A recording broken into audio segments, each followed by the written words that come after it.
fuck did I put my server? Oh, there it is. Your boy may be blind sometimes, just a little bit.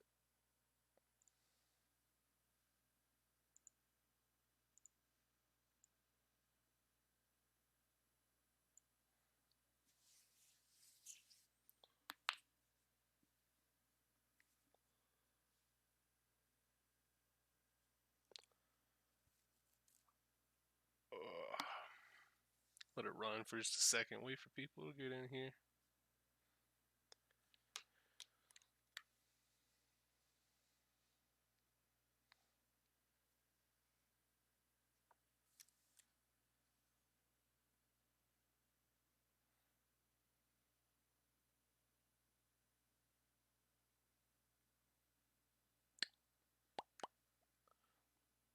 I really hate how it's quiet on the main menu, though. I wish there was some music on the main menu. Like, just any particular theme, it would have been fine.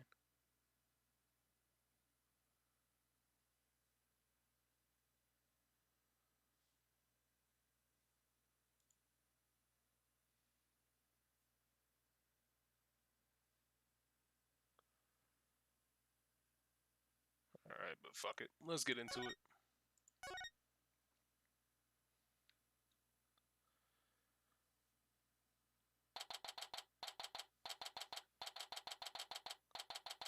Seems like it was louder than it was yesterday. Hold on. Let me turn that down.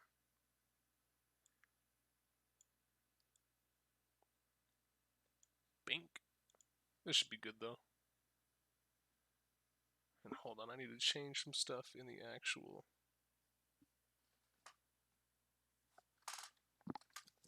Is that a fly? I need to change some stuff on the actual layout because I just noticed the game is off-center. Great. I don't know how the fuck that happened. What's up, Lemon? How the fuck did you scoot over to the left there? Or scoot over to the right? Who in here doing illegal shit? We in here doing legal shit. You know what it is. You know the vibes.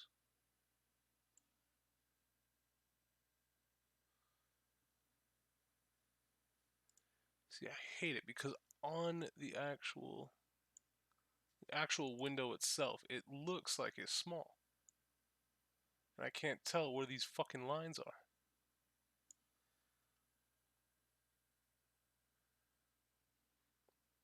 Here, let's go ahead and do this. Whoop. Perfect. Perfect. That looks good by my count. Alright. So, court ended yesterday. We couldn't find shit else out about anything. Other than that the other guy is an idiot. But we should have known that from jump. So April 18th, 1:20, Wright Anything Agency. Having a yokai testify in court is unprecedented to say the least. I am Tenmataro, the yokai you seek. How could such a straight-laced man like Mr. Tenma suddenly become a demon? Yeah, it's strange. Even worse, Prosecutor Blackwell is playing along. I can't even think straight anymore. I need to go out for a run. See you in a bit. Wait, what about the investigation? Back. Eat. Whoa. Trucy, welcome back. Oh, you're in your stage outfit. Back from work? Are you playing the DLC after this? Most definitely. I wanted to do it yesterday. I just don't know what I have no idea what the DLC case is. But, well, rather, I know it's Phoenix getting his bat. It's how Phoenix gets his groove back, basically. I just don't know what all is going to be in it. Because people told me the prosecutor that gets introduced in this case is in it, and I was like, I want to see that. And the timeline it fits right after this case. Perfect. Okay, that makes sense. Because Phoenix is talking about currently, in this case, he's talking about taking the bar again. You know, the demon out of nowhere trick and Polly's tightrope style defense trick. I'm seriously considering and disappearing after all on my own after all that craziness. Brain's a little bit fucking fried right now. I've been up for a minute.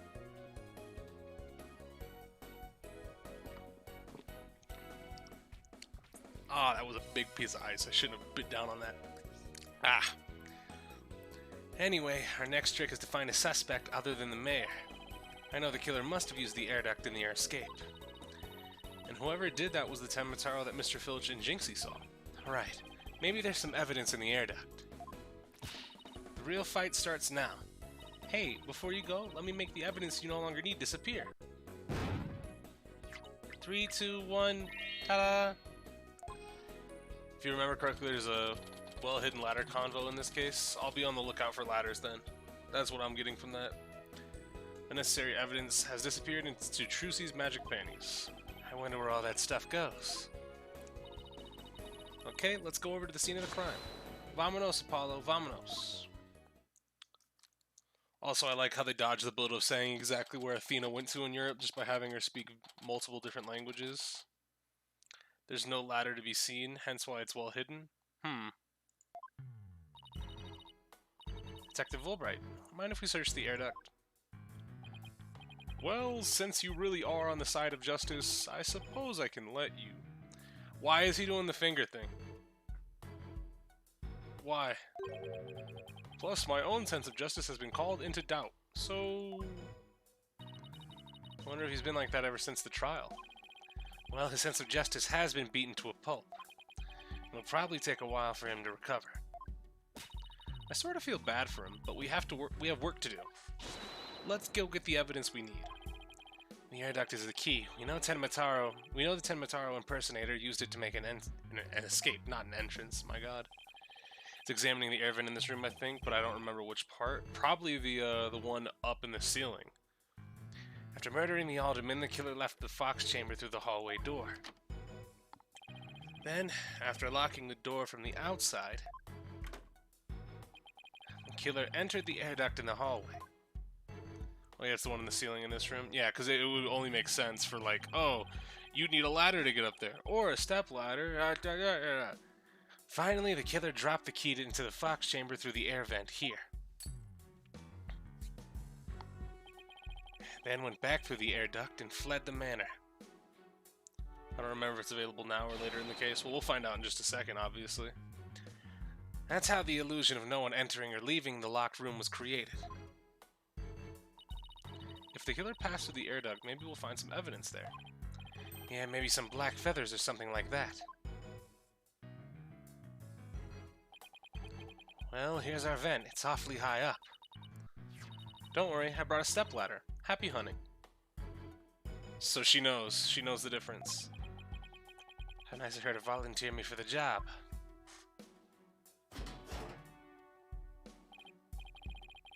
Oh, it's pitch black in here. Well, here goes nothing. Ain't gonna be shit in the vent, huh? My god.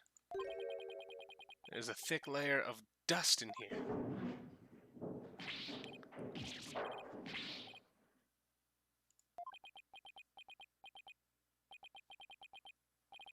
I don't get it.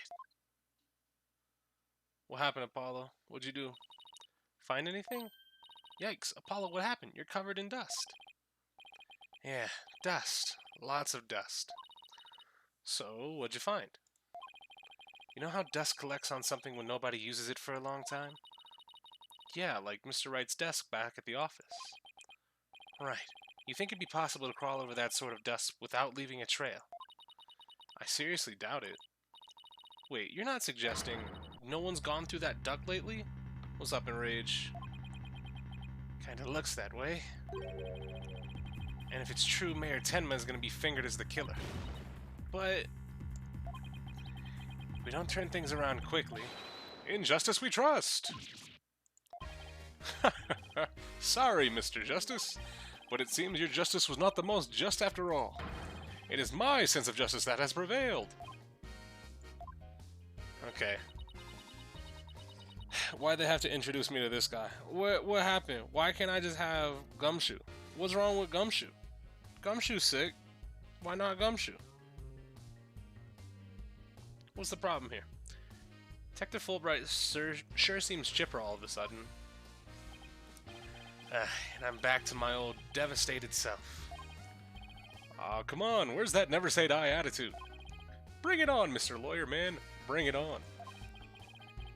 Let me suffer in peace. Justice prevails once more. It's not over yet, and besides, kicking someone they're down is what bad guys do. Ah! Are you calling me the bad guy? Me, Bobby Fulbright, champion of justice. And how about some information on the investigation? We need some help here. Information about the investigation? Alright, but I won't have you calling me a bad guy ever again. Understood? Chris, did you see the live-action Ace Attorney movie? I saw the cover you posted. I was like, what the fuck is that? I don't know how... I haven't heard anybody talk about it, so I can only assume it's only, like, average in quality, not good, not bad. We did it, Apollo. Yeah, but how long can we keep this up? Alright. So, Fulbright, do you have quite literally anything for me?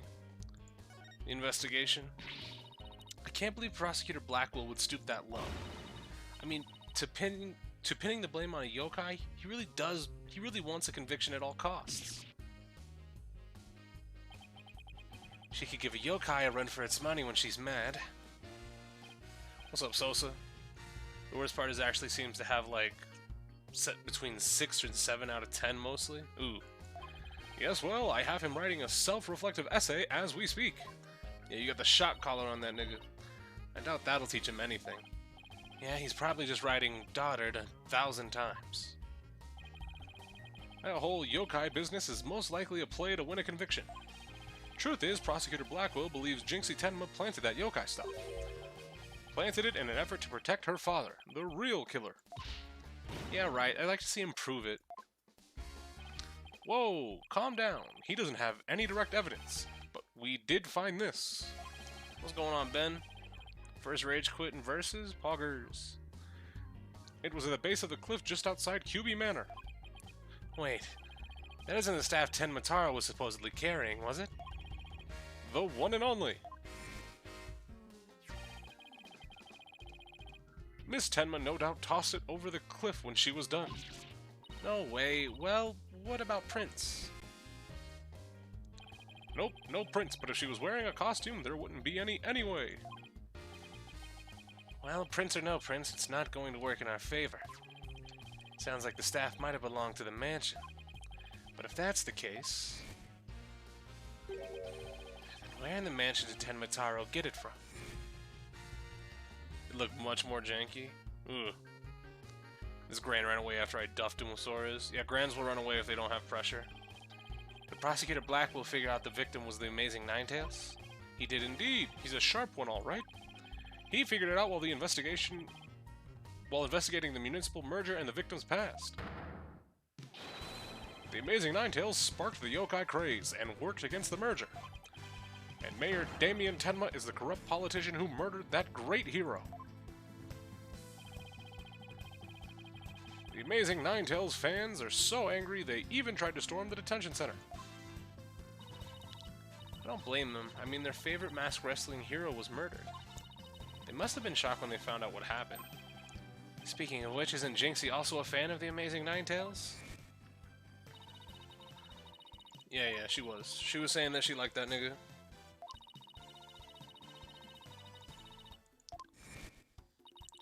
Yeah, we get it. We saw this yesterday. Come on. Let me out. She spoke with a passion that only a fan could appreciate. We ought to become fans ourselves and go protest in front of the prison. What? No. Did you forget that Mayor Tenma is not only Jinxie's father, but our client? Oh, yeah. Come on, Athena, please. You be careful now. You're defending the most hated mayor in history. I just hope you don't find yourself on the wrong end of a figure 4 leg lock. Maybe I should wear a mask to hide my identity. You can just use skip to not watch the full text filling, especially in the flashback. Oh, yeah, nah, that's fair. I'm used to just clicking, but now that I have a fucking fast forward text button, I guess that's true as well. What's up, Jewel? Are there any other new developments we should know about? Now that you mention it, our suspect is suffering partial memory loss, but he did manage to remember something. He did? What did he say? He said he didn't want to speak with us. His exact words were, "I am under no obligation to speak with you mortals." And other things of that nature. I wonder what Mayor Tenma remembered. Too bad you can't go ask him right now, because Prosecutor Blackwell's busy questioning him. I know. Why don't you wait down at the playground with the rest of the kids? I will duff you, nigga. What now, Apollo? How about regrouping back at the agency? Good idea. We might get some words of wisdom out of Mr. Wright while we're there. Alright. Move, nigga. Write anything agency. April 18th, write anything agency. Maybe I'll go read over some past cases, and I'll go do some research on exorcisms. Hey, what's with you guys? You seem bummed out. How should I put this? It's like we're at the edge of a cliff and the only way is down. In other words, business as usual, right? Yeah, I suppose so. Except this time, it's like we're bound and gagged, too. Don't forget blindfolded with our ears plugged up. Ooh, and monsters at every turn, huh? Sounds rough. Hey, Apollo. Oh, and Athena's here, too. Mr. Wright. How goes the investigation, Apollo? Athena? I think it's safe to say that things have gotten hairier than before. Really? What happened? Well, Phoenix, we kind of got fucked. We're kind of up against the ropes. I was watching the two of you this morning from the gallery. That was one tough day in court, to say the least. I know, I've never had to defend a yokai before. That business about the locked room was another major hurdle. Yeah, and on top of that, Jinxie was accused of being an accomplice. Gran and Jeeta are so infuriating to fight because they're so brain dead. I mean, with the buff that just came out, the buff got applied, right? The new buff, the new patch, the buff to quite almost everyone. But yeah, no, I would assume a lot of characters got a little bit more annoying, especially Gran. But at least you figured out how someone could have escaped from the Forbidden Chamber. Yeah, well, we just found that out. We found that our reasoning might be a tad flawed. Oh, really? Well, that's bad news. How are we going to get out of this one? Worst of times are when lawyers have to force their biggest smiles. Force a smile? Yeah, my mentor taught me that back when I was still learning the trade. She also taught me to return to the basics whenever I got stuck. Return to the basics? That's right. Always believe in your client, no matter what happens. That is the lawyer's greatest and most trusted weapon. The basics. Always believe in your client, huh? So, how did you come to know Athena? So, Mr. Wright, how long have you known Athena? I met her during a trip to Europe. Huh? You were in Europe. Why haven't I heard about this before? Yeah, I went there a few times to study the various legal systems over there. Okay, wait a minute. I thought you worked as a pianist after you quit practicing law. I did, but an old friend of mine needed help with some legal work from time to time, so... Oh, I guess you were never very far from the courtroom then. It was like fate brought us together. It's thanks to Mr. Wright that I became a lawyer at all. I knew she was lawyer material the moment I met her. I have high hopes for her ability to analyze people's emotions. Aww, it's nothing special. Maybe I've underestimated that analytical psychology of hers. Europe is actually powering everyone up. Yeah, Phoenix went there and got stronger. Apollo is going to go there eventually. Miles went there to get stronger. Franziska was strong over there. Fucking Athena was strong over there. Like, what's good with Europe? Is there like some natural force field that once you enter a European border, it's just like, oh, it's time to start powering up? It's just, I thought that if my special ability could help defend innocent people, then I had to do everything in my power to bring it to the courtroom. That's when I really started hitting the books hard. I'm still amazed she actually became a lawyer. At the tender age of 18, no less. Apollo gonna be broken when he goes over there and comes back? Yeah, no, Apollo's actually gonna be beating the brakes off niggas. Apollo's getting stronger somewhere else. Damn it. Why couldn't he just go to... Oh, is he gonna go to fucking Borginia? That would be stupid. What's up, Exalted? Apollo gets a third hair spike. No, they just merge together and it's just one horn. Well, Wow, that's almost superhuman. More personal. Like she trying to help somebody. Like she trying to help somebody she knows. Virginia would be Europe. Oh yeah, well, but it like more specifically named place that isn't like specifically said just to be Europe. They did say Borgini was Northern Europe. You're right, but not just saying, oh, they went to Europe in air quotes, because the only other people that we know of that went like overseas is like the people aforementioned: Phoenix, Athena, Miles, and Franziska, and we only know that Franziska came from Germany, right? We don't know about where other in Europe everybody else went to. All right, I'm totally pumped up after talking to you, Mr. Wright. It's like you said, the worst of times are when lawyers have to force their biggest smiles. Don't forget to return the basics whenever you get stuck. Keep believing in my client, Wright. Mr. Wright. Yes? I'm going to visit our client again. I think that's a good idea. Alright, time to see what's new down at the detention center. I just remember the Germany mention for Firenze. Yeah, that's true. Maya went to fake Japan. It almost seems like Karain is like based off like Tibet, based on how like spiritual it is, not Japan. Mayor Tenma, we wanted to talk to you about something. Okay, bird shit still going on. Okay. Caw. So my minions have returned. If Franzi's from Germany, then it's fair to assume that's where Miles and Manfred came from as well. Of course. It's just when Miles was taking the trip after the first game where he was like, "Hey, Miles Edgeworth chooses death." It sounded like he went like all over Europe. It sounds like he was, or it sounded to me at least like he was fucking taking the master class in every country's fucking legal system, because assumably he would know a lot about Germany as well. So to me, it seems like he was just bouncing around Europe, like, everywhere. Apollo, he still thinks he's a yokai. Wonder if we'll ever be able to talk to Mayor Tenma again. Silence, peddler of the legal trade. Free me from these imprisoning walls with great haste. Wow, he's sounding more and more like a real demon with every sentence. Starting to wonder if we should even be helping him with his freedom. Still, we can't let Mayor Tenma stay possessed, you know what I mean? If you can clear me of these charges, I shall help in whatever manner I may. Now ask of me what you will. I suppose it's worth a shot. Alright, feathers and tracks. Are those feathers and tracks at the scene of the crime really your doing? Indeed, the remnants of Tenma Taro, king of the underworld, they be. The day when I once again dominate the mortal world is at hand. The prosecution claims the feathers and tracks were planted by Jinxie. What's this? I must breach these walls at once. And okay, so he gave up the charade because he was like, oh fuck, I gotta go help the daughter.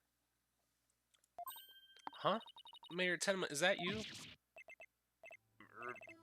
Well now, Damien appears to still reside within this body, but I should have expected as much from a descendant of mine. Be silent now, Damien. This little thing like demonic possession won't stop a father's love for his daughter. You didn't kill Autumn and Cuby, did you?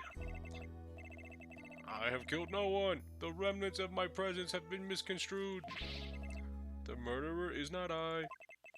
For if I had slain that mortal... Okay. Not a great first impression, gonna be honest with this game. Honestly, it's cap, but it's as much of a cap as the fucking whole what was that shit? Nizit Law stuff in I, where I was like, this is whatever. Kind of getting those same vibes. Demon shit, yeah, I get its cap. I get its cap for a reason, because he's trying to protect his daughter, but come on, bro. I'm kind of done with this. So, you're saying there must have been somebody else there. Come to think of it, the mayor had mentioned he'd been clubbed with the statue. I better ask about this, too. Alright, what do you remember? Detective Fulbright mentioned that you might have something new to tell me. Indeed I have.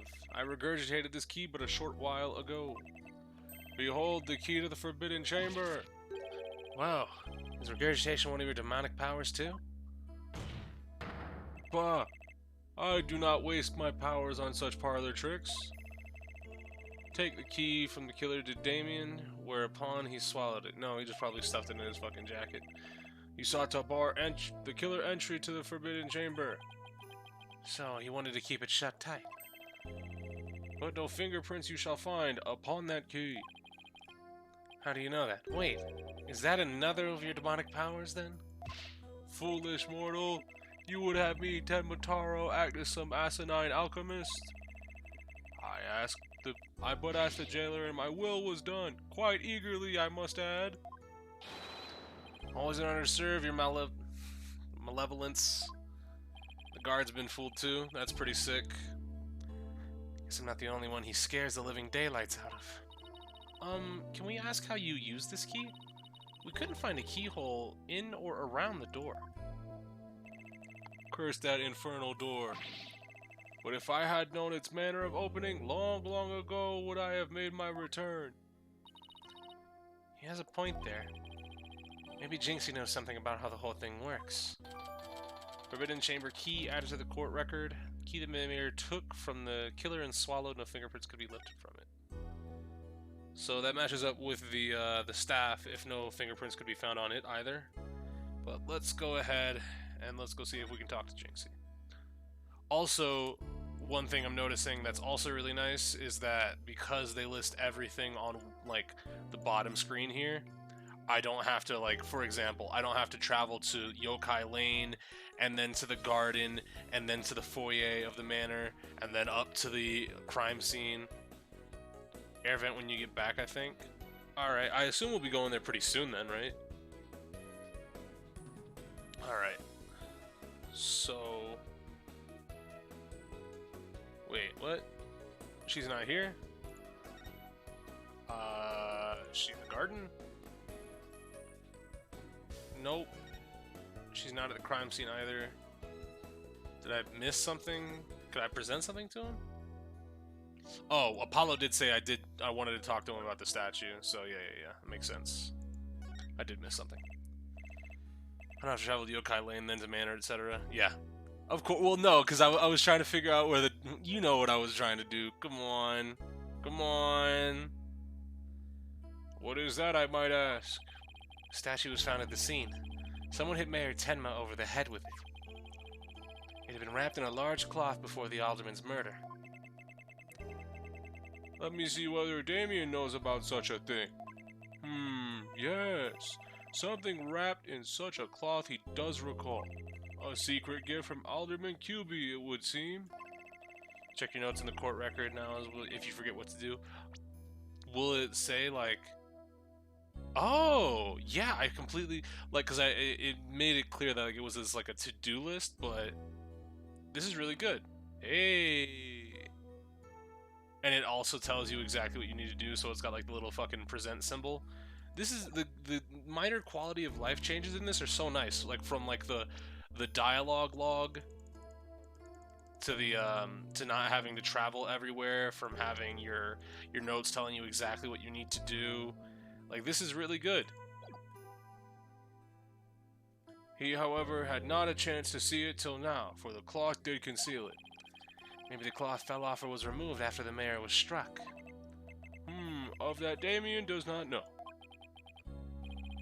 Sometimes it just moves you automatically as well, which it rarely did. Yeah, it happened occasionally. Like, I remember it happening sometimes, but most of the times that it did that, it was just to move you from one scene to another scene to give you the to be continued, right? Where it was like, oh, you need to go talk to your client in the detention center now, and something bad happened to him or something like weird was going on with him, and then it was like to be continued, and then you go into the trial.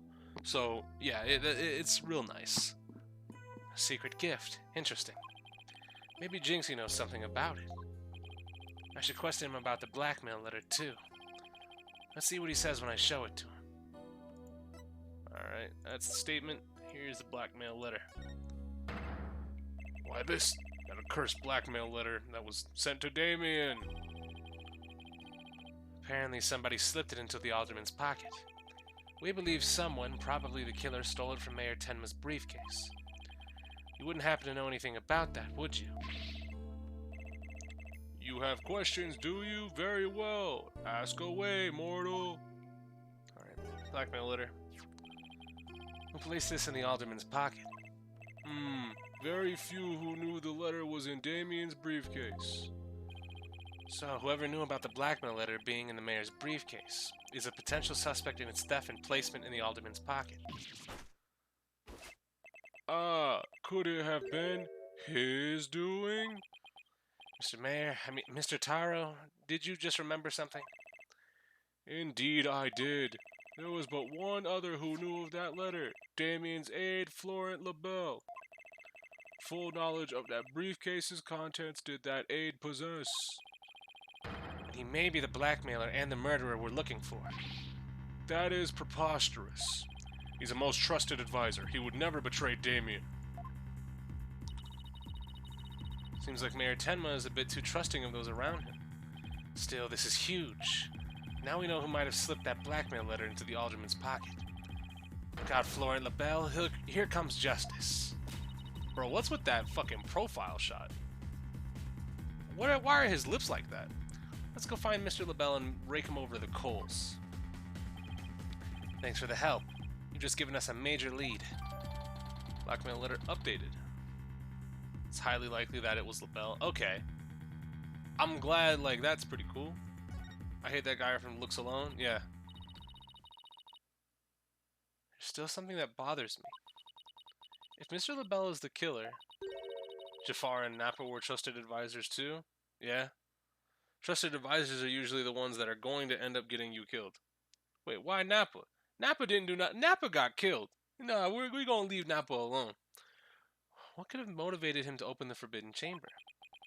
We should probably search it for clues. Only one problem. How do you open a locked door that doesn't have a keyhole? Let's go talk to Jinxie. Maybe she can help. Alright, so now does it scratch off the, Yeah, it does. Hey! That's real good. Real good. Alright, so let's now go see if we can't find Jinxie. Hopefully she's here. April 18th, Ninetales Vale, Yokai Lane. Hey, isn't that... Hey, Jinxie. Oh, you good? You dare imprison me? Oh, she doesn't have the fucking... the seals on her forehead. I get it. She's acting really strange. That loathsome, no-good nine-tailed fox.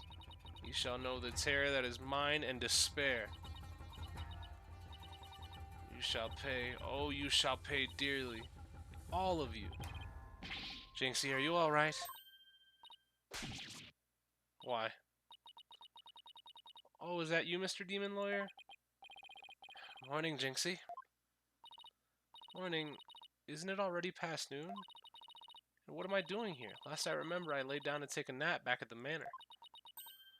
Oh no, it must have been that word. Makurageishi? Ever wake after a restless night's sleep to find your pillow in an unusual place? Or that you've been sleeping on the floor or in the hallway? Well, it's that yokai's fault. The Makurageishi preys on people while they're asleep. Sounds like you just need to be tucked in really tight or maybe a snug sleeping bag. Jinxie, how come you don't have any charms on your forehead?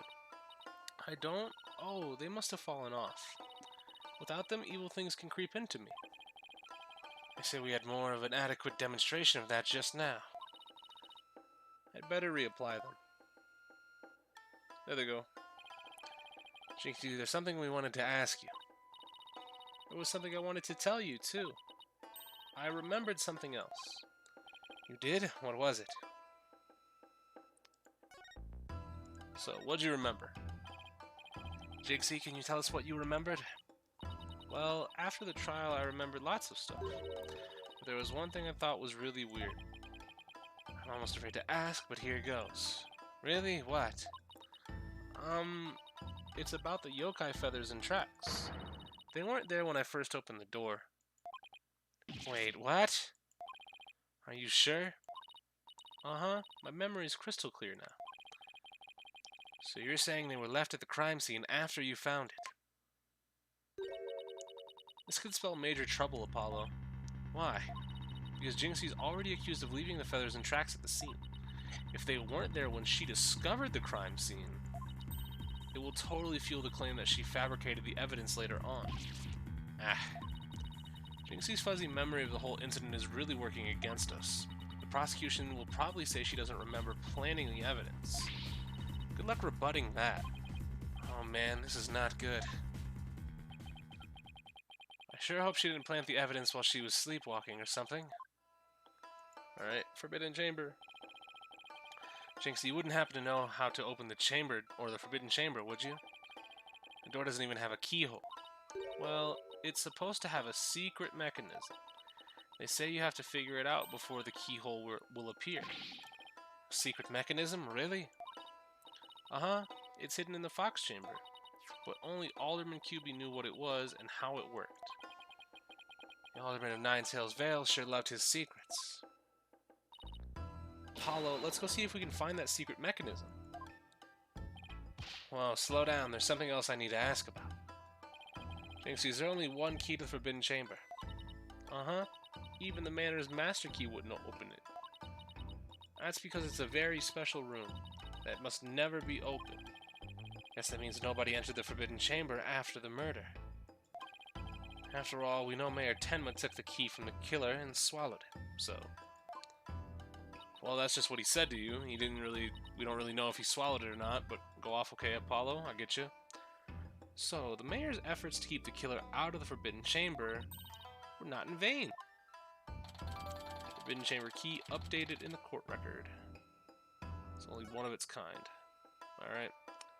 Let me just go back. Present. Do you know about this blackmail letter?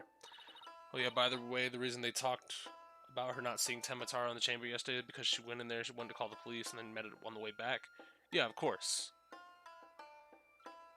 So what I was thinking was the Tenmataro that they had in the Forbidden Chamber, if it was the costume, LaBelle probably went inside of there, got the costume, and Jinxie opened the door as he was changing into the suit, right?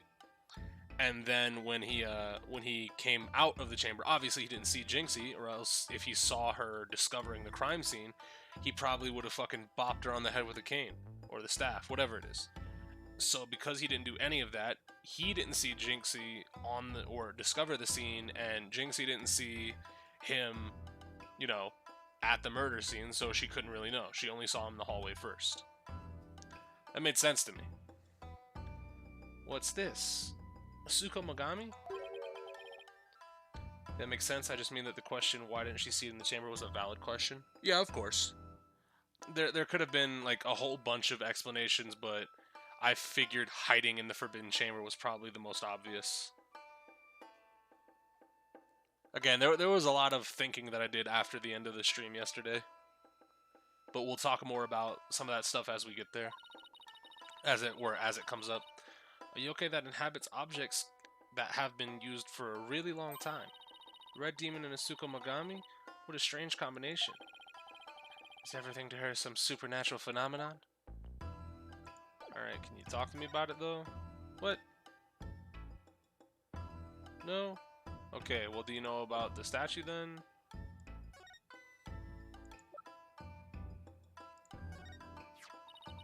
Alderman QB made that statue. It's a token of goodwill.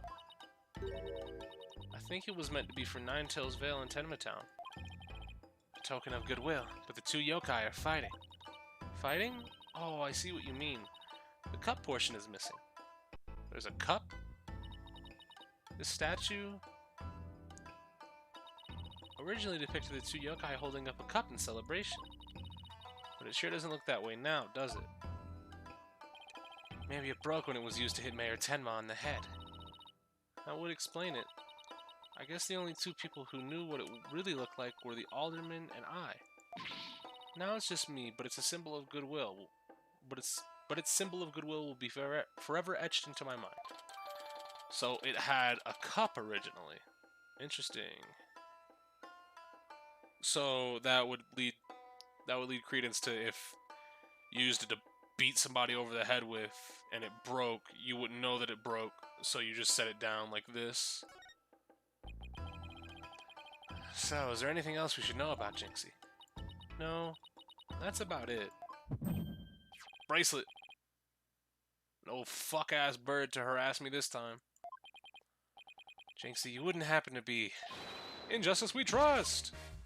A ghost! Detective Fulbright, what are you doing here? I have business with this young lady, if you must know.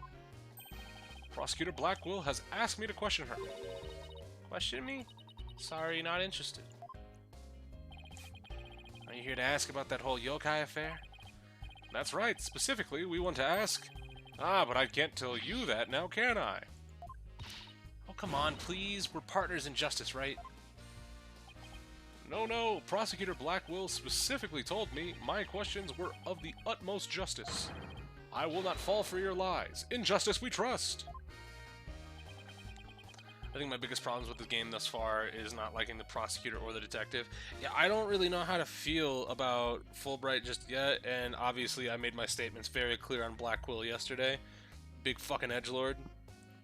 Like, so... I was going to talk about it later when we saw Blackwell again. Like, obviously, I feel like he's going to have some sort of redeeming arc.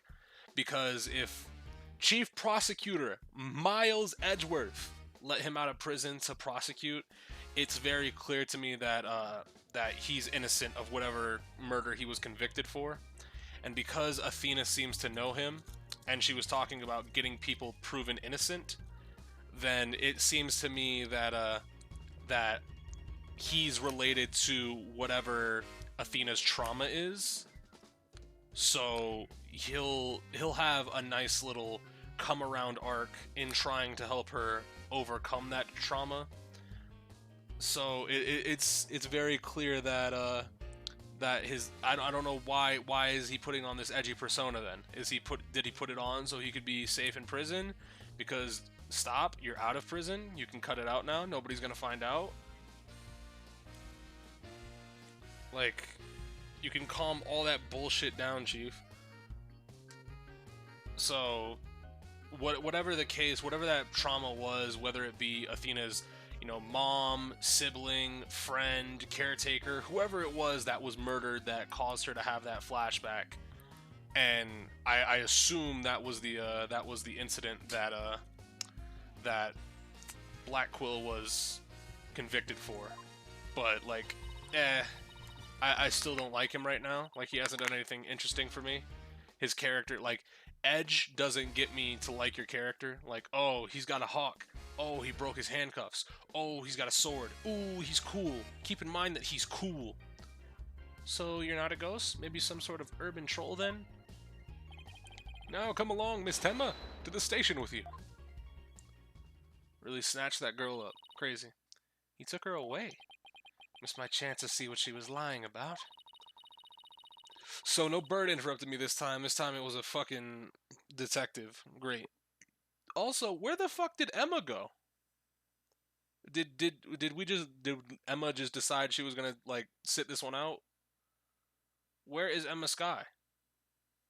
Godot had a nice final case, but I enjoyed him as a character more throughout the full game. Yeah, no. Like, Godot had a little bit more like energy to him. She went back to Europe to train. For what purpose? Damn it. Well, there's a mechanism to opening up the chamber. Let's go check it out. I just hope they let us in now. April 18th, QB Manor, Garden. Oh, we moved. Look at that. Another quality of life. I didn't have to move to the garden. Just took us there. To be fair, Emma didn't want to be a detective. Yeah, that's true, but she was stuck with the job at the time for the time being. Also, is there a time frame on when Miles became chief prosecutor? Or is that... Did he change his hair color? Oh, what an absolutely fabulous scent! I'm so glad I had these carnations imported from England. Nothing but the finest will do. Perhaps I should place one aside for our dearly departed alderman. Hey, it's Mr. LaBelle. Apollo, let's ask him about you-know-what. What's up, Stars Man? I repeat, I hate my essential job. Fair enough. Oh yeah, before we search the Fox Chamber, we should ask him about the blackmail letter. Why, if it isn't the mayor's little lawyers, what do you want with me? Oh, there's something we wanted to ask. What? Where's that ringing coming from? You'll have to excuse me. There are phones in his shoulder pads. Hello, LaBelle here. What the? Those things on his shoulders are cell phones? Why is the other one still ringing? Shouldn't you only have the one then? Shouldn't you be hanging the other one up? Yes, about that. You must forgive me. This whole matter with Tenma has become a complete nightmare. Where do you buy clothes like that? Surprised? This is my own special design. It's the ultimate in functional beauty. Functional beauty? Are you sure about that? Looks a bit unwieldy to me. Also, let me check something. Yeah, what? Why did his whole color change? I can't tell the suit color, but was it purple before? I think it might have been purple, but his hair has definitely changed. Ah. You simply don't have an eye for beauty. Having an eye for beauty means looking like this guy. I'd rather be blind. So, what do you want with me? Alright, so... what you got for me? You can barely tell it was purple from the profile. Yeah. I just couldn't I think it was purple from yesterday, but I can't remember 100%. And from the profile shot, it's really hard to tell, yeah. They went all out for the character with the character quirks in the 3DS games. I can tell. But what about you, Mr. LaBelle? If you were in the Very well, I admit it. That's right, I, Florent LaBelle, saw the demon Tenmataro. So we did see something. Why did you lie about not seeing him? I was simply trying to protect dear little Jinxie. Protect Jinxie? What do you mean? Why, don't tell me you haven't heard of that strange little habit of hers. Which one are we talking about? The one where she wanders around making mischief without knowing what she's doing. Rumor has it she's possessed by Tenmataro. That one's new to me. Well, there you have it. Anytime you hear about Tenmataro sighting, little Jinxie should be your prime suspect. Tell us more about that rumor. Rumor about Jinxie. So, what was that rumor about Jinxie? They say she's possessed. Not all the time, of course. It hits suddenly, then she starts wandering around doing her strange things. Is that so? Although, come to think of it. Yeah. Here we go! Yeah! We don't have to watch flashbacks anymore! Great! That certainly would explain how she was acting earlier. Once she even put on a Tenmataro costume and wandered around the woods at night. She did.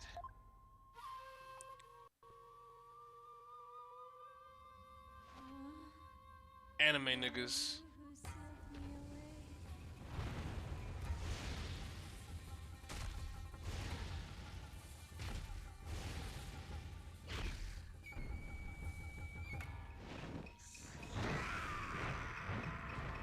What?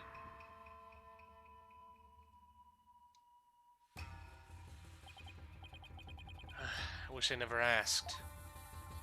Also, wait a minute. Can that be seen on stream? It can't. I just realized that this, the bottom screen, can I zoom in on... I can't really, but... there we go. Just had to make the bottom screen a bit bigger because I noticed it and it was kind of throwing me off. No worries though. Do you remember anything while she's possessed? Unfortunately, no. She doesn't seem to remember a thing during these episodes. Memory loss during possession. Come to think of it, her memory of the murder scene was quite fuzzy. I suppose that too was caused by her possession. Ah, then maybe. So you do understand. That whole yokai business was entirely of her own making.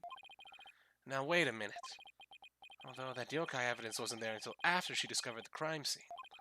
Did she leave those black feathers and strange tracks there herself? Apollo, let's ask Mayor Tenma about Jinxie's episodes the next time we talk to him. Alright. So, hey, not here. I need to go present the blackmail letter. Oh, I hit spacebar. My bad. I gotta remember, keyboard no use. What is that? It's the blackmail letter, but it wasn't sent to Alderman QB. It was sent to Mayor Tenma. And? Your point being? Someone took the letter from the mayor's briefcase, and then placed it in the alderman's pocket after he was murdered. Oh, you don't say! You wouldn't have to be the one who made the switch, would you? After all, you're the only one who knew that blackmail letter was in his briefcase. So naturally... Perhaps that shot of cologne will make those scales fall from your eyes. Or my eyes fall from their sockets. It is possible you would like to frame me as a potential suspect. What would make you raise such an outrageous allegation in the first place? Oh, well... My only crime is being born as beautiful as you see here. In other words, you have nothing. Now, let me show you what to do with this garbage. Don't rip it up. Ah, you can't destroy evidence like that. What do you mean I can't? I just did. Feel a little lighter now? You just want a one-way trip to the top of my most annoying people ever list, buddy. Are we done with your silly questions now? I'm a very busy man, you know. I guess that's it for now. Maybe Apollo will learn to not present evidence to killers now. Yeah, Phoenix did multiple times. Maya did it a couple times. What is it? Like, hey, do you know about this? And they just hand it over to him. It's like, wait, what are you doing? I need to keep that. Hello, LaBelle speaking. Really? You wish to carry my new product at your store? Oh, but I'm afraid it's my own private brand. It's not available to the public. What? Then I shouldn't advertise it on TV, but I don't understand. As the embodiment of beauty, it is my duty to announce my good looks to the world. Stop the bus. I'm getting off. I guess now you know have my undivided attention. Perfect. Sick. Phoenix to hit 2 again. D. Vasquez, Furio Tigre, and I feel like one more. There definitely was one more. I guess you can argue Von Karma. Or was that Maya? I think it was Phoenix, though. Everyone wants my exclusive J Suite LaBelle brand products. It's the crown jewel of my collection, born of my long, relentless pursuit of beauty.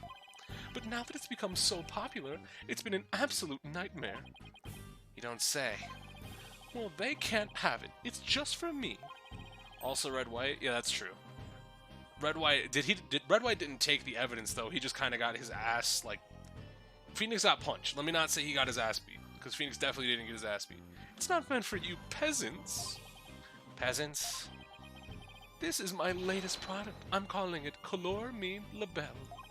A dazzling hair color that you can wash out with just water. Because that means you can't sweat. I have 7 colors in all. You can find out more in my commercials and magazine ads. Yet it's not available to the public. Great sales strategy there, genius. Come to think of it, Mr. LaBelle, your hair color's changed since the last time we met. The little lady has quite the discerning eye. Here's a little sample. Consider it a gift for one who truly appreciates beauty. Oh, Apollo, what should I do? Better take it before you get a face full of cologne. Good point. Wow, thanks, Mr. LaBelle. Alright. Isn't available to the public, but he does have advertisements on TV. Could that be why the wrestling match was circled? He was trying to catch the spot where his commercial was being aired. Wait, but that doesn't make sense. Did he want to show the commercial to... So the question is, because it was a wrestling match, did they want to see the wrestling match, or did they want to see the commercial? Because if he's a perp, that makes sense to both degrees, right? Like, oh, distract Filch with the wrestling match so you can go and commit the murder, and then alternatively, hey, look at my watch this so you can catch my commercial. I know what the commercial looks like. I'll be right back. You know, shit like that.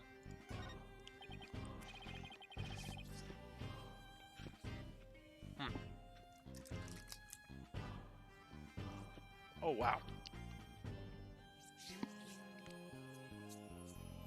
These peanut butter crackers about dry as hell, my god.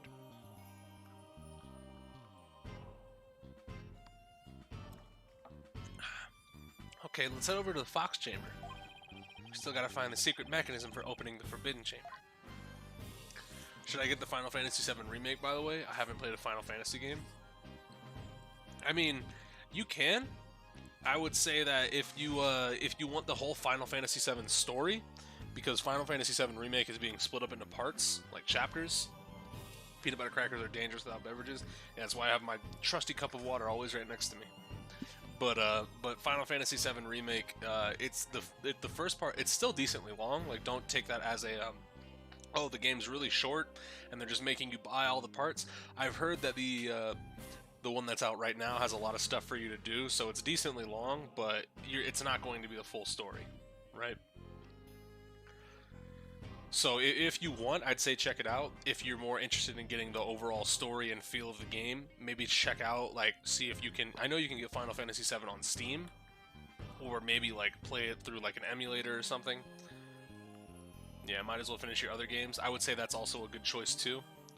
But, like, I would say, if you've never played a Final Fantasy game, maybe play one of the, not so much super old one, but definitely play one of the older ones. Like, I would say from 7 and up would be pretty good to play.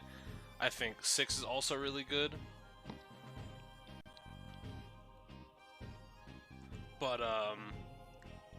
But yeah, no, you can definitely buy it and play it now. I just don't know how much enjoyment you'll get out of it from it being like a split up part. I'm gonna have to buy the next part of it. Yeah, if you want the full story of Final Fantasy VII, you will. Alright, so now that we've presented everything, we can go into the Fox Chamber, right?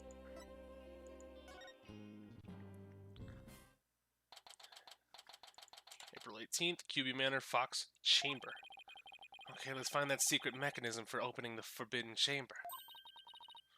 Ooh, this is exciting. I can't wait to see how it works. But do you really think the killer entered the Forbidden Chamber? We'll just have to open it to find out. We should also see if there was anywhere the killer could have hidden this room. Okay, let's get started. Apuarte, Apollo, apuarte. Alright. Let's examine. And of course... there really is no escaping here through that air duct. We went through all the trouble of bringing a ladder to check it out. No, Apollo! That's not a ladder, it's a step ladder! What's the difference? They both have the word ladder in them. What's the difference? Oh, I know. Let's play rock, paper, scissors to decide who's right. You're way too competitive. It's not even related to the original issue either. Good. Nice. Alright. So, should we check out the, we should check out the folding screen, because I don't think we looked at it last time. I was gonna play Remake until I finish... I wasn't gonna play Remake until I finished Persona Royale, but now I might just wait till it's completed. It's gonna be 3 parts, so there's gonna be 2 separate releases. 2 foxes standing back to back are depicted on this elegant folding screen. Could this have something to do with the keyhole? Wait a minute. 2 foxes. There are 2 fox statues in front of the Forbidden Chamber as well. Maybe the keyhole will appear if we do something to this folding screen. But I don't see anything unusual about it. Well, it does have 2 foxes on it, and there are 2 fox statues in front of the door. Then maybe there's a clue somewhere in the room. Let's turn this whole place upside down. Well, no, we could just fucking, you know, rotate the fox statues, right? She's as excited as a kid in a candy store. Alright.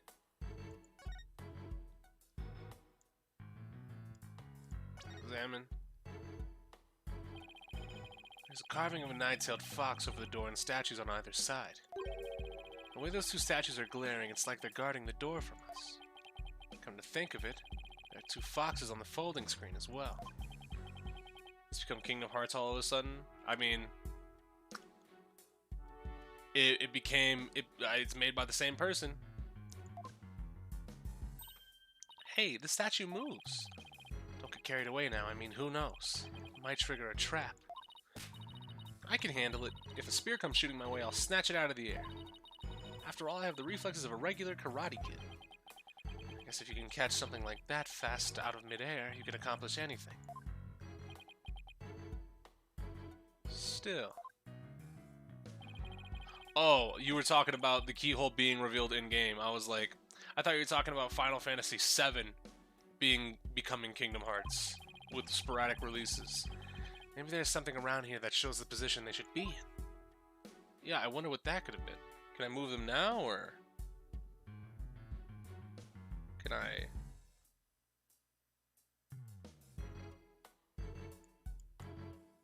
Do I have to? No, check marks.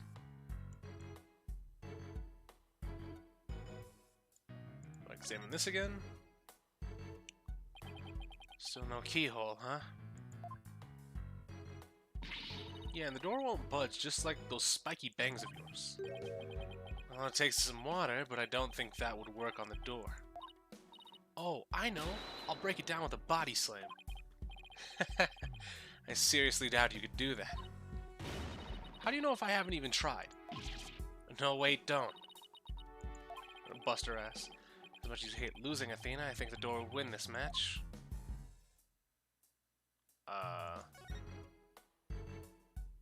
What? Is there something on the back of the, what's this? This one's a spear, but what about this one? It looks like a giant pair of pliers. Looks like something a demon might use. Saw something like that in a manga once. Really? What are they used for? Oh, things like pinching through cheeks. Pulling out tongues. Widget, yay. Oh, and you should see what they can do to a person's eyes. Okay, I get the idea. But I'm sure this thing is just a simple can opener or something like that. Demons eat canned food? I always wonder what they ate besides people. Okay. Clock? Question mark? Apollo, what words come to mind when you watch that pendulum there? Unsteady and restless? That's a direct representation of your current state of mind. Wait, that was some kind of psychological test? My diagnosis? This strange case has made you anxious, causing you to lose your cool. You're actually not that far off the mark. Yeah, it's almost like you acted like you were freaked out. What? Is it something on the back of the fucking... of the folding screen that I can look at? Nothing much to see on this side. Maybe I should go check the other side. I guess not. Window? I don't know if I'm capping, but ever since Apollo, it feels like his investigations have gotten 2 times longer. Well, yeah. I mean, I don't know why you'd be capping. You did say that I was taking too long on certain parts of the game. What was this? Doesn't this Tanuki suit remind you of the Manor's caretaker, Phineas Filch? This raccoon-looking thing? Yeah, it does kind of look like it. Ooh, I just got the best idea. We should knock it over. It might transform back into Mr. Filch. Mr. Filch is mischievous, but he's not magical, you know? Way to waste a brilliant idea, Apollo. So that's a Tanuki suit. Maybe it'd be easier to tell some of this stuff on 3DS. But with the screen being so far away, it's hard for me to tell. Okay, what the fuck am I supposed to be doing?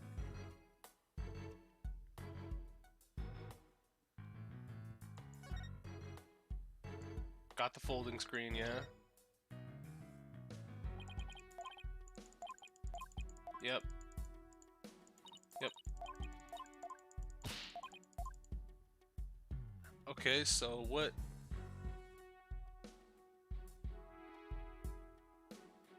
Am I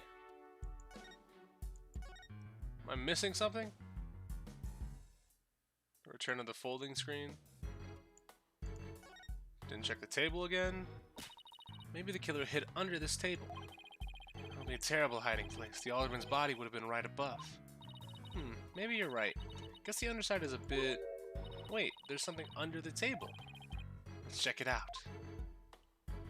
It's under the table. Oh, it's the cup. Hey, look, there's something down here. It looks like a piece of something. Only question is, a piece of what? Oh, I know. Might be a piece of this statue. Remember what Jinxie said? Yeah. The statue originally depicted two yokai holding up a cup. It was a symbol of goodwill. So this piece broke off and rolled under the table? Fox and Demon statue updated. Hey.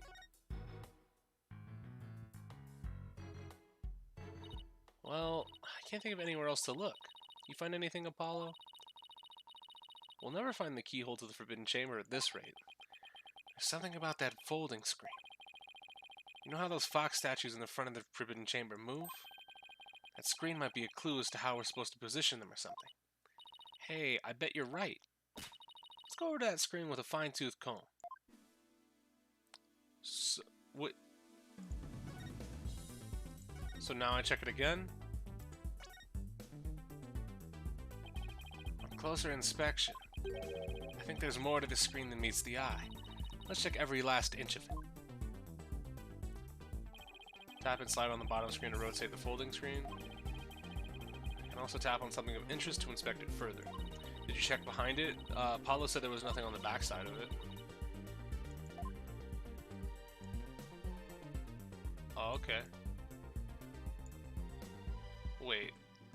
Those... Is that a fucking keyhole, Apollo? Yeah, there's nothing on the back side of it, right? Yeah, no, not at all. Couldn't be what these are. Not at all. Thanks, Apollo. What's this? Looks like a keyhole or something. You think it'd be the keyhole for the Forbidden Chamber? No, it's just a picture. Still, you know what they say? A picture's worth 1,000 words. Let me...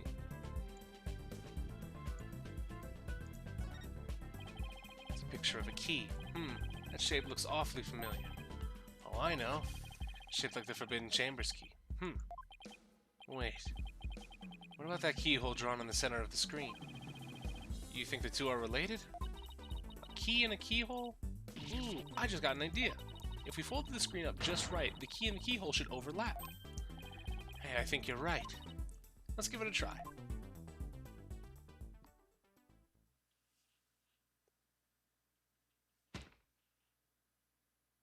Damn. Look, a door. Yeah, and it's open, too.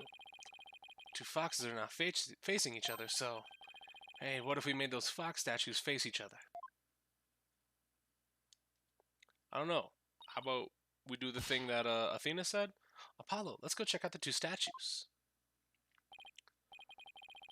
Okay, help me move the two statues so they face each other, just like on the screen.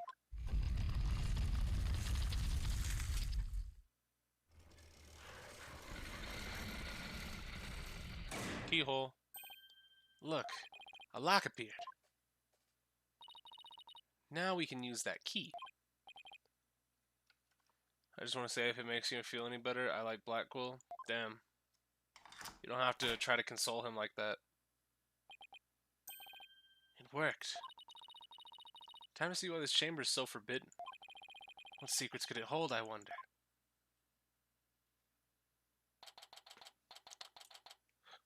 QB Manor, Forbidden Chamber. Dun dun dun dun.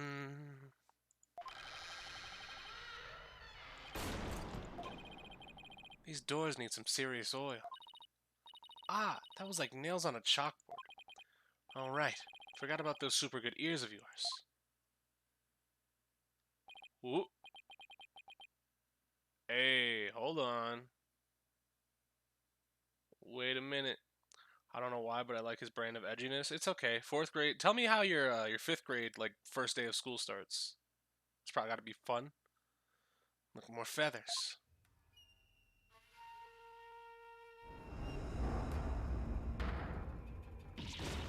Okay. What the heck is that? Is that a Tenmataro statue? But there's something odd about it. All I know is I don't like it, but I can't explain why. You okay, Athena? You look kind of pale. You're not scared, are you? What, of this thing? Don't make me laugh. Eh. Really? Hey, look! What? What is it? Over there on the left. There's a bunch of staffs on that rack. It looks like one's missing. They kind of look like the staff we saw earlier. You mean the one Jinxie said she saw Tenmataro carrying? Yeah, I bet our Tenmataro impersonator really did come in here at some point. Well, what are we waiting for? Let's search the place. Ominous music. First things first, though. Fuck is that? What's this? Whatever it is, the packaging is really gaudy. Okay, yeah. There's our evidence. And the fact there's no dust on it means it hasn't been here very long. Oh, it's hand cream. Let's see what brand it is. J. Sweet LaBelle? LaBelle? What the? Then wouldn't that mean Mr. LaBelle was here? I guess so, but why? Well, whoever was dressed up like Tenmataro must have taken a staff from here in the Forbidden Chamber. And that same person probably dropped this hand cream at that time. In other words, the Tenmataro impersonator we're looking for is none other than Florent LaBelle. This might be a big break for us in court tomorrow. Now all we have to do is get the truth out of Mayor Tenma. Hand cream added to the court record. Okay, do I look at this? Looks like an old scroll, and there's something drawn on it. Unless I'm mistaken, it looks like an old guy. Some sort of monk, maybe? A monk? What are you talking about? You know, people that take walks in the mountain as a form of spiritual training. Wouldn't that just be a hiker? The guy in this picture doesn't look like he's doing this for fun, Athena. The only way to misspell prosecutor is by writing prospector, Jake Marshall. Yeah. Shout out to the sheriff.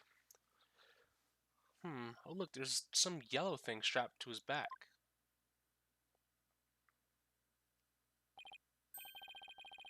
Whoa, it's turning into Tenmataro. What's this scroll getting at? Is this how Tenmataro was born?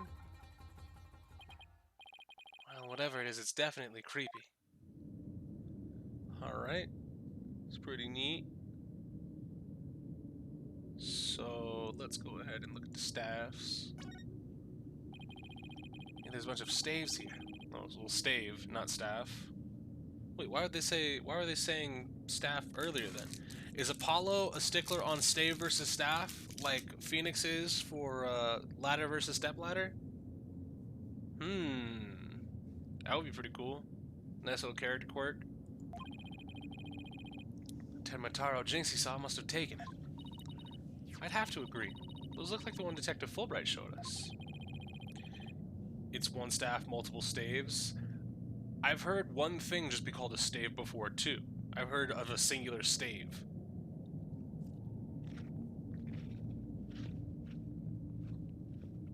But, why is it so fucking dry?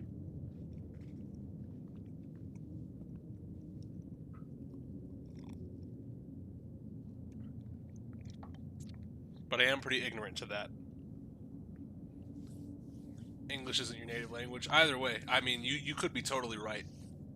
Like I'm saying, I'm ignorant to that. I have no idea, but I think I remember certain, like, one particular thing. I've heard of a singular stave before.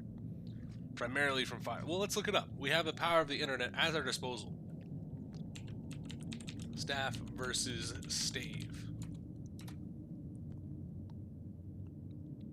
staff or stave? Okay, so in Western musical notation, the staff, United States, or stave, UK, plural for either is staves, is a set of 5 horizontal lines and 4 spaces that represent a different musical pitch, or in the case of percussion staff, different percussion instruments. So, yeah, unawares also gave me the slip. So, staff is how it is for US English, and then for UK English, there is a singular stave, is what I mean to say. So, but the plural for both is staves.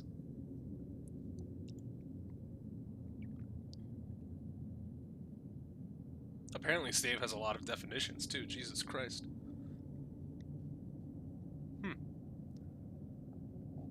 As much as the final case in Game 3, the Von Karma and Gant case might be the most replayable cases. They have some of the best reactions on YouTube too. Yeah, no, the final case of Game 3 is okay, like really fun.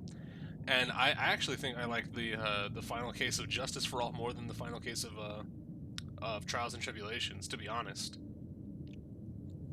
But I think the DL6 incident and the what the fuck is the I guess it was SL9, right? DL6 SL9. Those 2 cases I think are my favorite cases. Don't worry, we will be getting to a tier list after Spirit of Justice. Maybe there's spares. Temataro might be, you know, absent-minded or something. But the fact that he has spare staves handy, well, shows he's aware of his faults and is trying to deal with them. Or that's my take on it. Maybe this will remind you to deal with their own faults. But I won't hold my breath. Alright, so yeah. Multiple staffs are called staves, even though I just said staffs. This is fucking tombstone. It's like a gravestone or something. It reads, "Here lies Tenmataro, age 80. Damn. That's why people say the series peaked with the original trilogy. Well, fuck them.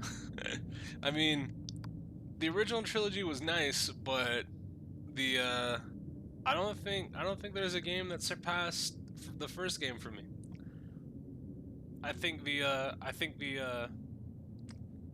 game peaked with the first game, which is kind of weird to say, because the games aren't bad by any means, by any stretch of the word. But like, there's a lot of like stuff where I can point at and be like, that's really fucking stupid. And you know, fair enough, I can do that with a lot of murder mystery games. Also, speaking of murder mystery games, I logged into the Epic Game Store last night, and there was something called Crime and Punishments Sherlock Holmes Files. So there's an actual Sherlock Holmes game. I haven't looked up any gameplay, but if I happen to look up a trailer and it looks like it's going to be fun, there's another game for us to play. Yeah, cause of death choked on a chicken bone. Like, how do you be a demon and go out like that? Say it ain't so. Besides, that sounds more like an autopsy report than an epitaph, if you ask me. I really don't want to agree, but I might agree. I feel like the first game had a perfect balance of everything. Yeah. Like, I don't want to, like, I really don't want people, because I know somebody's going to take that and be like, oh, well, you know, this game, which you like more, has stupid shit in it too. And don't get me wrong, Danganronpa fucking later on shit is pretty stupid. But if you like want to compare the best of the best, if you compare Danganronpa 2 to the first Ace Attorney game, I don't know, man. Danganronpa 2 is pretty sick. You're joking around because you're scared. It's your coping mechanism. I'm not scared. Freak Out Central right here, baby. Cut it out, widget. Denial is strong in this one. Game 1 didn't have a weak case. Yeah, of course. I think game 1 is the strongest. Do I look at the big-ass Tenmataro? Oh, that's one big statue.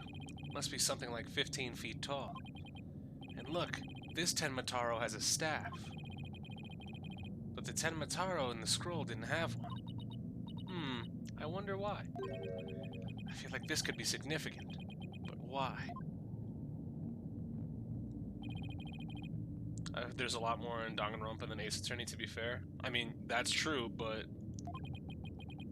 I'm comparing games I'm comparing a game that I would feel is the strongest in the series, and I can compare a lot of bad stuff to the strong stuff. Like, we all know that I don't fuck with 2-3 in Danganronpa. 2-3 is awful in Danganronpa to me. But overall, the overall experience I think was better. Speaking of Danganronpa shit, I can't wait for that live stream that they're gonna do, because I need some information. Yeah, comparing both of the series to each other is kind of unfair too. First, to go around this table here. Paulo, are you sure that's a good idea? Hey, it looks like there's some sort of compartment in the base of the statue. Don't open it. Who knows what might be in there? Live stream. Yeah, they're doing a Famitsu live stream for Spike Chunsoft for the 10th anniversary of Danganronpa. They're also going to be doing stuff for the next couple of months. They're going to be doing like a stream every month, like revealing what they're all doing and they have set up. Apparently, one of the things that I heard is going around right now is they created their own card game, which is like a version of Werewolf with the DR1 cast that you can play. I don't know if that's going to be translated. It only has like a Japanese like product picture, but if that comes to the fucking States, I'd love to play that. From all the dust and cobwebs, I'd say it hasn't been open in a really long time. That's enough, Apollo. Let's shut it and... Wait, there is something in here.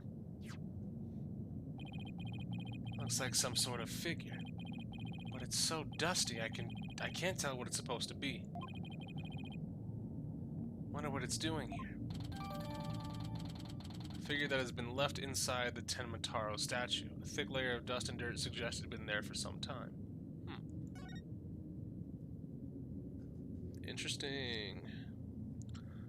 So, what else? Oh, I already looked at this. Didn't mean to click. I was trying to... Oh, and he towers over me as it is. It's like if you took something really scary like a spider and made it 15 feet tall. A 15-foot tall spider? What, I was just exaggerating for dramatic effect. Well, Prosecutor Blackwell may be scary, but a 15-foot spider is utterly terrifying. Is there anything else to look at in here? Fuck, I don't mean to... Apollo, I just think you're wasting your time there. Yeah, I know, Athena. I was just trying to click elsewhere. Stone lantern. Like those Japanese garden lamps? Where's the switch? Lamps like these are lit by fire, not electricity, so there is no switch. Oh, here it is. What? It was hidden out of sight. I see Temataro's cell has been outfitted with all the amenities a yokai could want. Yeah, no, Danganronpa Werewolf is gonna hit. I need that game to be translated, or at least like a fan translation or something. The fuck is this? It's a window? Oh look, there's an air vent here, too. I guess even forbidden chambers need proper ventilation. Okay. But I don't think anyone could reach this one either. Yeah, and there's nothing to stand on in... I don't know. Giant fucking demon statue looks like you can stand on it. I wonder where this vent leads. Well, the Fox Chamber's vent didn't branch this way, so... maybe it doesn't have anything to do with this case after all. Guess that about wraps it up. What now? We should probably talk to some of the witnesses again. You mean like Mr. Filch and Jinxie? Yeah, I really want to ask Mr. Filch about the village superstitions in Tenmataro. Alright, well... might be in the foyer. April 18th, QB Manor, foyer. It's the curse! The curse! The curse of Tenmataro! Eek. Don't give Widget back! You outsiders are ignoring them superstition at our peril. Mind your own business, will ya? Ah! Give me my bracelet back! You son of a bitch! Also, how can he get... So, I get it for... haha, funny for the sake of a gag. How can you get Apollo's bracelet off? Doesn't that shit automatically fit his wrist, like, perfectly? What's all this about a curse? Temataro's gonna curse us all unless you stop sticking your nose where it don't belong. Stop the investigation. Listen to what them superstitions say. Right. How about obeying the law before you go obeying the superstitions? Huh? What are you doing with Widget around your neck? He's mine. You know better than to go around stealing people's stuff like that. Same goes for my bracelet. Sorry, sorry. I promise I won't do it again. You almost kidnapped my sweet little Widget. Big jerk. I'm sorry. I guess you can't teach an old raccoon dog new tricks. As long as we have him here, I guess we should ask him about what happened. Alright, so. You like stealing, huh, nigga? I can't believe you did that. It's one thing to steal a pair of shoes. Wait, no, it's not one thing to steal a pair of shoes. I could understand if you were saying he's stealing people's shoes, like, after they take them off. He stole the shoes off that nigga's feet. Like, that's crazy. Yipes. Mercy, mercy. I can't seem to control myself. It's that thieving blood running in my veins. Thieving blood? What's that supposed to mean? Glad you asked. The infamous bandit Azuki Kozo was my grandpappy. Take a gander at this. What exactly am I looking at? Looks like just another one of those yokai to me. It's none other than the Azuki Kozo. Rob from the rich and give to the poor, he did. And he'd leave one of those figures at the scene of the crime. What's more, I'm his grandson because he was my grandpappy. Wow, you don't say. Thieves' honor, it's the honest truth. Also, yeah, that looked... Azuki. Yeah. Just the magical sound of dirty money getting washed clean for giving out to the poor. I'm Azuki Kozo, washer of money, giver outer of wealth, reborn. More yokai shit. Forget the money. You should be watching yourself with this nasty habit. Yeah, stealing from the rich? How much money you think Apollo got? It ain't a lot. Wait a second, this figure looks familiar. Yes, it looks just like that old dusty figure we found in the Forbidden Chamber. Yeah, Azuki Kozo figure. Great. Hey, what are you doing with that there figure? Oh, this? We found it in the Forbidden Chamber. Looks like it'd been there practically forever. Could mean my grandpappy broke into the Forbidden Chamber way back. Hey, that reminds me. He once told me there's treasure in that there chamber. Treasure? So, there's treasure in there. What do you know about the treasure in the Forbidden Chamber? Only that it's the greatest get-rich-quick chance in the universe. Grandpappy told me all about it. Said there's an amazing treasure in there. Something amazing in there? Didn't see anything like that, though. Your grandfather didn't by chance already steal it, did he? Seeing how there was one of his figures in there, that just might be. That's Grandpappy for you. Daddy washed that treasure up real good before handing it out to the poor. Oh, of course, because he was so righteous. Alright, Tenmataro sighting. In court, you mentioned seeing Tenmataro near the scene of the crime. Sorry I didn't come clean right away, but them superstitions got the better of me. People of Ninetails Vale sure seem like a superstitious bunch. I'm not so surprised you wouldn't want to talk about seeing Tenmataro. Darn right, them superstitions scare me out of my wits, I tell you. That's why I'm going to do exactly what they say from now on. So you plan on staying here in Ninetails Vale? Yep, I'm going to keep living right here and keep with the old ways, just like Grandpappy did. Them superstitions are like a rule book to me. Wait, so you're saying you actually believe in those old wives' tales? And you've been listening to a word I said? You're going to do exactly what them superstitions say? Well, I say that's baloney. Well, I mean...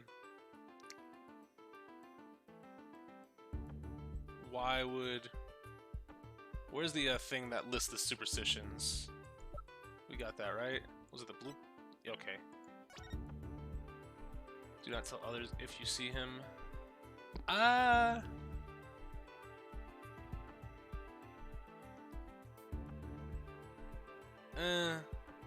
Yeah, so okay, no. You could leave this. You don't have to stay here forever. It's clearly written right here. Ignoring the superstitions will cost you your soul. They're is, however, one way to save it. Your immediate departure from the village. Ah. So according to this, you shouldn't even be here, let alone talking with us. You said you plan on staying right here in Ninetail's Vale. But if you really believed in the superstitions, you would have been long gone by now. I know you've been lying to me. Time to come clean, Mr. Filch. No bracelet needed. Tenmataro sighting. Big updates. You were lying about believing the superstitions, weren't you? Sorry, but I didn't have no choice. So what was the real reason why you couldn't talk about seeing Tenmataro? It's all that pretty boy's fault, Mr. LaBelle, if you know what I mean. He told me not to say a word about seeing Tenmataro. Said if I did, he would do to me what them superstitions said would happen. So it was Mr. LaBelle who muzzled you. Just bought 3 orb packs on Fire Emblem Heroes. Yeah, time for Eurinka? Hey, good luck, brother. Hopefully you get her. She's really good. Take it from me. Why would Mr. LaBelle want to scare you into silence? Mr. LaBelle was trying to protect that little maid gal. It was on account of that rumor. The one about her being possessed. That rumor again. You got her on your ticket? What was her IV? Because if her IV was ass, go ahead and change her out. Or go ahead and summon another one. I guess you really do have to talk to Mayor Tenma about the possession rumor. Ouch. Hey, watch it. Village superstition stolen by Phineas Filch. Minus attack. Same was mine. So I had to go get my summon up. I actually got my... that was the... Because this was the first banner where it was like, hey, if you do 40 summons, you get one for free. I was like, alright, fuck it. Let me go fix my... let me fix my minus attack IV on it real quick. So I just did 40 summons, got my free Rinka, and just merged. I'll be taking this back now. Kinda like family to me. You could have just asked instead of stealing it. Was it all we wanted to ask Mr. Filch? Yeah, I think that was it. Let's go see Mr. Tenmataro one more time. Just thinking about dealing with that yokai again makes me want to say pass. Alright, detention center time.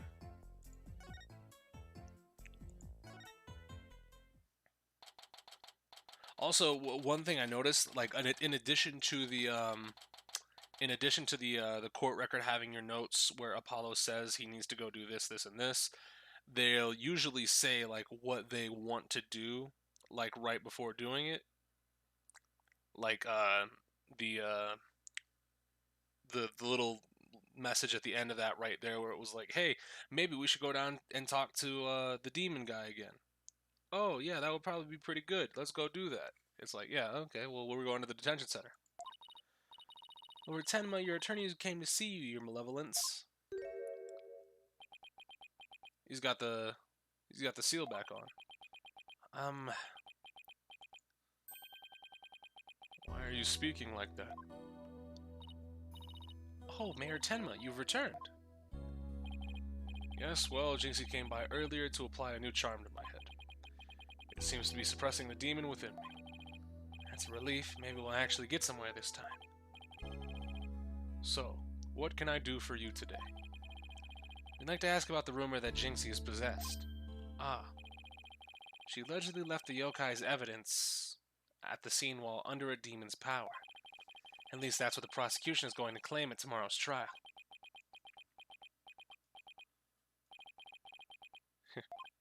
Huh? What? Come on. No matches this wording charm for me. The charm. Tenmataro's back. Those foolish mortals, they shall regret blaming that child for my doings. I blew it. That question brought that yokai back. They probably won't drop the act until Jinxie's name is cleared either. Alright, so. Rumor about Jinxie? Anything? I'd like to ask you about something your aide Florent LaBelle mentioned. Did you know Jinxie is rumored to be possessed? I know not of what you speak. You're not trying to protect Jinxie, are you? What'd you get on the 30th anniversary banner? I got a fucking Azura. Okay, so that banner, that free summon with the lead, that shit was cursed for me. Because I popped open my summon menu and it was like, hey, You have 3 grays and 2 blues. Would you like a Soth? And I was like, no. Just give me whatever blue you're gonna give me. And it gave me Azura. I, Tenmataro, Demon Lord of the Yokai, protect a mere mortal. No affections do I possess for your race of humans. Please, we already proved there was a third party disguised as a yokai at the scene. But if you deny that tomorrow, there will be never a chance to clear Mayor Tenma's name. When I have already told you, I know not of what you speak. I don't think we'll get anything more out of him. It's all over until we can somehow prove that Trixie didn't plant that yokai evidence. Hey, Apollo, I think I've got this one. I think I can prove that she didn't do it. Really? Sure. I should be able to use psychology to explain that whole possession thing. Knock yourself out then. Wow, Athena's really something. Alright, I can really count on her when it counts. I at least wanted Byleth, either one too. I have 2 of each Byleth because I got the I got a male one from getting 3 houses on Switch because I linked my Nintendo account, and they just gave you a free neutral Byleth if you bought the game, which is pretty cool. And then I summoned 1 of each on their initial banners, and then I think I free summoned one. I think I free summoned, yeah, I free summoned the female one. And that's pretty neat. So, tell us the real story. Mayor Tenma, Jinxie isn't possessed. I believe her so-called possession episodes are a form of somnambulism?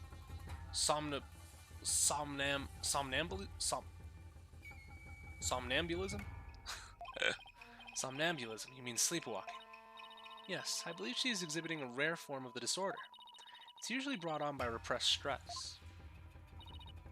Here's the other male for fodder. I've summoned enough Hectors that I've never needed distant counter fodder. I'm probably going to fodder off one of the females just because Fury 4, but I definitely have way too much distant counter fodder. When the child visited last, she did speak of dreading yokai and how they rob her of sleep each night. I knew it. That lack of sleep is causing her to enter an unconscious state. And that means she can't be trying to protect you, at least not on a conscious level. Damn, Chris, can I have 12? I can, if I could trade you. How many? Let me open up my game and tell you exactly how many I have. Where did I put Fire Emblem? There it is. So then, the Tenmataro that was spotted at the manor wasn't Jinxie. Sleepwalking, eh?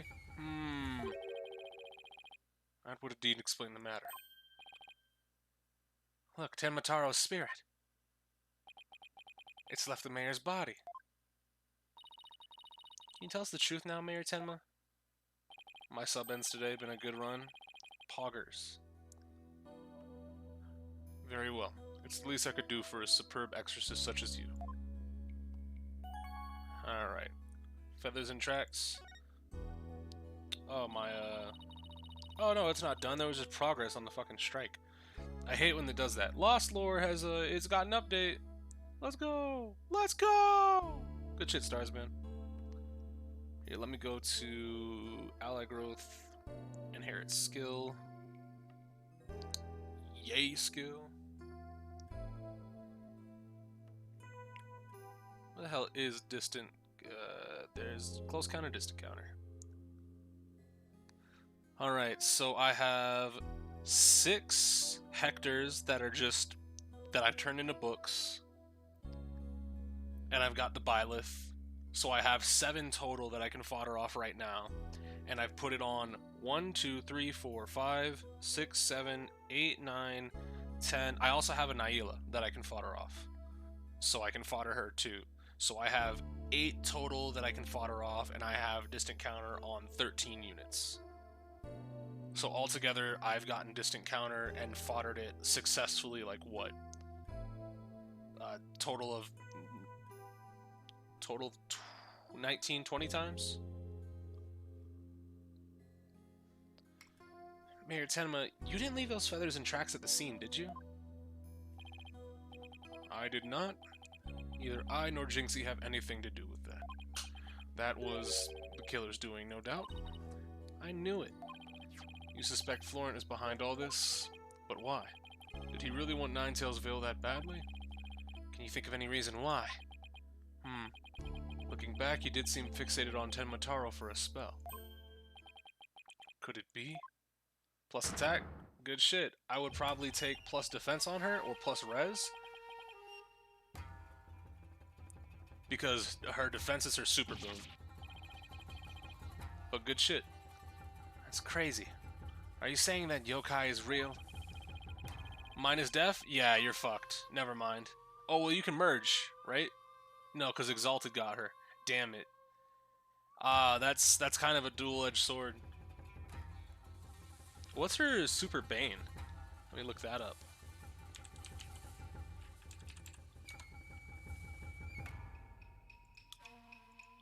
I hate that when I search Ring of Fire Emblem, it actually brings up her fucking wiki page.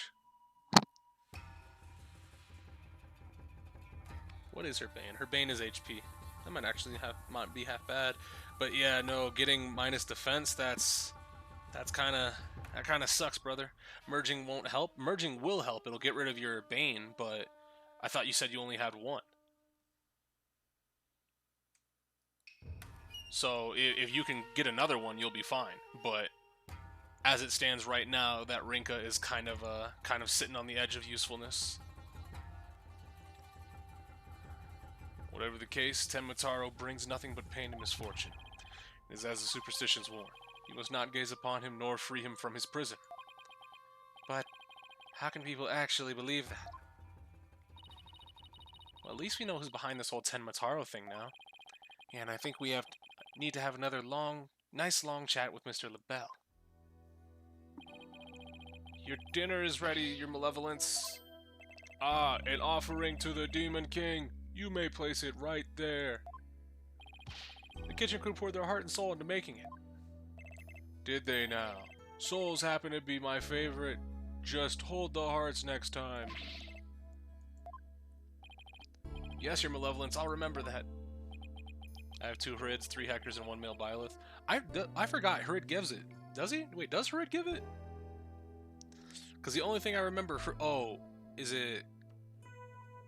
base Harid, right? Because I think I have the... whichever one gives Hone Attack 4. That's the one I have. That's the winter one, right? Or the New Year's one? I think it's a New Year's one. I have every single Hector. I had to summon every single Hector. I cannot tell you how many orbs I poured into trying to get Brave Hector.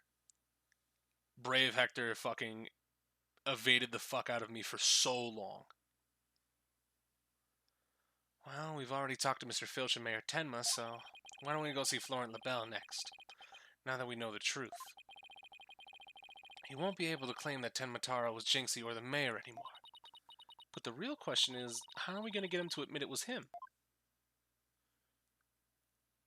Choose Your Legends 2 was insane for me. It would have been insane for me, but it decided, hey, we're going to give you nothing. It actually just fucked me. I remember that banner. I actually summoned a Delphia. I summoned... I can actually tell you exactly what all I summoned if I go by origin, right? Or obtained. Basic sort. Obtained. Let's go. It was back when I summoned the first Ephraim.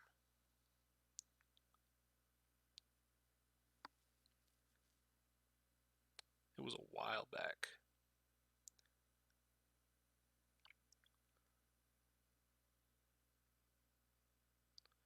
Alright, so I summoned a Delphia, I summoned a Micaiah, I summoned a Brave Lucina, I summoned a...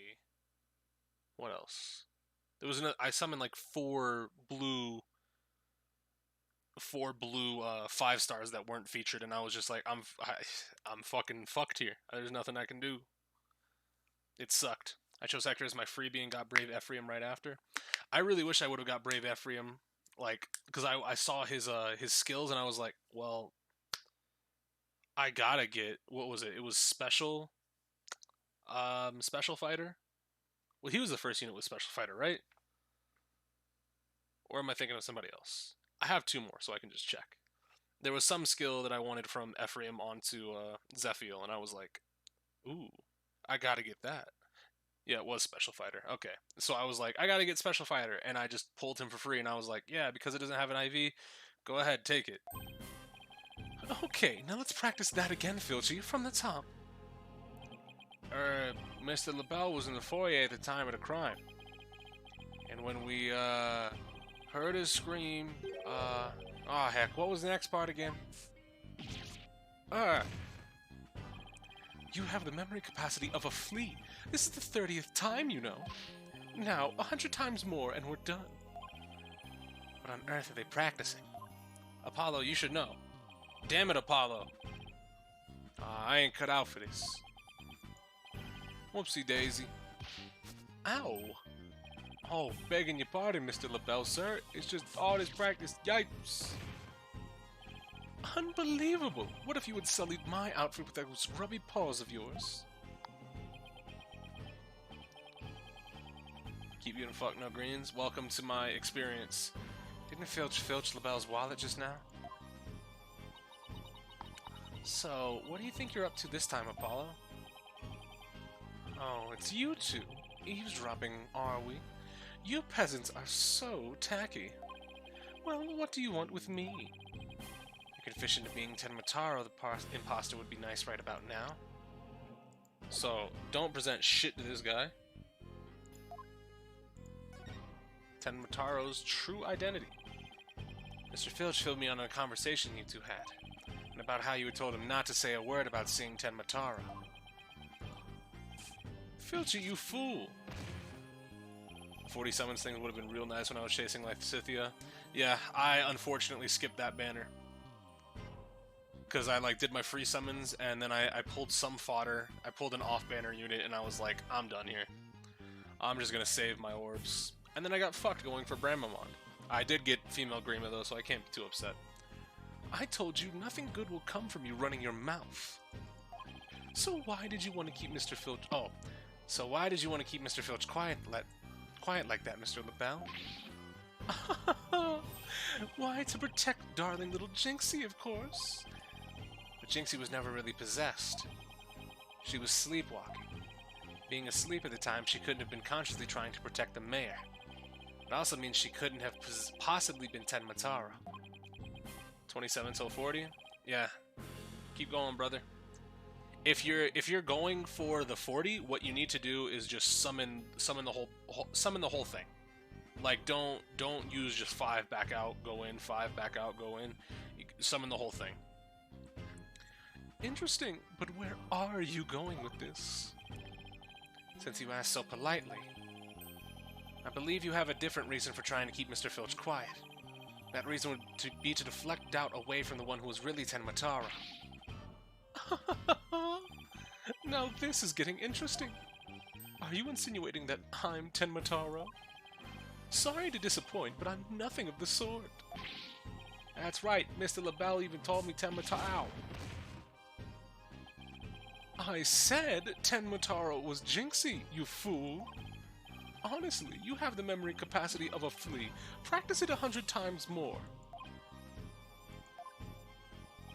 So, have you been called to testify tomorrow?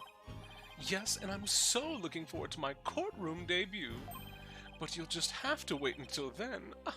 Oh, I'll be waiting, with a special piece of evidence I've been saving just for you. Filchy, wake up, you lazy bones! Huh? What? Was I sleeping? Must have been that sweet cologne of yours, Mr. LaBelle. Made me right sleepy, it did. I understand this day why mobile games don't have trading functions, because it would literally break the economy of the game. Because what would stop me from literally just making up a burner account that's 100% free to play, summoning on the banners that I really want units on, and then just trading whatever I have over to my main account? It would break the economy of the game. Nobody would ever spend money. They would create new accounts and re-roll until they got the thing that they want, and then trade it over to their new or their main account. Oh, I'm begging you, not another lesson. I ain't cut out for this thinking and remembering stuff. Ah! Right up the old schnozola. Keep quiet and do exactly as I say. No, please! Anything but another lesson! There they go. Missed our chance to get the truth out of him. Yeah, but we'll get the proof we need in court tomorrow, one way or another. All that's left now is that lie Jinxie told. We better go clear that up before court tomorrow. You think they're done questioning Jinxie? Maybe. Let's see if she's over on Yokai Lane shopping for more charms. That dude was sweating. Yep. April 18th, rather, not 19th. Yokai Lane. She's lost her fucking shit. No. People do that anyways by selling accounts on eBay or some shit, do they? Hey, lower your voice, Starsman? Okay. She must be possessed or sleepwalking again. Maybe if I speak softly, I won't startle her and get a charm plastered on my forehead. Psst. Jinxie? Huh? Oh, hello, Mr. Demon Lawyer. Ah, my charms must have fallen off again. Whew. Guess I can avoid a charm slap by toning down the cords of steel. Are they done questioning you, Jinxie? Uh-huh, and on the way back I stopped here to buy a new charm that was just released. Yeah, which one? The one with the nine-tailed fox and 10 Mataro. It shows them dancing together. Really, two bitter rivals dancing together. Uh-huh. It's a charm for rebuilding burnt bridges. Oh. Gotta go for your round 2 then. Alright, for the municipal merger issue. No, it's for the demon lawyer and the insomniac prosecutor. It'll stop you two from fighting like you did in court this morning. We weren't fighting, it was just a spirited debate. It's what we... No fighting. Charm slapped again. Apollo, if you're done playing around, let's find out what she was lying about. It's bracelet time! Alright, what do you remember? Jinxie, it seems like you're starting to remember things. You already said the feathers and tracks weren't there when you discovered the crime. Have you remembered anything else that seems important? Like what? Tell us what you saw that day. Maybe you'll remember something else this time. Eek. No, not again, please. When I opened the door, Papa and the Alderman QB were collapsed in the Fox Chamber. That's when Papa told me to call an ambulance and the police. That's all he said before he passed out in the chair. Bracelet time. I knew it. She's holding something back. What's up, Gallus? Yeah. That's all he said. Oh, this hand was shaking. Let's start it. I better stop before I pull an eye ligament.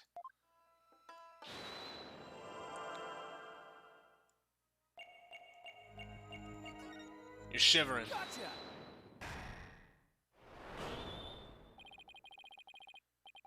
You were very nervous when you said it. That's all he said, weren't you? I know because I saw your fingers move as if you were going to slap someone with a charm. Huh? Listen to me, Jinxie. This is very important. Did Mayor Tenma say anything else to you? It was nothing. He was just talking in his sleep. Talking in his sleep? So you admit that he did say something else? Shattered. How could you tell? Only a demon could have such powers. I'm just good at playing poker. You're going in? Damn. Everybody, I wish I had more gacha funds right now. Twitch Bucks, where are you? Like I said, he was just talking in his sleep. I mean, why else would Papa say something like that? Could you be a little bit more specific? Before he fainted, he said, "Forgive me, Jinxie. I killed Alderman QB." He said, what? The mayor actually confessed to the crime? But he didn't mean it. He couldn't possibly know what he was saying. He was probably possessed, or maybe he was in the middle of a nightmare. A nightmare? No, this is a nightmare. This is one statement I wish I'd never heard.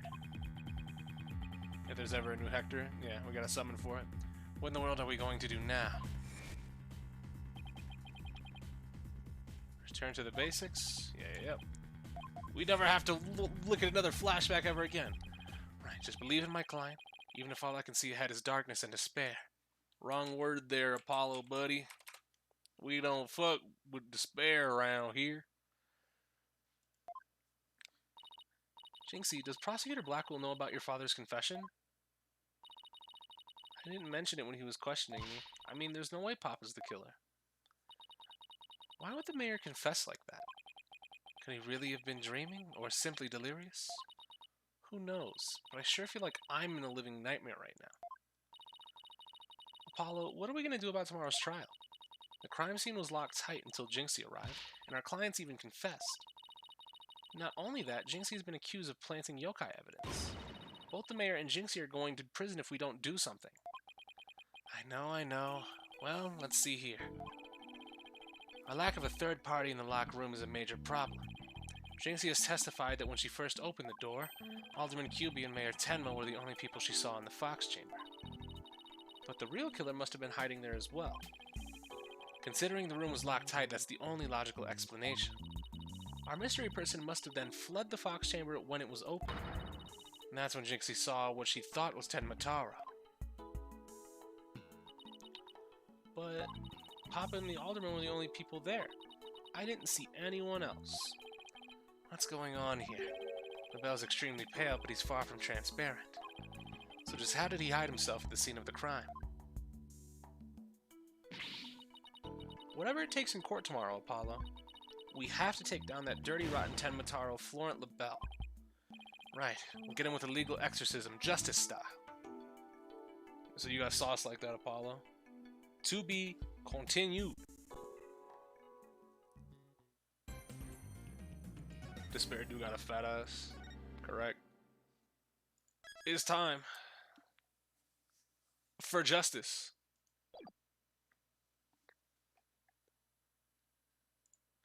Can't wait for this slowdown on entering the fucking courtroom, though. April 19th, 9:30 a.m. District Court, courtroom number 4. Yeah! Give me them frames. All rise. Court is back in session for the trial of Damien Tenma. Apollo Justice Defense Team Leader is ready, Your Honor. Athena Sykes, Assistant Defender, is ready too, Your Honor. Je suis prêt. As chipper as ever, I see, and in French no less. And the prosecution, they rechained him. Don't tell me he's gonna break his handcuffs every single case. Or every single trial, because that's gonna suck. Very well then. By the way, I asked Detective Fulbright to provide sturdier shackles today. There will be no more of your funny business this time, Prosecutor Blackwell. Now, your opening statement, if you would. I believe it's standard procedure for the prosecution to handle it. Looks like the judge is really bringing it in today. Probably realized how Blackwell played him. That was one mean game of Simon Says. Is that why they just named him Simon? Is his name Simon literally just for Simon Says joke? Yeah, His Honor had to fight to defend his honor today. Your baldness. It's plain to see that you always dreamed of delivering an epic opening statement. I have? I don't know if I'd say that. Why, of course you have. I saw it in your eyes the last time you gave your opening statement. That was the look of one who yearns deeply for the thrill of an epic opening statement. For decades now, you've been watching opening statements from your bench. They were the crown jewels of the court.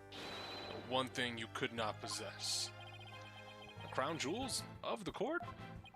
Now, at long last, they are within your grasp. How could you possibly refuse? Oh, but so you don't mind if I do it then? I'll make a special exception, just this once. Here we go again. Yep, more of Blackwell's mind games. Well, in that case, I think I might go ahead and make the opening statement myself. In yesterday's session, we learned that the shocking truth that the victim, Alderman Rex Kyubi, was the Amazing Ninetales. We also learned that the Amazing Ninetales was a key figure in the yokai craze and anti-merger protests. It was further revealed that upon learning Rex Cuby's secret identity, Mayor Damien Tenma murdered him. The fact that the crime took place in a tightly locked room was also brought to light, and the only people in that tightly locked room at the time were the defendant and the victim. The defense proposed the existence of a hypothetical third party, but further investigation revealed no proof of a third party who would escape the room. Ergo, we must conclude that the evidence against the defendant is, well, conclusive. Eek! Did I say something wrong? That was quite astonishing. You've truly outdone yourself this time. Oh, one more thing to boast about to my grandchild. Well, this was not an unexpected turn of events. Now then, it seems the prosecution has called a new witness to testify. Inexplicable yokai evidence left at the scene of the crime. Well, does that not demand some sort of explanation? The feathers and tracks? Weren't those left by the mayor while he was possessed? That was but an act to protect his daughter. Oh, yes, of course. I had suspected as much. Wait, did he actually believe the mayor's award-winning performance? His daughter was the one who planted the yokai evidence. Ergo, the true identity of the yokai in the manor was the manor's maid, Jinxie Tenma. Objection! Shit on him. The prosecution is engaging in mere conjecture. Would you care for some witness testimony, then?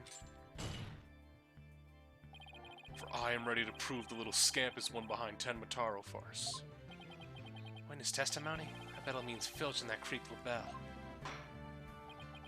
Very well, then. Bailiff, would you please bring in the first witness? Perfect. Mr. Filch, you made quite the hasty exit yesterday. See that it doesn't happen again today. Been known for my hasty retreat since I was a kid, bit of a trademark of mine. Indeed, you managed to give a total of 5 bailiffs the slip. Like those amateurs could ever nab me. Yipes. Just know that Blackwell's about to be slandered on my Photoshop client. Perfect. I was going to do it myself. I had the perfect picture. Well, I'll make one myself. We'll see what you're going to do, and then I'll do my own. Perhaps we should shackle you by the neck. That would keep you in place. Yipes. No, please. I'm liable to rip my own head off if I start running. So don't fucking run. Your statement. Now. Yes, sir. Mr. Blackhead, sir. Maybe a hasty retreat, but there's no escaping Prosecutor Blackwell. And Blackwell doesn't strike me as the give-up easy type. Now then, Mr. Filch, your testimony, please. Specifically, the true nature of the yokai you saw in the manor shortly after the crime. Witness testimony slowdown? Oh no, that's right, we only get it on jury shots of the full courthouse. The yokai is Jinxie. Tenma Taro is really that little maid gal, ain't no doubt about it. I got back from morning shift and saw Ben's love letter about him, and the servant decided enough was enough. Poggers. I'm gonna be using artwork. I mean, Tenma Taro I saw was just a little thing about her size. The little runt had a big old staff. I seen it when she came into the foyer, but she stole it from the Forbidden Chamber after stumbling on the crime scene. She couldn't have gotten into the crime scene because she didn't have the key. She was gonna use it to wallop me on the account of my fierce reputation. I just know it. So, Tenma Taro was short in stature. And that's because it was Miss Jinxie Tenma all along? You betcha. Besides, all the rest of the men were way taller than her. Feigning height is but an easy thing. But a big ox like the defendant could never pass for short. What if the Tenma Taro impersonator was walking on their knees? Weren't no knee walking. I seen it myself. Then perhaps that yokai really was Miss Tenma after all. It's literally just he said, she said at this point. We don't have the fucker on camera. All monsters are not but tricks, either of the mind or the cheap parlor variety. So you're saying she created an illusion like one of those magical eye things? Precisely. Human senses are easily deceived. Take the fellow in the cell next to me.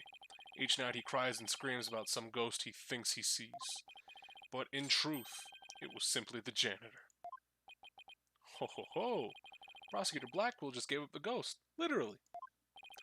The janitor's deathly complexion, and all-white attire are no doubt partially to blame.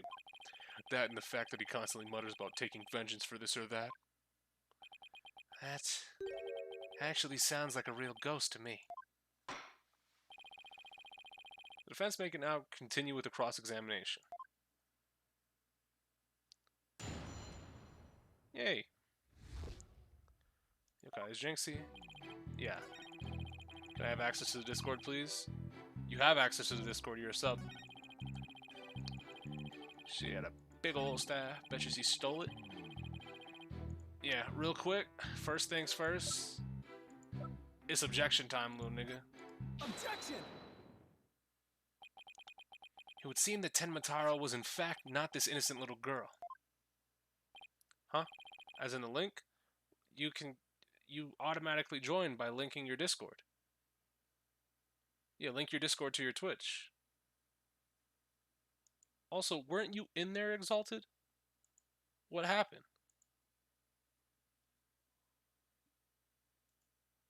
Actually, what happened to you?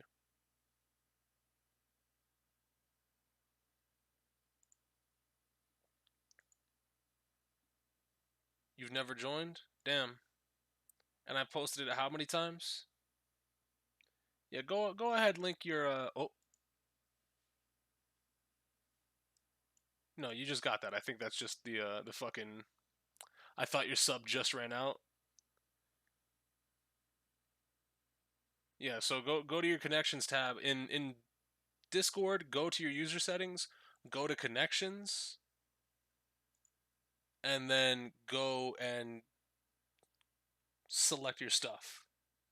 Right? Wait, turn off the streamer mode. What the fuck?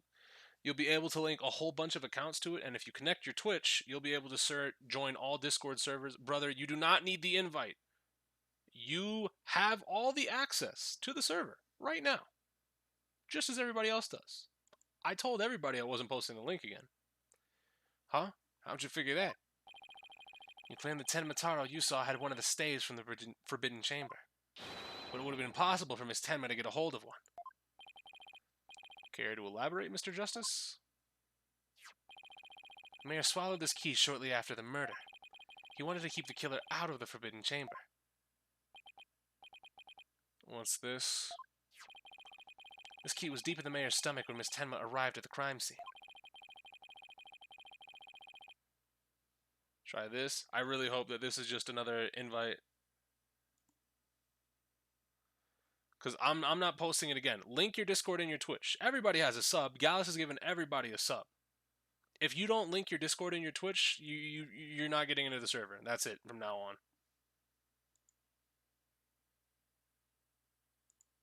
Let me go ahead and change some rules to reflect that.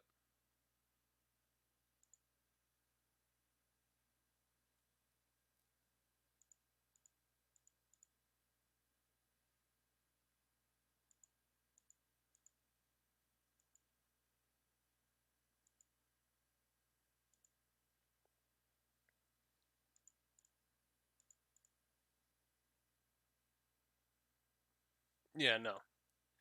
If you're not linking your shit, you're just not getting in again. That's how it's gonna be. I'm tired of people asking. So you see, it would have been impossible for her to get into the Forbidden Chamber. In short, the Tenmataro seen holding that staff could not have been Jinxie Tenma.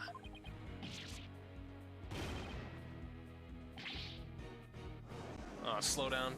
Perfect. I'm sorry. I don't know why you just didn't listen to me the first time I said it, Exalted. You literally could have just followed everything we told you to do. Next time, just listen. But then who does the defense believe was impersonating Tenmataro? Our Tenmataro impersonator is none other than Mayor Tenma's... Oh. Shut down before I could say it. Such accusations beg evidence. Aside from his ghastly appearance, can you prove he is the yokai we seek?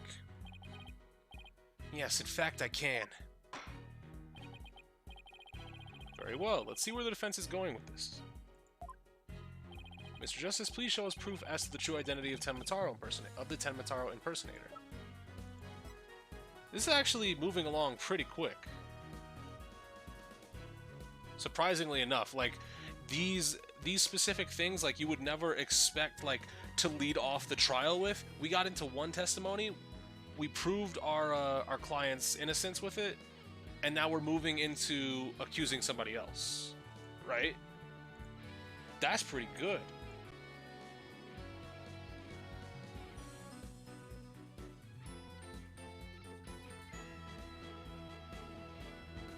But yeah, there's no real like bad pacing to this second part of the trial as far. I hope there isn't later, but hey, I'll take this. Take that. We found this hand cream in the Forbidden Chamber. We know that whoever was Tenmataro took one of the staves out of there. In short, I believe whoever this hand cream belongs to is the yokai impersonator we're looking for. But Mr. Justice, how do you propose the identity of the hand cream's owner? I'm glad you asked, Your Honor. The defense requests a fingerprint analysis on this piece of evidence. It might tell us who it belongs to. Interesting. So you expect to find the yokai's prints on there? Very well. I hereby call a short recess while we wait for the fingerprint results. No need for that, your baldness. We have the prints of everyone at the manor that day. You call on Prosecutor Blackwell? Could anyone be more whipped? Fulbright, analyze this for prints. You have 3 minutes. Your wish is my command. Very well then. I guess we'll just wait right here. It would seem the fingerprint analysis is complete. What do the results show? What in the world? They're Florent Labelle's prints, aren't they? This is absurd. Prosecutor Blackwell, I'm not going to like this, am I? Don't tell me they're Tenmataro's prints. Fingerprint analysis has revealed that the prints belong to Filch.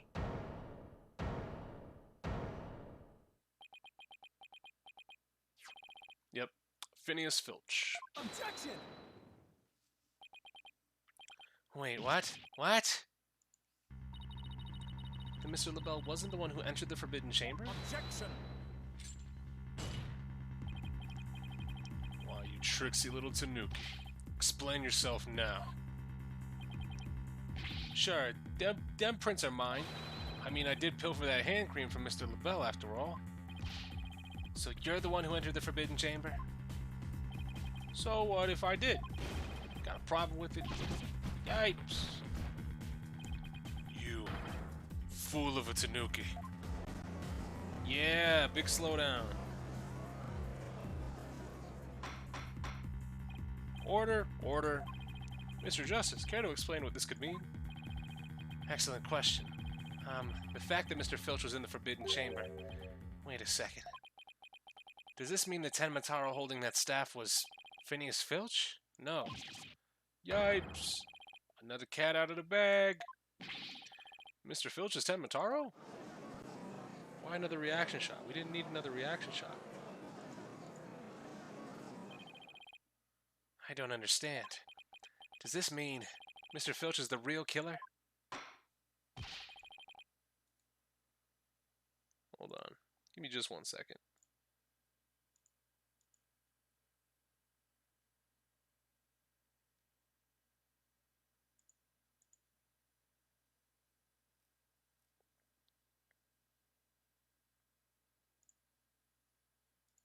Doing server maintenance while I'm actually doing fucking gameplay.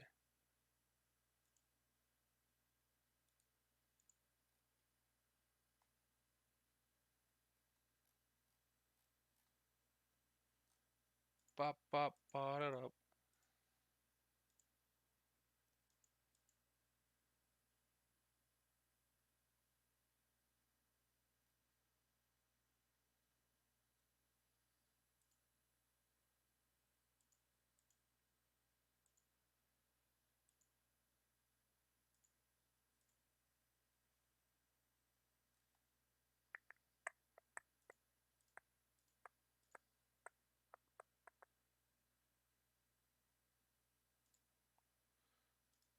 Alright, there we go.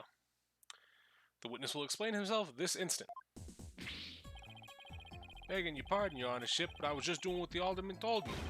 He wanted me to be the Tenmataro in the village exorcism ritual. Oh, you mean that event at the Ninetails Veil Festival? So that was you inside the Tenmataro costume. Yep, and after the event, I went to watch that pro wrestling program. But it bored me to tears on account of the wrestlers being complete jobbers. Monday Night Raw, type beat. So, he didn't actually watch the entire wrestling match. That's when I looked at the Tenmataro costume and got a great idea. Nobody can tell it's me while I'm wearing it. And cause of them superstitions, no matter what I do, the villagers won't say a word. In other words, you use the superstitions to effectively render yourself invisible. I got another Rinka and then a Lewin before it hit 40? Hell yeah. So, what does Lewin have? Lewin doesn't have no, Lewin does have special spiral, right? So good shit. Really good shit. Should I get a third Rinka? Unless you really want to put distant foil on something, then you should, but if you don't really care about distant foil, then you're good with one merge. Why did you want to enter the Forbidden Chamber in the first place? Because of the treasure there. Thought that was my big chance to sneak on in and nab it. Treasure? You knew there was no treasure there. You thought your granddad took it. Yeah. He went in there not knowing his grandfather had already pilfered it? Guess that's one tale that didn't get passed down from grandpappy to grandson. Wait, how exactly did you get into the Forbidden Chamber? There was a meeting in the Fox Chamber that day. Plus, the mayor swallowed the only key that could open the Forbidden Chamber's door. You couldn't have possibly gotten in. I could through the air vent in the foyer. The vents left of the alderman's picture. I went on in and made a nice little hole. Use that to get into the air duct that leads to the Forbidden Chamber, I did. You what? But how's that even possible? Wait a sec. Remember that air vent in the Forbidden Chamber? So Mr. Filch found a way to get into that air duct. And that's how we got from the foyer vent into the Forbidden Chamber vent? So Tenmataro is nothing more than a cat burglar, or rather a Tanuki burglar. And we're back to being without anyone to charge for the alderman's murder. Looks like our so-called yokai is nothing more than one big troublemaker. Tell me, Mr. Filch, what did you do after fleeing the foyer? I got out of that costume right quick. Would have caused trouble at that point. And where's that costume now? Yeah, once you hit, it's literally just a one-time deal. You hit 40, you pick your hero that you want, and then you're done. Heck if I know, and it ain't my fault if you never find it. The police searched every nook and cranny. No yokai costume was left in that manor. What if it was tossed outside the manor? Ah! No way. But maybe, just maybe. The defense seems to have hit upon an idea. Well, go on, Mr. Justice. Okay, here's what I think. Mr. Filch, did you get rid of the costume here? The bigger window? Take that! Did you toss it out the window? Because that would certainly explain why it didn't turn up inside the manor. You think I tossed it out the window? That costume cost me a pretty penny. So why would I go and do something like that? I can think of a few reasons. Any bright ideas, Apollo? Well, assuming the costume really was tossed out from the window, then the next question would be, what happened to it after that? And if I'm right, I might have just the thing to prove what happened to it. Phineas Filch, I have just the evidence for you. You do? This evidence proves you got rid of your Tenmataro costume through the window. Take that! Ah, that's Tenmataro flying through the sky? And just how does that prove Mr. Filch threw his costume out the window? It's quite simple. That's not Tenmataro in the photo. It's the costume Mr. Filch threw out. I won't disclose how much money I just spent for Rinka, but I would say it was worth. I mean, you got her. And you also got her with a good IV spread now. Now that you got rid of her bait. Big yawn. Aw, that's crazy talk. You ain't serious, are you? There's a steep cliff right outside the foyer window, meaning the manor is pretty high up. The costume flew through the air after it was tossed out. That's when the photo was taken. In other words, the photo of Tenma Taro really was a flight of fancy. What? Yep, gotcha. Oh, not the slowdown, please, anything but the slowdown. Oh my, so there never really was a yokai. I can't keep any of them cats bagged. Can I still file a claim for the lost costume? This more than proves the defense's position. Jinxie Tenma had nothing to do with staging the yokai sighting. Care to raise any objections, Prosecutor Blackwell? Stay silent. None whatsoever. I'll deal with that Trixie Tanuki after I dealt with this case. They all of a sudden really like saying flight of fancy. Well, it's the title of the newspaper article.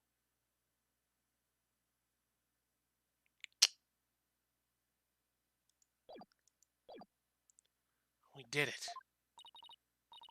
Good going. Now all we have to do is make Florent LaBelle take the stand. Objection! Sheathing the sword a bit early, are we not? Huh? Nothing has been proven beyond a doubt. Take this tricksy little Tanuki for instance. How do you suppose he was able to exit the Forbidden Chamber? Probably the same way he got in, through the chamber's air vent. And what are the feathers and tracks at the scene of the crime? They would suggest that the Tanuki exited through the chamber door, not the air vent. Objection! Slam.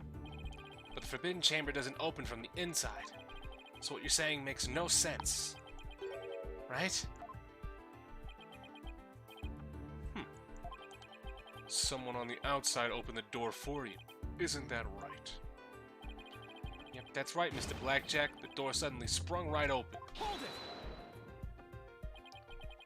Sprung right open? Who was on the other side?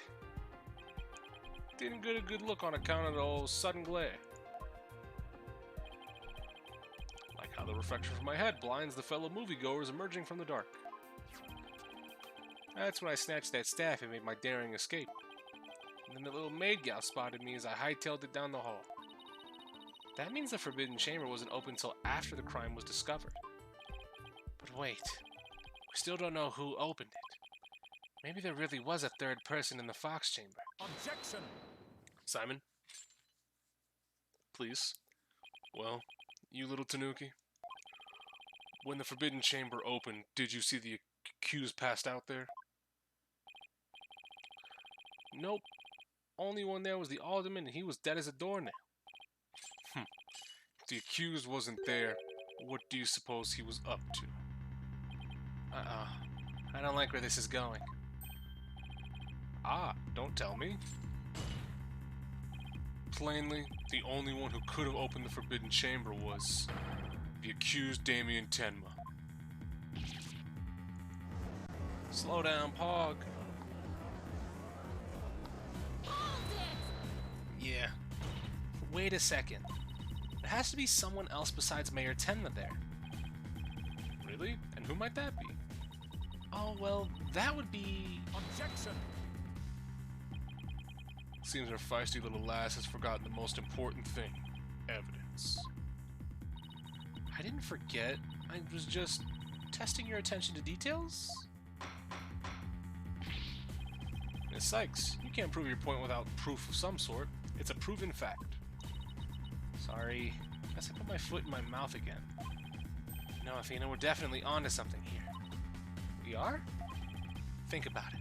If Filch was stuck inside the Forbidden Chamber, one of the alibis we heard no longer hold any water.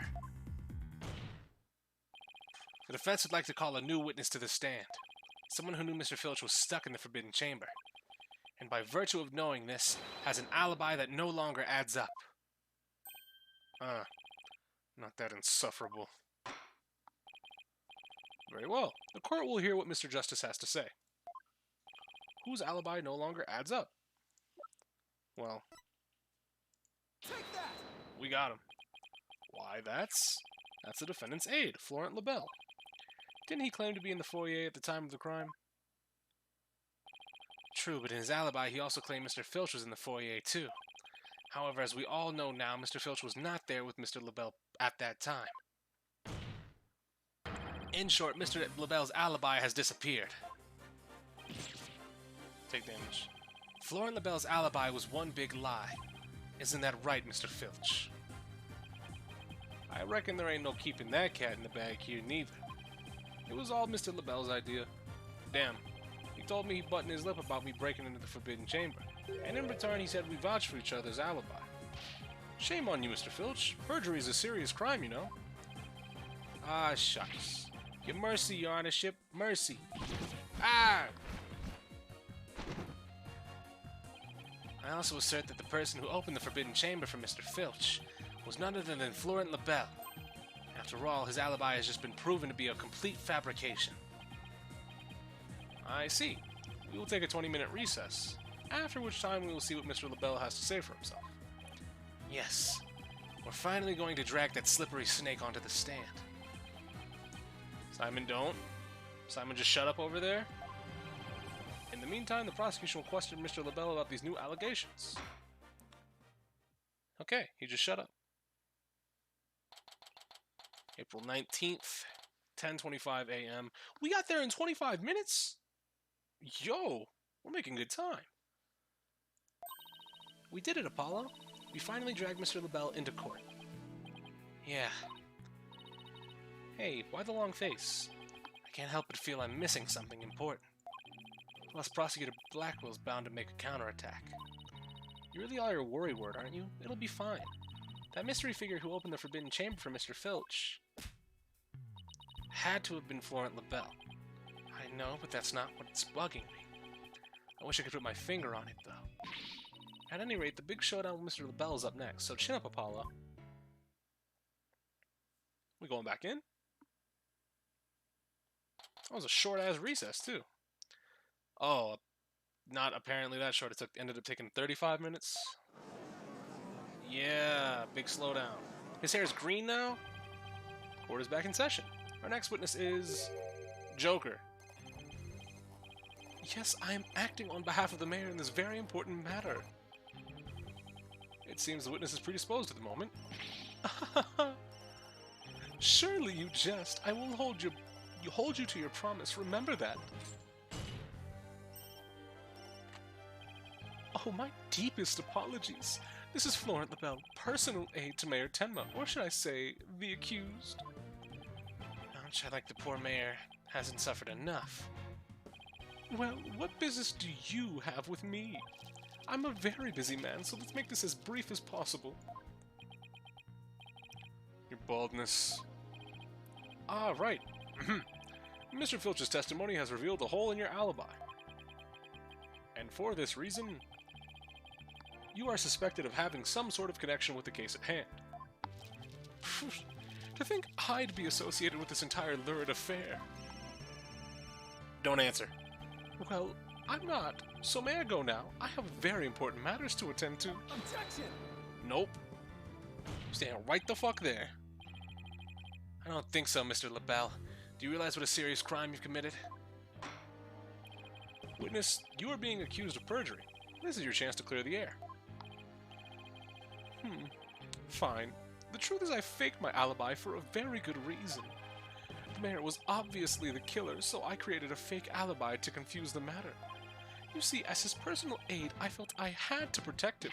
Sorry. You think this is funny? Without your alibi, you're a suspect too. What were you really doing at the time of the crime? Peasant, how dare you accuse me, one of the beautiful people, of being... Objection! Shut him up. Stop stalling and tell the court what you were really doing at the time. Silence! Simon, please.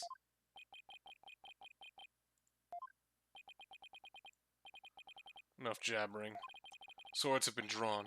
Time for talk has passed. Swords? What swords? This is a duel to the death. The fate of the accused rests in our hands. Begone, ye of cowardly heart. The battlefield hath no place for thee. Yeah? Edgelord. This is the one y'all fuck with? That's him, right?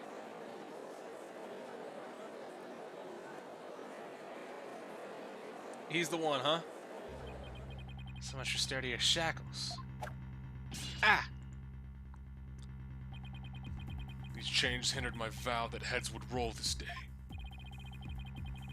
This gives keeping your head on in court a whole new meaning. Will the witness please deliver the accused death knell?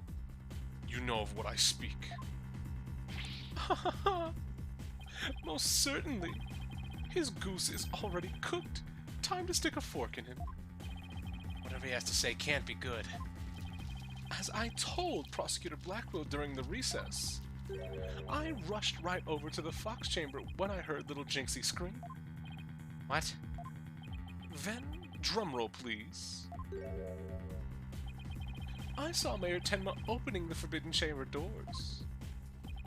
But there you have it.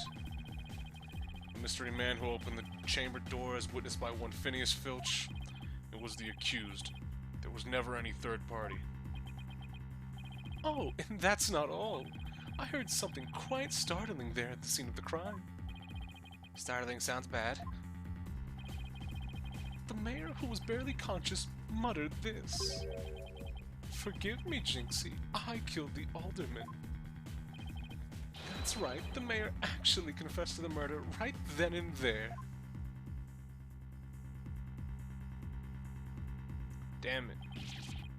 He confessed. No, not to slow down. Damn it. Y'all really gonna listen to Joker? That's crazy. Yeah, back to normal speed. Order in the court. This is quite conclusive testimony if it stands. Just so. And quite astonishing, I might add. I only learned of this fact during the recess. I just love surprises, don't you? That's why I saved the best for last. Consider it a gift from me to you. No way. I don't believe Mr. LaBelle heard the mayor confess. But is this really true? Did Mayor Tenma really confess? It is indeed. During that last recess, I confirmed it with the mayor's daughter. It would seem Mayor Tenma actually did confess. That testimony is quite favorable to the prosecution's. This is LaBelle. Yes, I called early about the party reservations. That's right, and I'll be calling my little shindig Mayor Tenma's conviction gala. A splendid time is guaranteed for all but the mayor and his defense. Well, it seems our witness is a very busy man, so let's get right to his testimony. Mr. LaBelle, please tell us what you saw when you came upon the crime scene. Alright. What LaBelle saw. I was in the hallway, hiding in the shadows. That's when I heard the confession. Upon learning her father's crime, little Jinxie fled without ever noticing me. Immediately after that, the mayor came to, stood up, and opened the Forbidden Chamber. As I ran in terror, the demon emerged from his prison. In shock, I fled down the hallway to my right, the one with the phone at the end. But that's where Jinxie ran. I must say this is a shocking revelation, quite unexpected. To think the defendant actually confessed to then and there to his crime. Perhaps the guilt was just too much to bear, so he confided in his daughter. You do realize you should not have withheld such crucial testimony from the court. Once again, sorry. It's just I feared being accused if I mentioned coming upon that most unpleasant scene. Why did the mayor's confession have to be brought up by this guy? Better do something before the judge declares the mayor guilty. As a death row inmate once told me in years gone by, there is a time to fight and a time to yield. A time to live and a time to die. He's laying it on real thick now. The defense may now cross-examine the witness. Neat. So, talk to me about it. Talk to me about what you saw. Because I think you going down the hallway is a little bit capped. Because you would have ran into her.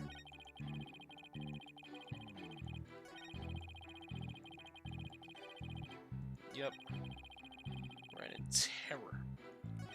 Yeah, no, sure, buddy. How about you just go ahead and shut that bullshit up, Chief? Slam. Florent LaBelle, you're lying about having witnessed these events from the hallway.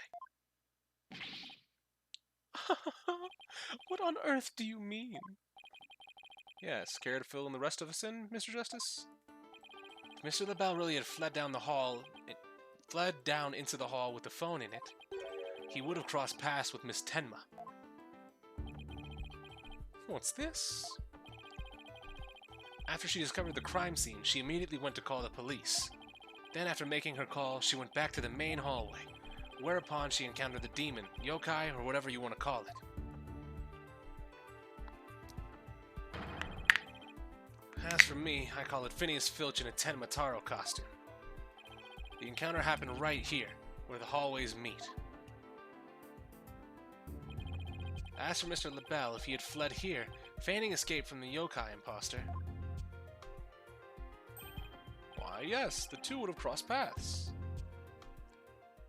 Right, except Miss Tenma told us there was no one else in the hall. In short, Miss Tenma did not see you in the hall because you were never really there. Ah, my eyes, my beautiful eyes. It's a fabulous scent now, is it? But, Mr. Justice, the witness also stated that he heard the mayor confess. If he was lying about hearing the confession from the hall, then where was he when he heard it? Inside the Fox Chamber, where else? But isn't that within the very crime scene? It is, Your Honor, and that means he's not really a witness. Rather, he's the third party I've been alleging to this whole time. What? You think I'm the killer? How dare you? Silence. Foolish fop. A true man knows when he is beaten. Shield of lies comes to naught before a foe with the sword of truth. Wait, like, this is y'all's man? Like, at least when Godot was giving his hypotheticals and his analogies, like, it wasn't edgy. This guy's just a fucking edgelord. Prosecutor Blackwell, what are you? I thought we were on the same side. You are mistaken. There are no sides here, save for my cold, steely edge of judgment. You are alone upon this battlefield, with naught but your lies and sickly sweet perfume. Wow, what just happened? Blackwell's really tearing into him. You heard the mayor's confession from the inside, did you not, you deviant dandy? For the sole location from which you could have seen and heard the mayor and the Tanuki, without either of them noticing, you was right there in the chamber? Yeah, typos. Godot was minor edgy, though. Godot wasn't hyper edgy. Oh my, so that's how it's going to be. Fine, I'll come clean then. Seriously? You admit to being in there in the Fox Chamber? I do. I did enter the room after the murder. But I was afraid of being falsely accused, so I lied about it. I feel terrible about lying like that, but it's verbal cologne that I use to protect myself. You better explain yourself, Mr. LaBelle. Yes, of course. I was just about to get to that. The witness is skating on thin ice. I'll remind you that perjury is a very serious crime. Godot at least switched it up a bit. Yeah, he would still joke, and he would still smile, and he would still say, you know, some funny things. Like, a lot of his metaphors were just, like, all over the place. Like, even if they were relevant, none of them were hyper edgy. This guy was talking about bearing the truth, or the blade of truth, and cutting down somebody's lies. Like, what? Like, what? Alright, more witness testimony. In the Fox Chamber. did enter the Fox Chamber after the murder, but I didn't enter until after Jinxie had heard the confession and left. I heard the mayor groan and hid behind the folding screen there. What I saw there up close was absolutely horrifying. So you see, I was there, but merely watching from behind the screen. So what was horrifying after he was dead?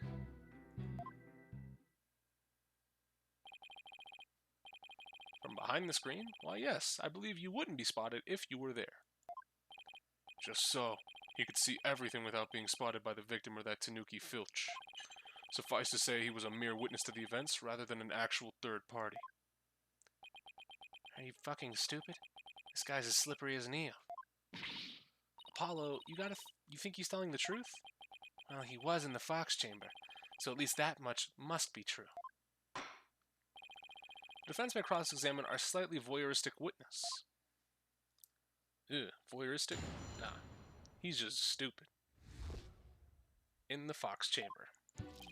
Did enter the chamber, yeah. What you saw there was absolutely horrifying. Talk to me about it. What was horrifying? Could you describe the crime scene in a bit more detail? And what exactly would you like details about?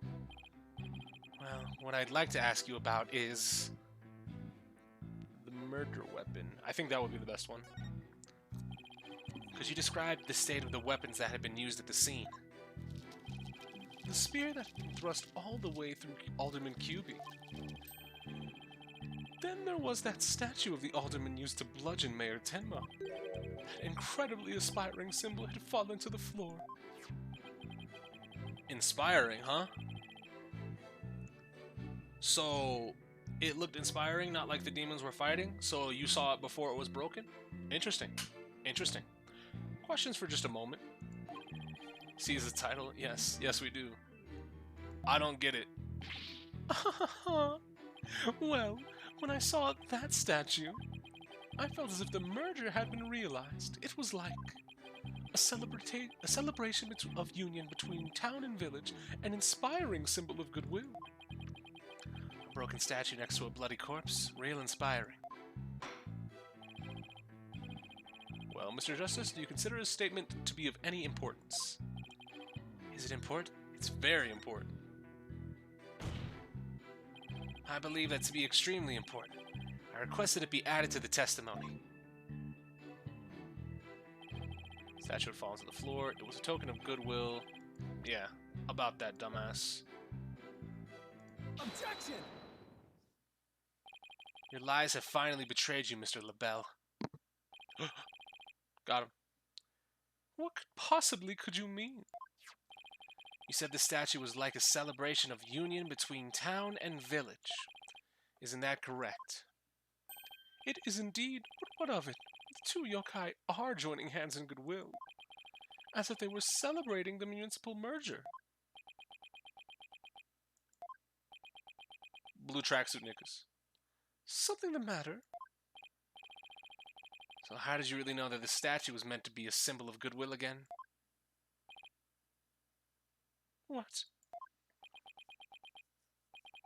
Justice, explain yourself, and make it quick. The statue was meant to symbolize goodwill in its original form, but that was a secret. A secret? Whatever do you mean? I don't like how 90% of the time when the game asks you if something is important, it always is. Well, I mean, I assume that's because I'm selecting the right things, right? I assume that if you press on certain other lines, it'll say, is this important? Do you want this added to the testimony? It'll say, yeah, we'll add it to the testimony or it'll take damage.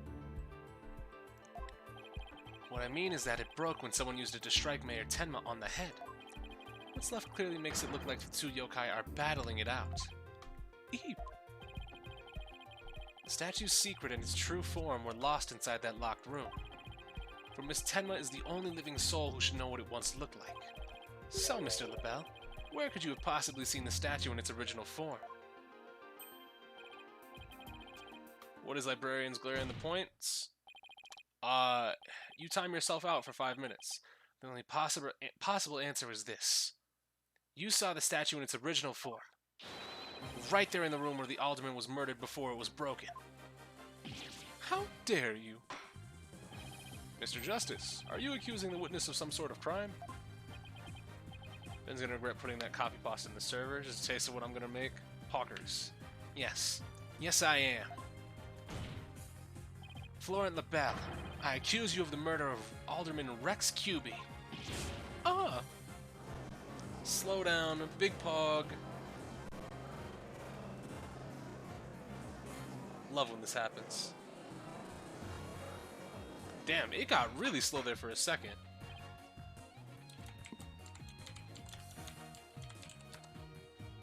Yeah. If it always furthered the story, then people wouldn't have been able to soft lock themselves. Okay. Yeah. Nostalgia's got a point. Mr. LaBelle, you've been accused of murder. Do you have anything to say in your defense? How could you possibly accuse me, the embodiment of beauty? Way to go, Apollo. This is the conclusive evidence we needed. Magnifico. We've got you now.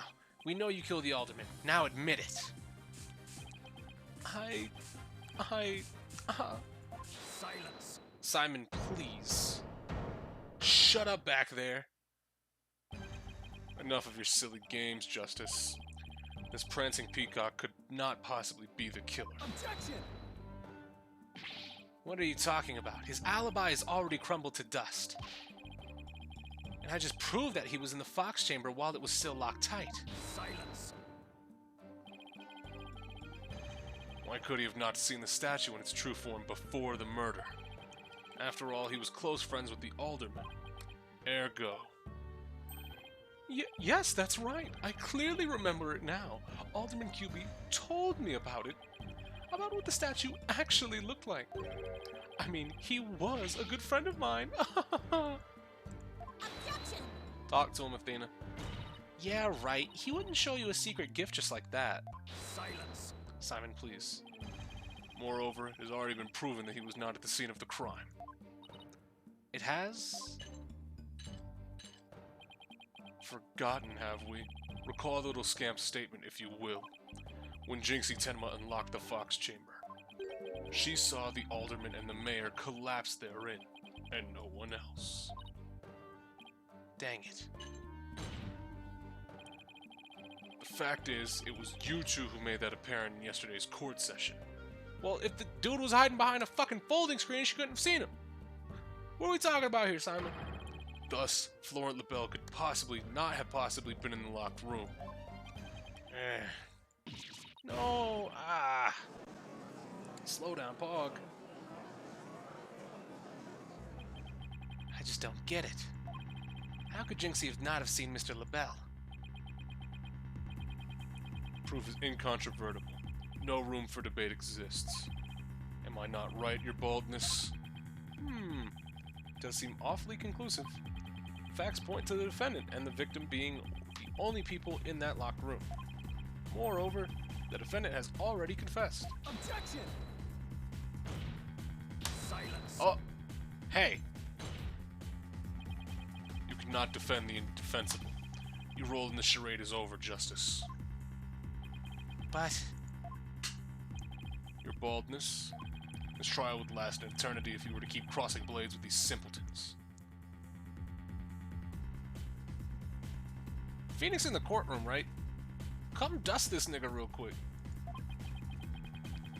You know why I like Simon? Because he has a hawk literally named Hawk in Japanese. Yeah, anybody could have gotten that, though. That's not an interesting quirk of his character. He just has a hawk. Is that the only reason why you like Simon? It's high time you brought down the hammer of justice. Point well made. I believe it's time to declare a verdict. Somebody start shouting right now. The court finds the defendant, Damien Tenma. Hold it. Oh. It would seem that my time is at hand. Mayor Tenma? Counselor, there is a matter to which I must testify. I recall it now only for your good graces. Counselor? Alright, he must mean me. Has he finally remembered what happened before that blow to his head? Bailiff, don't just stand there. Seize him. It's no good. I can't restrain him. Know me and despair. For I am Temotaro, demon lord of the yokai. Why is this the voice you gave him? Because it's very clear that he's joking around. That he's fucking capping. Mr. Justice, do something. Since when am I responsible for court security? Apollo, this is our chance. We might get some new information out of him. Slam. Your Honor, seeing as our client has something new to say, I believe due process demands that we hear him out, even if he is a yokai. When you put it that way. Still, I believe testimony by a yokai is unprecedented in the legal world. Unprecedented in absurdity, more like. Bro, you have a whole hawk in the courtroom. Shut up about absurdity. Alright then, Mr. Damien Tenma, or should I say Mr. Tenmataro? Your testimony, please. I shall now speak of recollections most real, courtesy of my host, Damien Tenma. Heed these words, mortals, for hear them but once you shall.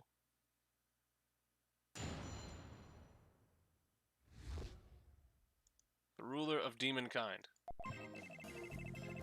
Barely conscious was Damien there amid the darkness. Suddenly two yokai did appear. On one side, Tenmataro, ruler of demonkind, and on the other, my mortal enemy, the nine-tailed fox. What? What?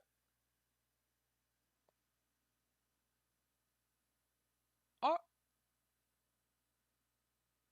That testimony sucked.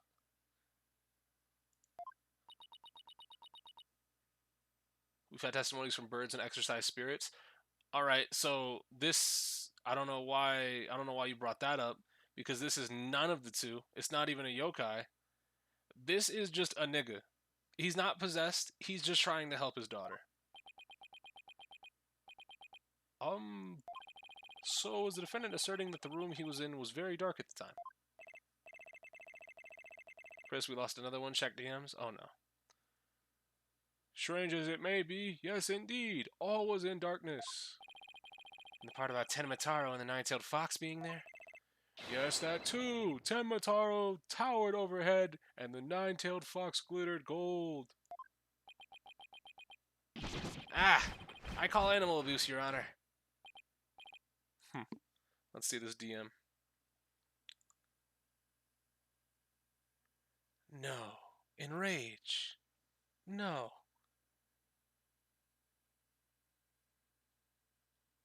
Wait, hold on. Enrage? Black Quill over Godot? Nah, come back here. Get the fuck back here.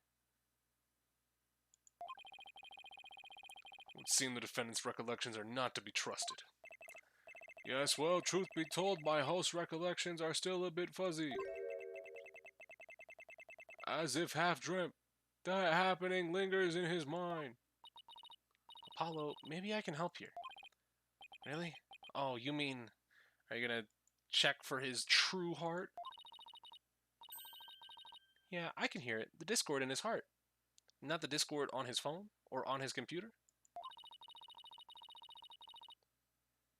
I sense an unusual emotion in the mayor's memory of the event. Okay, I just hope our findings don't come back to haunt us. Again. To be fair, we aren't even halfway through the game yet. Yeah? And Black Quill sucks? I'm telling you, there is no saving this character from me.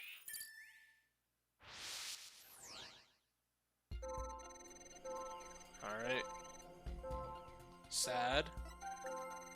Suddenly two yokai did appear. Surprise. That makes sense. On one side, Tenmataro. Right. Surprised that Tenmataro was there, but okay. That makes sense. And the other, my mortal enemy. The nine-tailed... Wait, why are you happy about your mortal enemy being there? Got it. When the nine-tailed fox appeared, you not only experienced shock and sadness, but also something like joy as well. Whale? Well? Whale? Joy? Perhaps it was joy at the light coming to my eyes at long last. A long and terrible creaking did pierce the silence. And then there was light. On reflection, it was a door that did produce that infernal racket. A creaking door? Oh, you must be talking about the Forbidden Chamber door. It does make a lot of noise. Whale? Yeah, no, I just fucked up saying whale. Don't flame me. Please do not flame me. So this means the Forbidden Chamber really was open. But what about the sudden light he described? I think I know. He mentioned darkness and Tenmataro towering overhead. Maybe the mayor wasn't really in the Fox Chamber at the time of the crime. Mr. Mayor, did the darkness that you were in happen to be here? I mean, could have been in the chamber itself. Could have just been dark as fuck in there.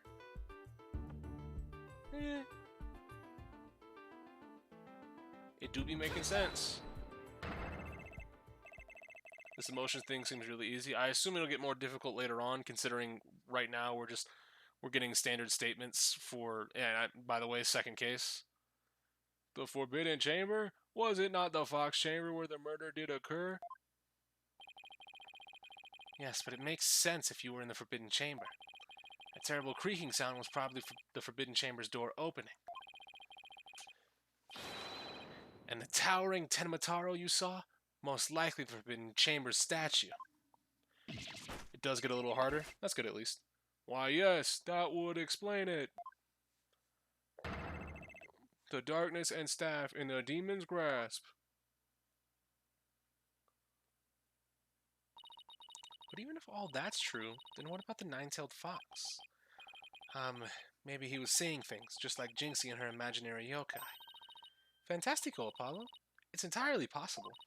In a groggy dreamlike state, people can misremember things in events. Misremember, you say? Let me think.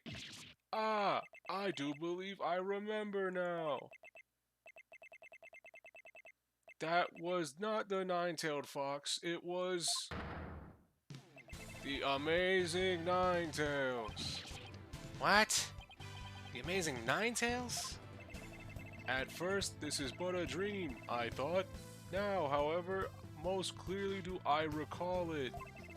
'Twas the amazing nine-tailed fox who did open the Forbidden Chamber's door. 60%. It's the first time we haven't dropped down to a 50. So I assume that it would cut in half if we were doing it right, or like it would cut to a specific percent, like it was cutting down to 50 every time. So because it cut down to 60, like, is however strong the emotion is, does that result in how much we reduce by?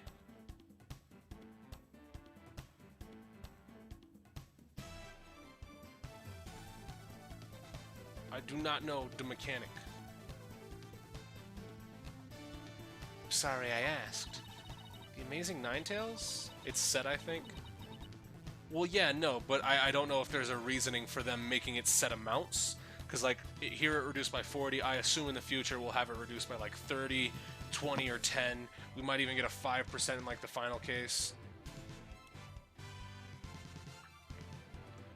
Amazing Ninetales? Well, that was the victim, Alderman Cubey, right? Yeah, why would he open the Forbidden Chamber? Wasn't he trying to keep it sealed? Never mind that, this is completely new information. Let me enter it and run an update. Alright, here we go. Daily Conscious was Damien there in the Forbidden Chamber. Info update. Amid the darkness, a mighty statue of Tenmataro loomed overhead. Right? Suddenly the door did open and a shaft of light... Okay, so you were happy to get out. You weren't really sad at that point anymore. Info update. The Amazing Ninetales had come to the rescue. Okay, but why are you sad about that? When the Amazing Ninetales opened the chamber, banishing the darkness within, you felt joy.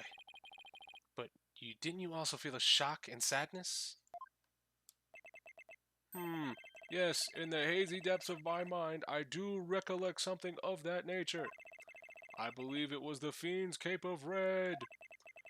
From when did I behold it? A great wave of sadness did inexplicably watch over me. Oh, so another 40%. Okay. Right, right. A cape of red. Apollo, we've reduced the noise level. Oh, but there's still a little left. Mayor Tenma, why were you sad when you saw the red cape? Was it blood? Was it somebody bleeding to death? Why indeed. What could this mean? I guess his memory is still a little spotty. I know because his latest recollection contradicts the evidence. Yeah, it's one of those contradictions that slaps you right across the face.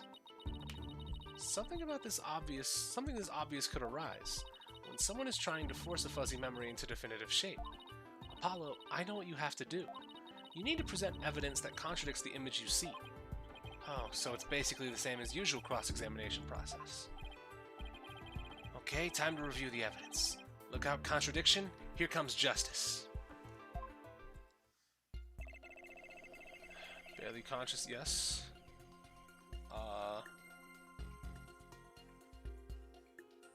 What? Mid the darkness. Okay.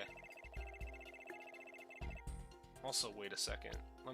What else do I have on the,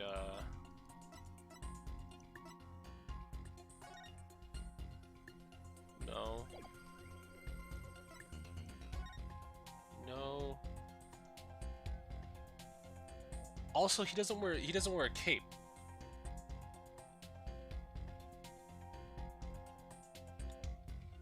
So potentially present this at he came to the rescue? Okay. So, yeah, this is actually I like this part of these new mechanics.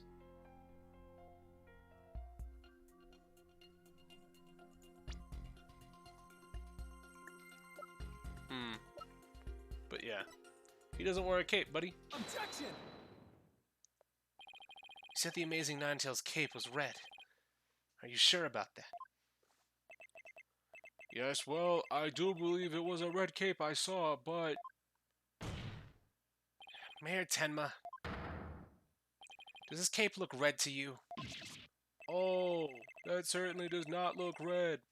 Not even scarlet or crimson either. Nevertheless, upon my liberation, something red did fill my as yet hazy field of view. And I thought to myself, the Amazing Ninetales is arrayed in a cape of red. This case has had some twists and turns considering you've known the killer since the start. Yeah, but it's just like the minor twists and turns of like what exactly happened I don't feel are interesting enough to warrant like showing me the killer right off the bat, you know? I feel like if you would have kept the killer a mystery, this would have been a much better case. But showing me him at the very beginning of the episode, it leads to a little bit of, well, I mean, we just gotta figure out the minor details, right? And the minor details are usually not as interesting as the overall picture. So you mistook that red something for his cape, huh? Apparently so, and remembering it now, it brings a great sadness upon me. So red something probably wasn't a cape after all. Maybe that great sadness he mentioned is what's interfering with his memory. Well, he would have seen the fox chamber behind the Amazing Ninetales. What red object could he have seen there that would have been that shocking? I know. Could it have been... What? What? Was it blood? Take that! Something red that could produce a deep sadness. Could it be, Mr. Tenma, that what you saw was the alderman's blood? Blood? Why, yes, it was blood. Oh?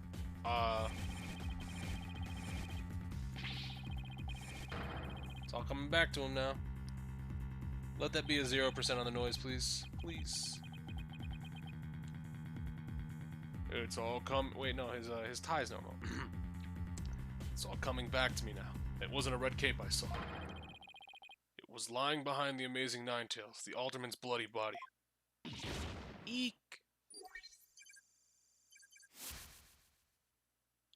Wait.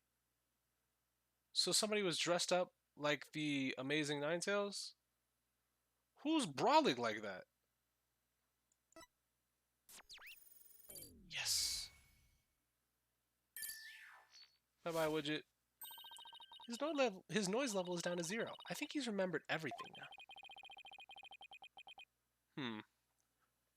Does this mean the amazing Ninetales killed Alderman QB?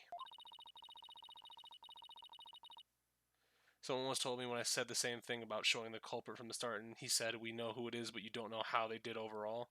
Yeah, but it doesn't fucking matter at that point. Like, I know the guy stabbed him with a spear and made his escape. It do not fucking matter at this point. But the Alderman was the amazing Ninetales, so how exactly would that work? Hey, I asked you first.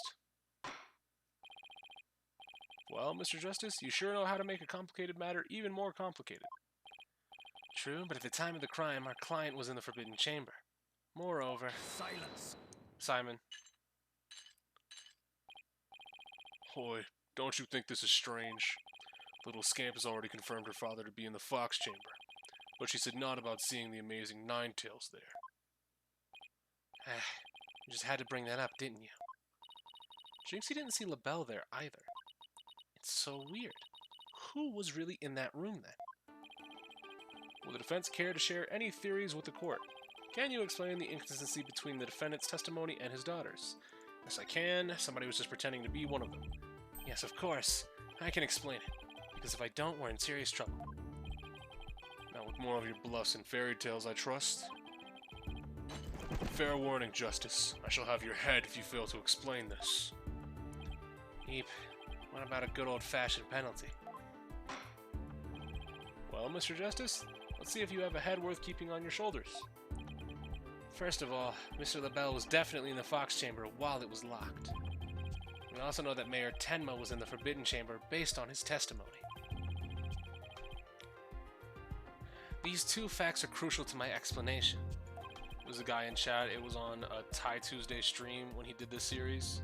My god. I have no idea who that is. So let us consider the following question. If the facts point to Florent LaBelle and the victim being there at the scene, why did Jinxie Tenma see her father and Mayor Tenma and see her father and the victim? Oh. Very good question indeed, and I suppose you have an answer for us. Sadly, you would be supposing wrong. You think she could have mistaken LaBelle for the mayor?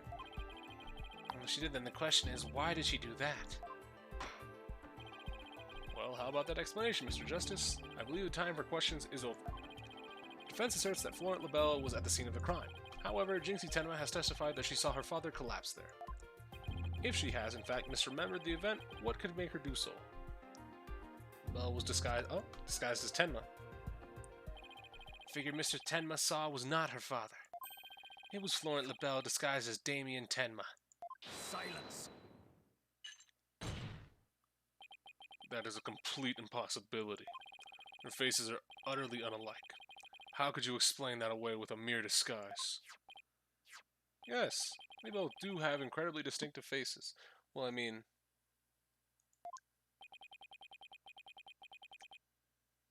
Does... No, wait a minute. Okay, no. We got some stuff. So, is Mayor Tenma actually the amazing Ninetales? Was this all a farce? Is he hiding his hair underneath that fucking like helmet of seals? Does he actually have white hair underneath there? If it was that sort of disguise, wouldn't she have removed it? All right. Your sword is as dull as your mind, Justice. Shall I show you what a truly sharp blade is capable of? I think I'll pow. Ah!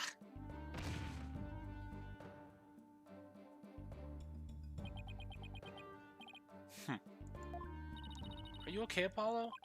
I'm not fine, am I? Well, now that we have that little fairy tale out of the way, your baldness, your verdict, if you will. Mr. Justice, I believe it's time for a verdict if you have no further arguments. Ah, what's even left for me to do? Apollo, remember what Mr. Wright always says? When you're stuck in a tight spot, turn the case upside down. Turn the case upside down? He does say that, doesn't he? But I don't quite see how it applies here.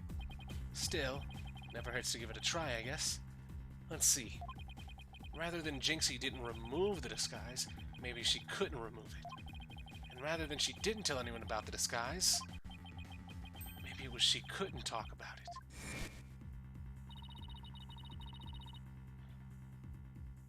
Yup. Okay. Yup. Okay. Sick. We never lost the Amazing Ninetales.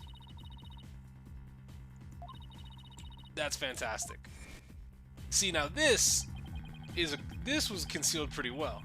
That's an actual great twist that I didn't see coming. And what about the fact that the Amazing Ninetales was to open the door? A mask that can't be removed in front of others? Can these facts turn the thing around?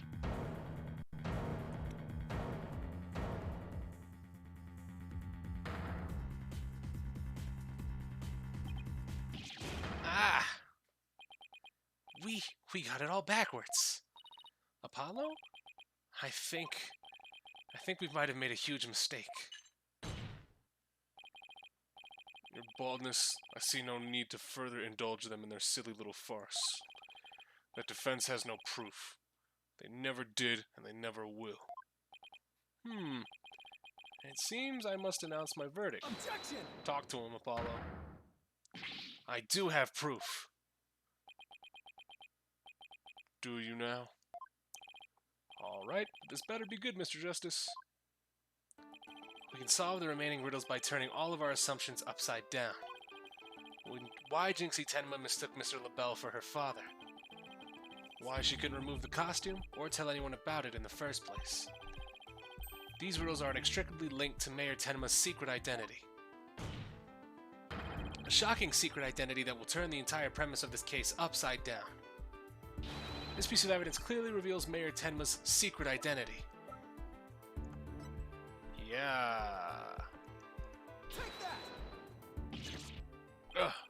One absolute claptrap, poppycock, balderdash. All three of them. Claptrap, poppycock, balderdash. Shut up. I get it. Britain.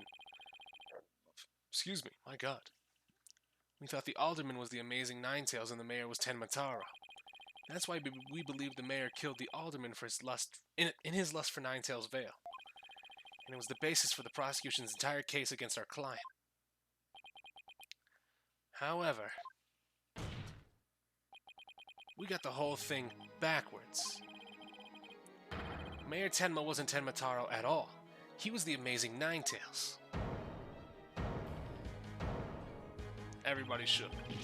What's this? Yeah, big slowdown. Gotta have that. You best explain yourself, Justice. And from where you derive such a far-fetched conclusion. Jinxie no doubt knew the true identity of the Amazing Ninetales, but she couldn't tell anyone no matter what. That's why she didn't say it was the Amazing Ninetales she saw passed out. Even though, unbeknownst to her, it was really Florent LaBelle in disguise. Silence! The accused and the deceitful dandy are utterly dissimilar in physical build and voice. The little scamp would have seen the difference. Objection! Shut up. Remember, Mr. LaBelle has his very own brand of cosmetics. Why couldn't he fake a different build, too? And anyone speaking through a mask would naturally sound different. Silence! Why does she not simply pull the mask off? Objection! Future niggas. A masked wrestler's disguise is more precious than life itself. As a huge fan of the Amazing Ninetales, she would never dare unmask him.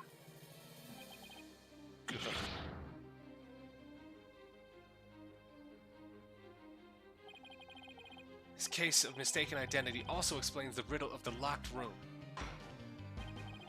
Then by all means, Mr. Justice, answer it for us already. First, Mr. LaBelle entered the room where the mayor and the alderman were talking. I suppose he brought with him coffee laced with some sort of sedative. Once the alderman was out cold... Anime screenshot, there we go. That's when Mr. LaBelle killed him. Next, he took the mayor, who he had also drugged, into the Forbidden Chamber. Then he returned to the Fox Chamber, slipped into some of the mayor's spare clothes, and completed the disguise by donning the amazing Ninetales mask. With his entire charade in place, Mr. LaBelle then let out a scream. A scream that led Jinxie Tenma to the scene. Ah, so then... the person who said I killed Alderman QB was... Yep, that was Florent LaBelle in disguise. The mayor never actually confessed. Silence. This is no more than guesswork and speculation. Now stop your jabbering. Objection. Shut up! No, you twisted samurai. This time, you stop your jabbering and let me finish making my case. Once Miss Tenma left the scene, Mr. LaBelle, still wearing the mayor's clothes and mask, opened the Forbidden Chamber, so he could drag the mayor back out into the Fox Chamber. Oh, so the amazing Ninetales and the mayor saw was... right, it was LaBelle opening the Forbidden Chamber. The second time Mr. LaBelle opened the door to the Forbidden Chamber, he happened to catch the thieving Mr. Filch by surprise. Startled, Mr. Filch, in his Tenmataro disguise, ran as fast as he could away from the room. See, this case would have been great if there were a couple things tweaked. This would have been a pretty good case.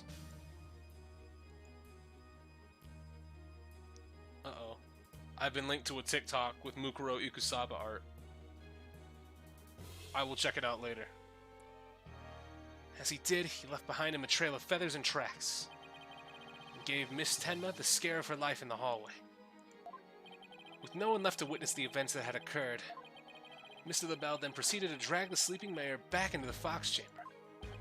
I see. Well, that all certainly does make sense. Then, after dragging the mayor back into the Fox Chamber, Mr. LaBelle threw the mask out the window and fled the room. Silence. For this absurd theory to work, it requires that the defendant be the amazing Ninetales. However, he was the one pushing for the municipal merger. That such an individual could possibly be the amazing Ninetales is preposterous. Objection. No, it was his angle. He was working that. The mayor was blackmailed in pursuing the merger. Miss Tenma's life would have been in danger if openly voiced his opposition. That's why he created his secret identity as the amazing Ninetales. This is madness. No one could possibly hatch such an insane plot. No one except a killer as insane as his plot, I'd say. Florent LaBelle more than qualifies. Foolish mortal, it is your own peril that you forget who I am. Mayor Tenma, it's okay now. Jinxie will be safe just as soon as Mr. LaBelle is arrested. You are the amazing Ninetales, aren't you? I...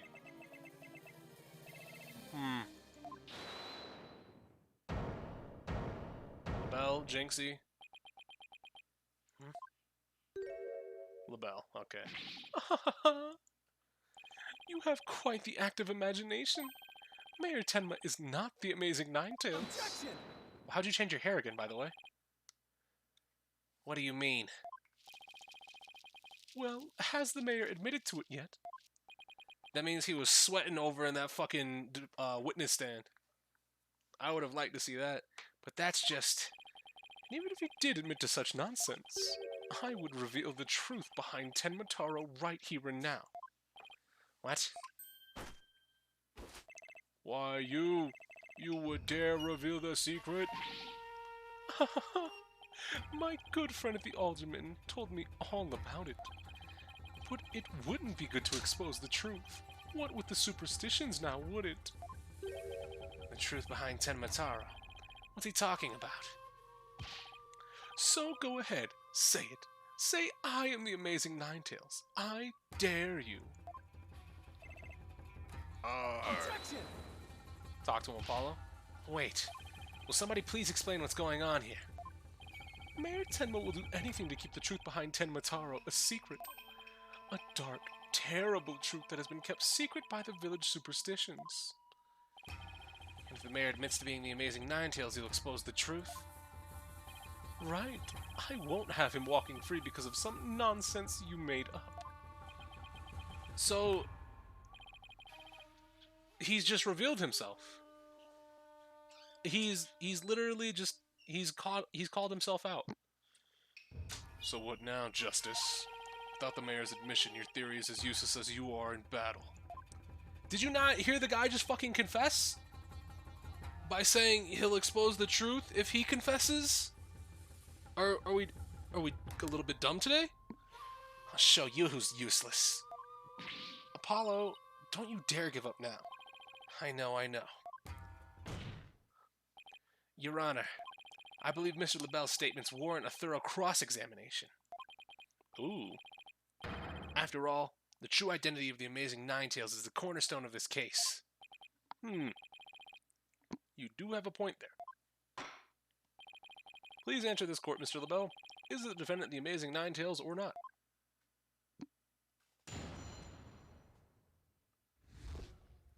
The amazing Ninetales' true identity. Amazing Ninetales' true identity is not Mayor Tenma. The mayor would never admit to such utter nonsense. But if he did admit to such nonsense, I will expose the truth behind Tenmataro right here and now.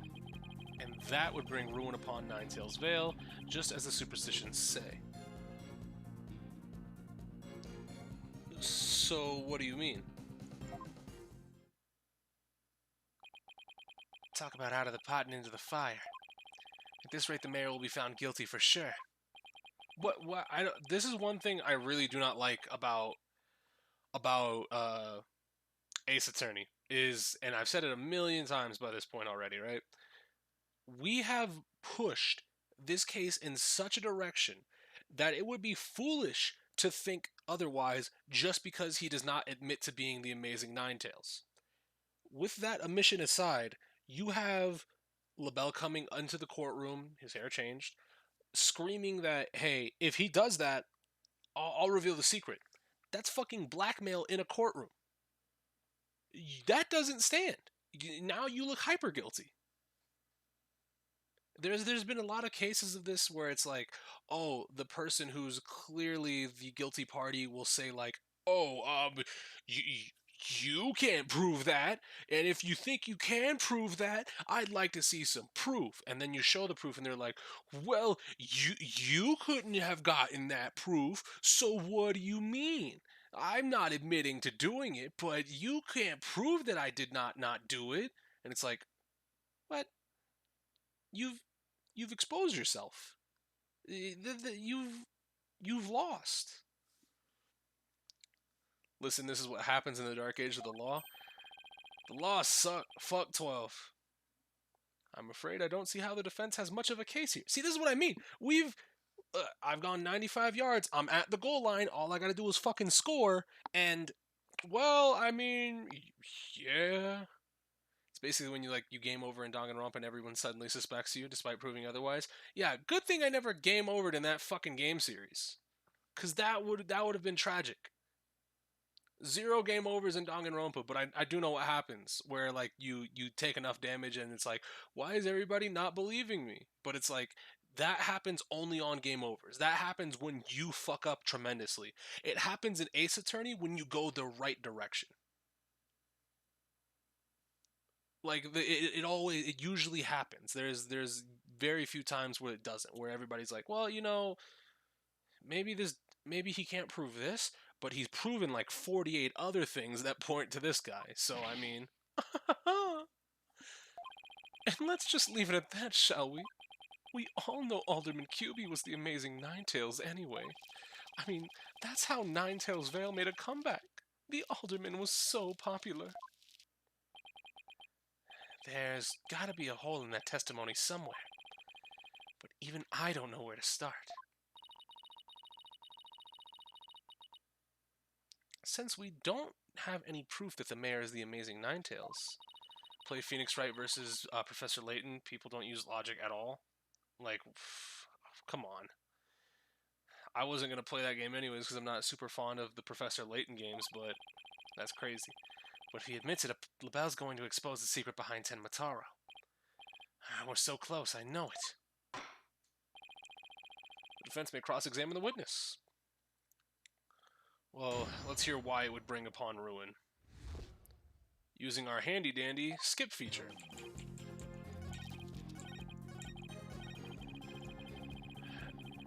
Just as the superstitions say, talk to me about it. Somebody stole my superstitions book or else I'd present it there. Do not gaze upon Tenmataro. Do not tell others if you see him. Isn't that what the village superstitions say?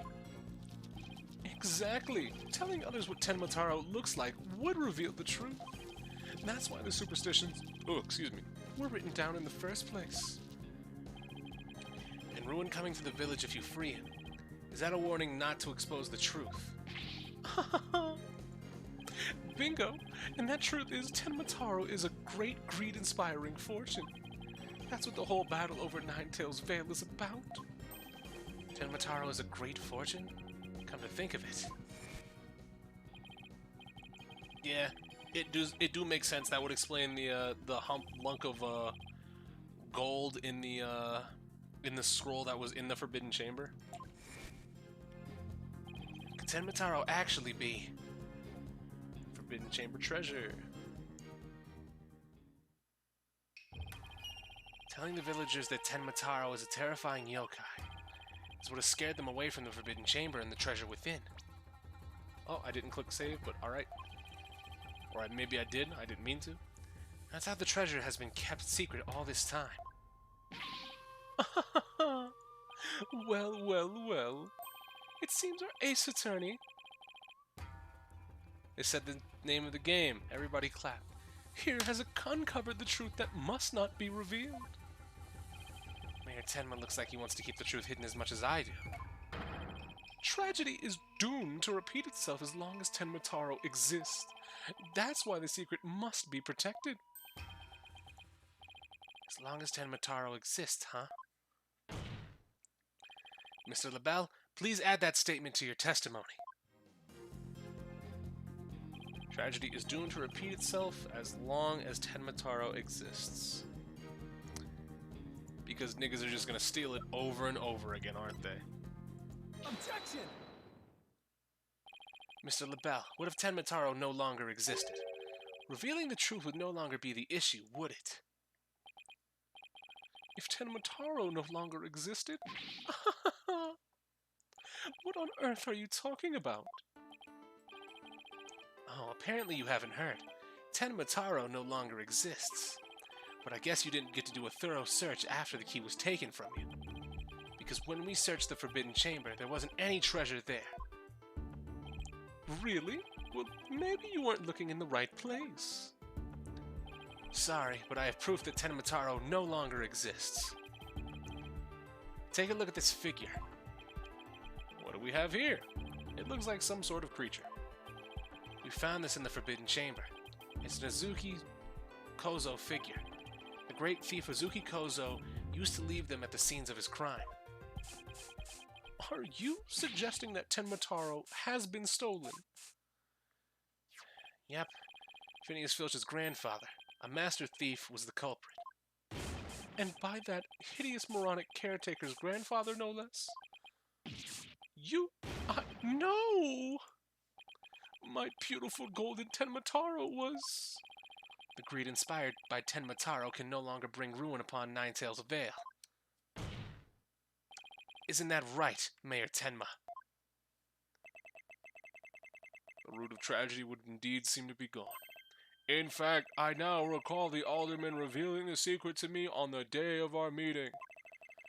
He must have been speaking of Tenmataro, for he said to me the gold ingot was gone. Gold ingot? You mean the treasure that is Tenmataro's true form? Recall, if you will, the scroll in the Forbidden Chamber. Tenmataro is the yellowish object shown there. Yeah, that makes sense.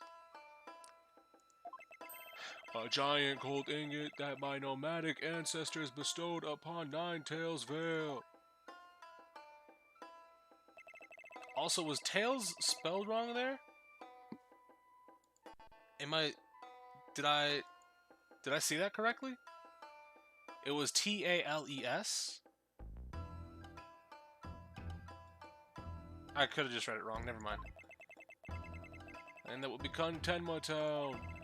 But drive the villagers mad with greed did that great fortune. Bitter was their greed-fueled battle. It was as if they were possessed. My ancestors' gold became as a curse upon their village, a curse of ruin. Thus it was that yokai Tenmotaro came to be. So, Tenmotaro and the village superstitions were merely fairy tales to scare people away. Fairy tale or not, Tenmotaro made quite the mess of things. Yes, indeed, for there is no greater monster than a mortal man's lust for gold. Well, you know what they say, the love of money is the root of all evil. My ancestors did bring a terrible thing here to Ninetails Vale, a thing so terrible that Tenmotaro, a monster just as terrible, had to be created to keep it a secret. Yet we have naught but love for the little village which we owe to our very existence. Tenma Town would never seek to take over Ninetails Vale in a merger. Oh my, that was quite a shocking lesson in history.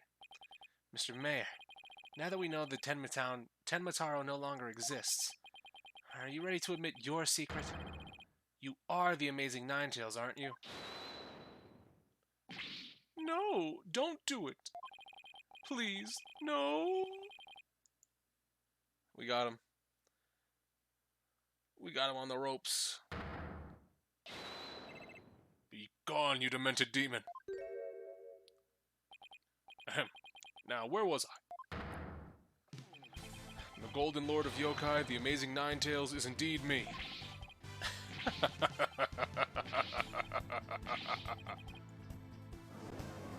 Got him. Up on the ropes. And that means Jinxie. Yes? The man wearing the mayor's clothes who you saw collapsed in the Fox Chamber. Was he wearing the amazing Ninetails mask? Uh-huh. That's what made me think it was Papa. He said he was going to reveal his secret identity to Alderman QB that day, so... So it really wasn't Papa I saw there, was it? It was Florent's idea from the start. He advised me to reveal my secret identity to the Alderman. Yeesh, Rube Goldberg machines have less elaborate setups than LaBelle's scheme. You may rest easy now, little Jinxie. That monster's deception is through. Okay. The true facts behind this case have finally come to light. Mayor Tenma did not kill Alderman QB, but Florent LaBelle did. How dare you, peasant? No! Silence. Simon.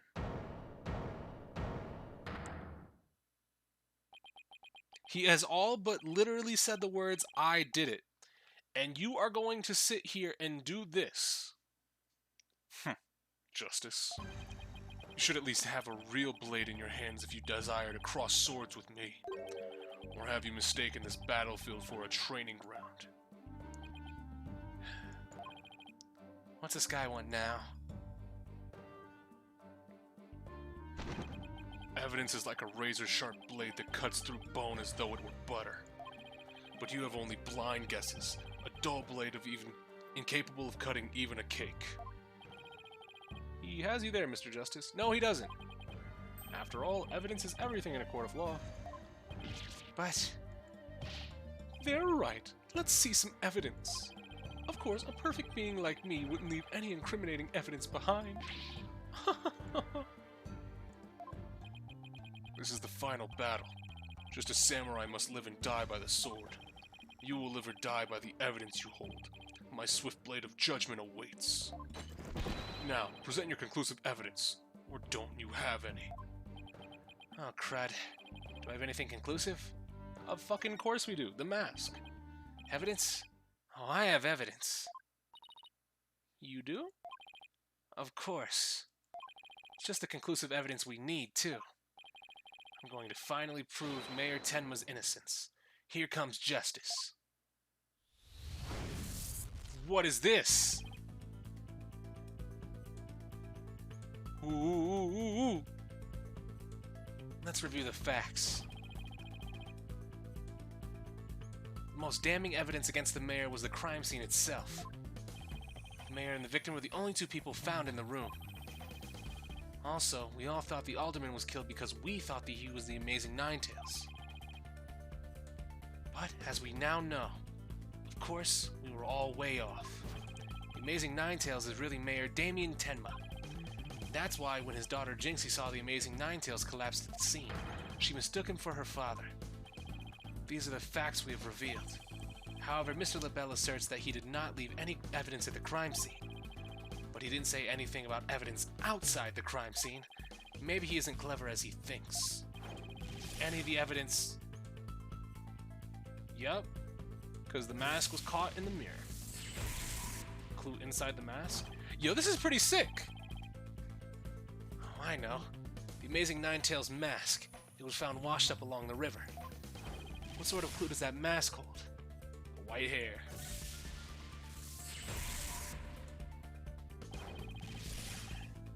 And what about the white hair left in the mask? Who does it belong to? Laurent LaBelle, baby. The white hair is LaBelle's. Yes. Now that's what I call conclusive evidence. This was sick! That was great! Like, that was, like, nothing really major, but it was a couple quick little, like, questions they ask you to make sure you're paying attention in the form of something that isn't cross-examination. That was fantastic. That was great. I love that. It's a neat little thing that you have that you can just show, and it's like, oh well, this is how Apollo pieces it together in his mind, and he got it right. Gets better later on, especially if you don't immediately figure it out. That's sick. That's a really good addition. I fuck with that. Well, Mr. Justice, do you have any conclusive evidence to present to this court? Of course I do. Observe this mask, if you will. That mask? How is that conclusive evidence? And now we present the hair dye, right? It's not the mask itself, but the white hair inside it. We originally thought it belonged to Alderman Rex Cuby. Yes, but the Amazing Ninetales, as we now know, is Mayor Tenma, so... That is correct. So the question is, whose hair could this possibly be? And the answer to that is the last person to have worn it before it was discarded. That would be you, Mr. Florent LaBelle. What are you talking about? I never had hideous white hair like that. Silence. What happened to your green hair just a moment ago, buddy? You kind of just walked into court with a smoking gun.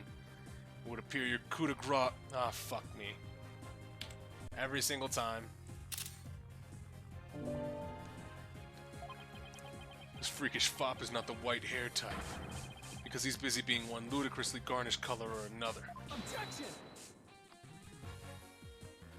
No, Prosecutor Blackwell. It's you who has made a fatal error. What? The eye flash? Yeah, nah. I don't fuck with Edgelord, as much as some of y'all might have thought I was going to fuck with Edgelord. Remember where this mask was found? Washed up by the side of the river? With that in mind, this last piece of evidence will solve all remaining riddles. Yep. Washes out with water. Take that! Oh, that's... What is that?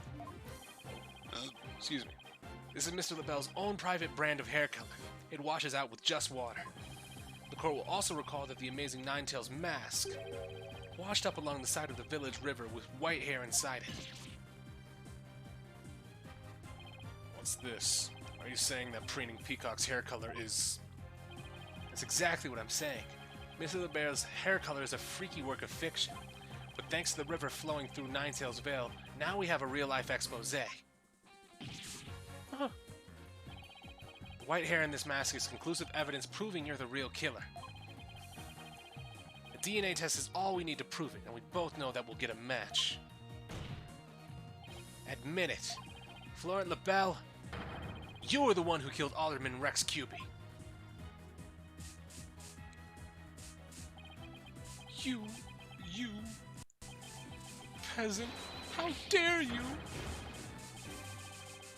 Yo.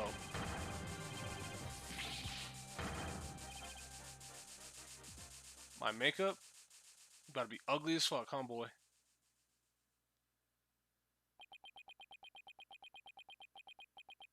Oh. Damn. White hair.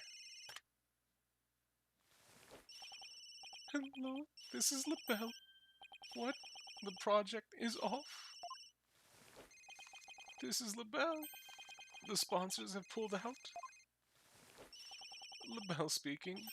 I'm fired? You mean I'm no longer Mayor Tenma's aide? Hello, this is LaBelle. What? There's a stratospheric damages claim against me? $100 million? I'm finished, washed up. Stick a fork in me, I'm done.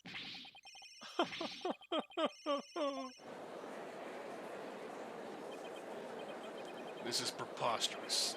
I, Simon Blackquill, defeated. Take damage, pussy. Order, order, order in the court.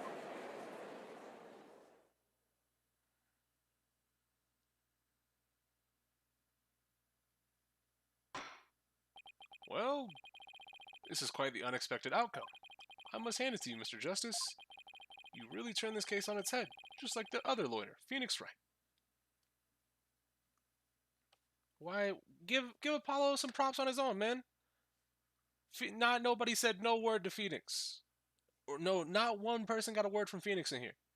It was literally, it was all Apollo. Quite literally all Apollo. Widget helped a little bit. I'll give some shouts to Widget. Shout out to the boy. But it was pretty much all Apollo. Wait, was that a compliment, right? Prosecutor Blackwell, what have you done with Florent LaBelle? The face man is withered like a flower without water. See, like, if he just talked like that, withered like a flower without water, that's fine. That's like Godot speak. I'm fine with that. One of the officers is currently tending to him with a sprinkler. Wouldn't that just wash even more of his makeup off? Allow me to explain the actions of the guilty party in detail. The motive, of course, was to steal the gold ingot known as Tenma Taro. However, few are allowed in the manor due to its cultural ties to Ninetails Vale. LaBelle set in motion plans to gain access to the manor and the gold within via the merger. But the efforts of the amazing Ninetails saw those plans come to a halt. And thus LaBelle murdered the alderman and attempted to pin the blame on Mayor Tenma. Good little wrap-up as well. Not one person said, good work, Mr. Wright. You were just like the defense attorney Mia Fey. Exactly. Phoenix got his props just for being good. Let Apollo cook. Let Apollo cook. I see. But what I still can't comprehend is why he would go after the gold in the first place. Mr. LaBelle doesn't look like someone who is in need of financial aid. LaBelle hid his past well, much like he hid his beauty with makeup. He's mired in debt. Debt due to pouring money into a brand only he could love. Which is why he sought the gold with such veracity. Too bad for him, someone else had gotten to it first anyway.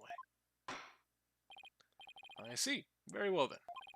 I believe it's time I declared a verdict. Oh boy, slow down time. This court finds the defendant, Damien Tenma, not guilty. Yeah. Yeah. What's that make me? You know what that makes me, right? 5-0, pussy. 5-0, 5-0.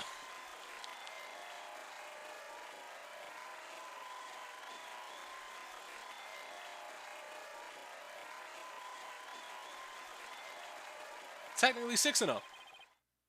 Because we technically solved the murder of, what's his face? Magnifique Remery. in what was technically a retrial. 6-0, 5-0. Either way, 5-0 at the very least. Let's go!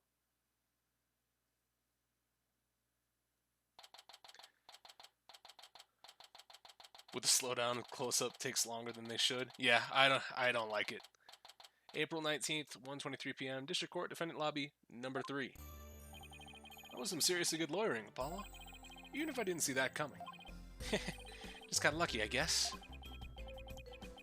You banished Tenmataro from Ninetails Vale like you were some kind of exorcist. There's still one thing I don't understand. How come Mr. LaBelle didn't kill Mayor Tenma, too? Well, you could have set it up so the mayor murdered the alderman and died from a counterattack. That would have removed at least one possible fly from the ointment. I was wondering about that too, but I have a hunch LaBelle was biding his time. He was planning on exposing the Amazing Ninetails' true identity himself. Huh? But why? Because the mayor was the Amazing Ninetails. Had LaBelle succeeded in framing Mayor Tenma for the alderman's murder, the wrestler's popularity would have plummeted once his identity was revealed. Oh, I get it. If the Amazing Ninetails was just killed, he'd die a hero. But if he was proved a villain, his fans would abandon him, making the merger that much easier. Right. Then when the merger was complete and everything cooled down, he'd be able to search the Forbidden Chamber at his leisure. What an insanely intricate plot. A most excellent job clearing my name. A feat worthy of the Demon Lord's approval. Why are you acting like Tenmataro again? Let this be of no concern to you. How could it not concern me? Tenmataro, be gone! Jinxie, seems like ages since I've laid eyes on you. Papa, you're finally back. Yes, it would seem Tenmataro was no match for you. I'm not scared of that silly yokai anymore. Your father's a free man now, Jinxie. Isn't that great? Thank you for all you've done. Seeing you guys in action, it made me feel like I don't have to be afraid anymore. Wait, is Jinxie actually smiling? This is all thanks to you two. Too bad the Amazing Ninetails will have to retire, though. Why's that? How come? Once everyone hears I'm the Amazing Ninetails, my fan base will nosedive. After all, I'm not the most popular of people. Another reason for my secret identity. I don't see how I could possibly continue. I think you've misjudged yourself. Take a look outside. Say, now that you mention it, what's all that noise out there? A big crowd gathered outside the courthouse once the news broke. It seems they want to get a glimpse of Mayor Damien Tenma, the man behind the mask. And to root for your return to the wrestling ring. Rooting? For me? But I thought I was nothing more than a malefactor in their eyes. The only one who really matters is Jinxie. Show her how cool you really are. Yeah, you're the coolest when you're out there fighting in the ring, Papa. Jinxie. Here, I think you'll be needing this. Yeah! Mask up! Thank you. Now, if you would excuse me. I don't want to keep my fans waiting. Give me a good shot of it. Yeah, anime! Dog. Oh.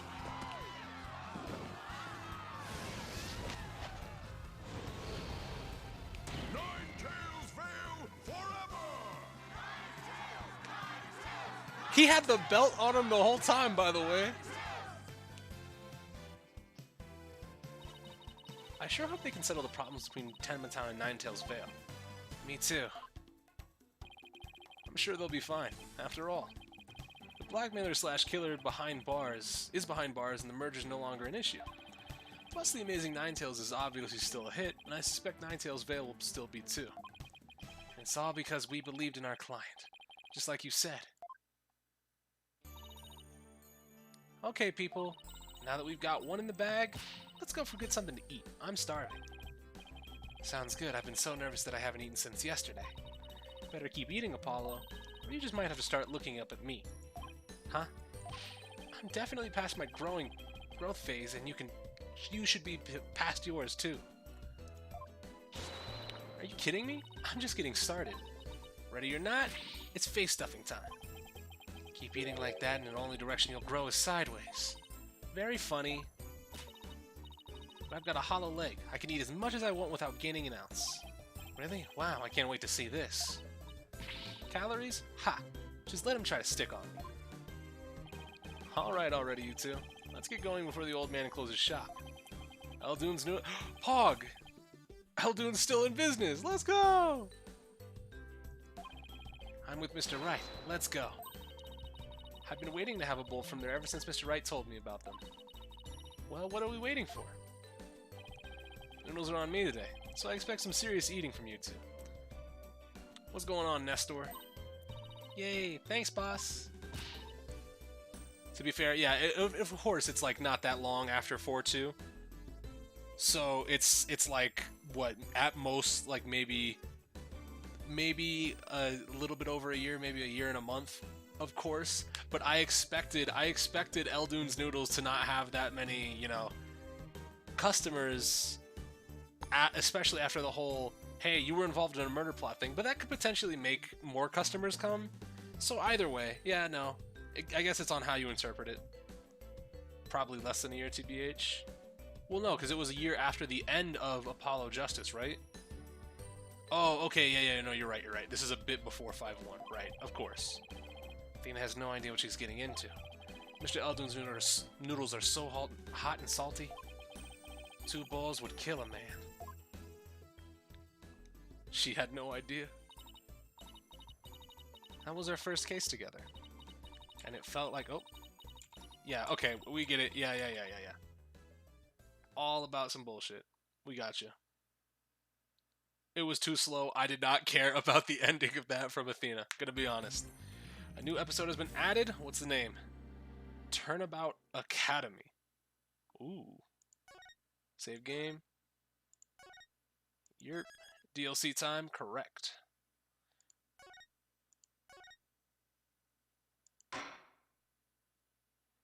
Turnabout Reclaimed. Ooh. You starting now? Yeah, of course. Why wouldn't I? I said I was going to after I finished 2.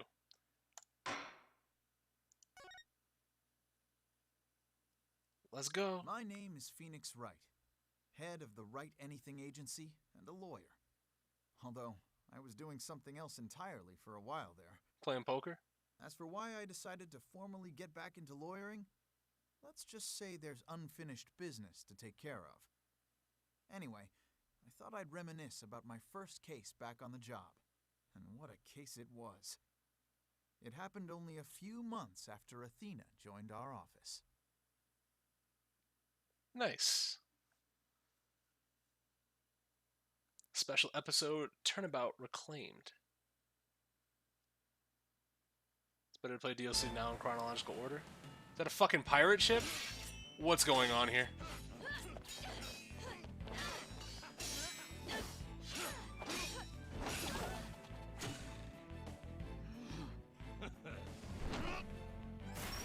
What?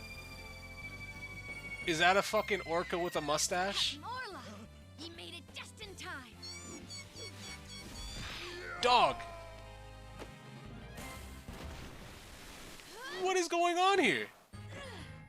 We be pirates, we love to sail the 7 seas. Just a bunch of scallywags.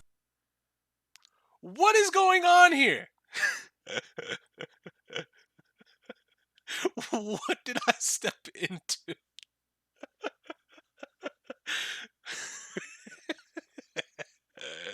What the fuck is happening? Okay. We are as free as we can be. We swim through storms and waves, all because you see grand treasure and adventures waiting just for me. Is this SeaWorld? Nigga, the fuck we at?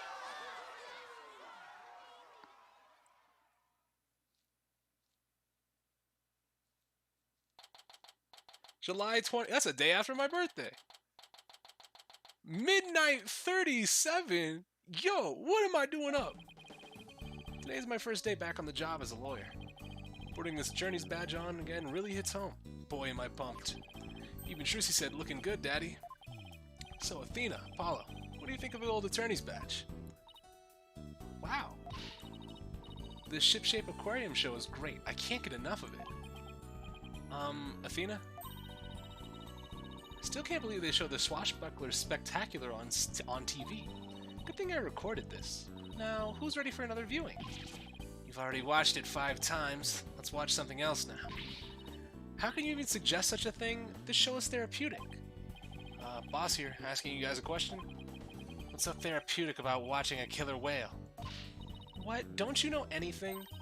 Animal-assisted therapy is an established psychiatric treatment. You're kidding. That kind of thing really exists? It's a real thing. I've been to the aquarium myself to try it, and it really helps.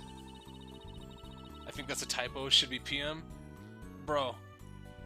I would hope so. These niggas aren't chilling in my office in the middle of the night watching a whale show. Y'all gotta go home. Like, get the fuck out of here. I still go there every now and then to further my psychology studies. The last time I went, I saw a dolphin and an orca swimming around together. It was so... Hey, do you two think you could quit goofing off and do some work for a change? Work? But we already cleaned the toilet. Twice. Each. Hey, wait a minute. Is that your badge I see? Wow, congrats on getting your attorney's badge back, boss. Thanks. Starting today, I'm officially a lawyer again. Sheesh, took him long enough to notice. Gee, Mr. Wright, with that badge on, you suddenly look so capable. Ha ha ha. Thanks. It's not like I was some lazy bum, you know. What made you suddenly so fired up to get your badge back, anyway? Oh, well, I made a promise to a certain someone. An important promise. What could be so important? Anyway, we have 3 lawyers now, so we better start taking on lots of work. I'm all for that. Let's get this agency hopping. Well, we have plenty of enthusiasm. All we need now are some clients.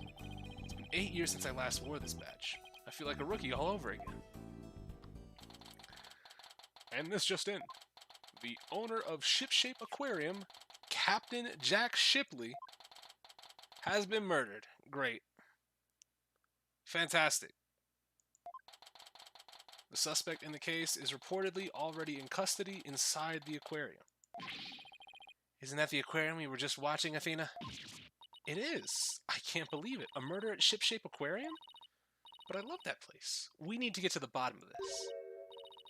Really? I guess I'm in luck then. Oh, I thought that was going to be Trucy. I need Phoenix Wright to save my friend. Who in the world is this? Are you a client? Wait, that costume. It looks just like... I've got it. You must work at Ship-Shape Aquarium. That's right. You Minnow... Why? It wasn't even your name. You didn't have to make a pun.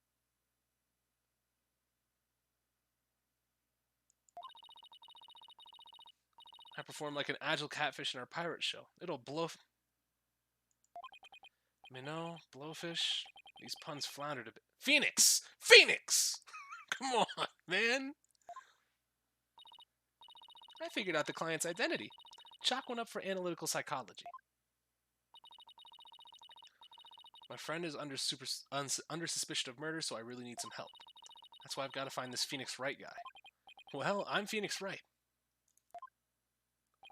And this is Apollo Justice and Athena Sykes. They're lawyers too. If there's anything you need, all you have to do is ask. Same goes for me too, Miss Buckler. Just call me Sasha. And I'll call you all by your first names too, if that's alright. It's like Japan. Phoenix, Apollo, Athena, you have to help me. Please save my friend. Guess we better start by asking her some more about her defense request. Alright, so... what's going on? Sasha, could you tell us more about why you need our help? My friend is suspected of murdering the captain of Ship-Shape Aquarium. Captain? I thought the victim was the owner of the aquarium. Dog. Yeah, well, our aquarium has a pirate ship theme. That's why we call the owner the captain. We call the employees crew, too. Oh, no, it's not like those bullshit, like, it really is just SeaWorld, but Disney World combined. It's a pretty unusual aquarium you got there. Anyway, one of the crew members, my friend, is being suspected of the captain's murder. They've already decided she's guilty. I think they're going to give her the death penalty. What? What happened to due process? Well, my friend is as sweet as gentle as a whale shark. She wouldn't hurt a guppy. I get it. Ocean niggas. I know there's no way she murdered anyone, but they won't believe me. But with a name like Wright, I figured you'd be able to help me set them straight. Wait a minute. Don't tell me she picked you all because of a bad pun. Ouch. I see my reputation doesn't precede me. But seriously, my name can't be the real reason why she's here. So why me? What's the real reason you picked me, Sasha? Well, to be honest, I asked a whole slew of lawyers, but they all refused. They said stuff like, there's no merit to taking your case, or I'm not sure I can help. They're about as cruel as sharks, with hearts punier than whitebait. Ooh, I can really feel Sasha's frustration. Nobody on her side, she must feel all alone. But helping people like her is the whole reason I became a lawyer in the first place. And then I heard about a lawyer named Phoenix Wright. He said he defends clients to the end no matter how bleak the circumstances. Guess my reputation does precede me. Not sure how well deserved it is, though. I thought to myself, anybody can save my friend, it's you, Phoenix. Quite a tall order there for a man who just got his badge back. But I don't want to let Sasha down. Or her friend. Let's help her, Mr. Wright. We have to save her friend. Or let's save her friend. That's just what I was thinking. Sasha, we'll accept your case. You will? Oh, thank you. You're a real lifesaver. Literally. Well, no time to stand around and mull it over things. I want you to meet my friend right away. Come to Shipshape Aquarium with me. They haven't brought her to the detention center yet? You got it. And I'll go too. Sorry, but I need you to stay here and keep an eye on the office until Trucy gets back. You never know when a new client might stop by. Literally take care of your sister. How come I'm the one who has to stay behind? Thanks a million, Apollo. Well, ladies, let's move to the aquarium, shall we? Later, Apollo. Ooh. July 20th, Shipshape Aquarium, Aqua Tunnel. Dog. Hammerhead sharks, you got some whale, you got a whole lot of sharks in here. Wow, this is gorgeous. It's like being under the sea. Yeah, this is the Aqua Tunnel, our pride and joy. I'm really glad you like it. I'm gonna go on ahead and fill the detective in on your arrival. Take a look around the tunnel, and then come meet me at the pool up ahead on the right. Oh boy. Perfect. Hey boss, look at this cute little fish. I bet it would be delicious grilled. Seriously, is that really all you can think of? Badge? Remember to show the badge? Let's first of all, it's my all-important badge, proof of my profession. Okay. Also, new lawyer at my agency, she studied psychology while she was in Europe. An ardent young lawyer in my agency. His special feature is his very loud voice. Damn. My daughter, who also happens to be an aspiring magician, I adopted her 8 years ago. Alright, and Sasha's 22, and we know about her already.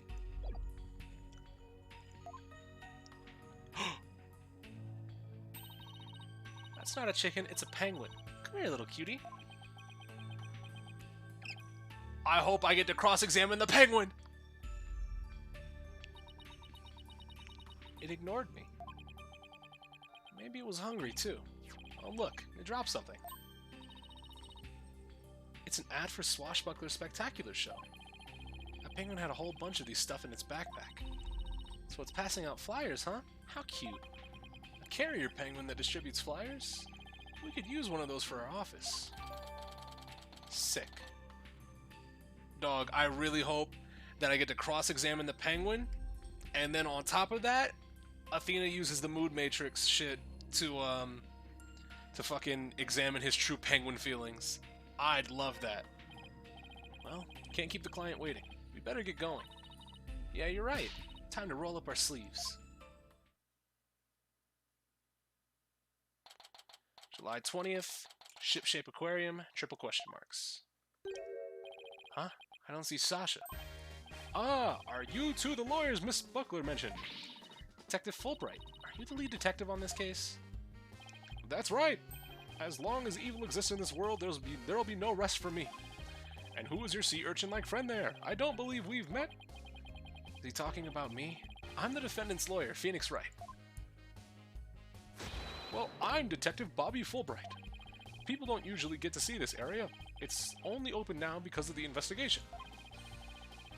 You two are pretty lucky to get this peek behind the scenes of an aquarium. Lucky, right. This guy's even louder than Apollo. So where's the suspect being questioned? And where's Miss Buckler?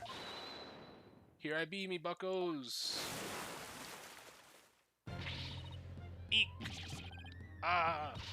Shiver me timbers! There'll only be one dread pirate, no stash, scurvy... There's no need to practice for the show. I assure you this place will be closed down due to the whole murder. That thing is pretty much going to be confirmed.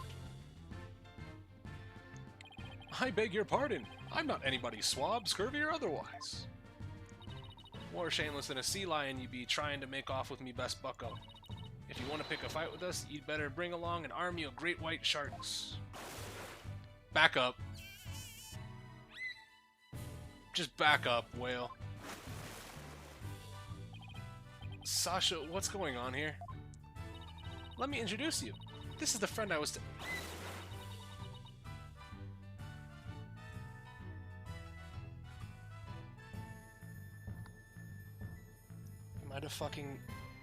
Am I defending a fucking killer whale?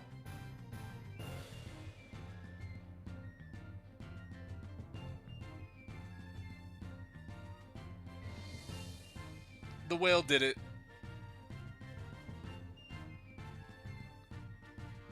Jesus Christ. But she only responds to Orla, so that's what people call her. I'm her trainer. She's a suspect in the murder, but she'd never hurt anybody. Why am I defending a whale? She's the suspect? Yeah, and thank goodness you came before they put her down. I'm really grateful for the two of you. I just know you'll save Orla. Yeah, why haven't they brought them to the detention center yet? Yeah, no, I was... Man, fuck! Can't really bring a whale to the detention center.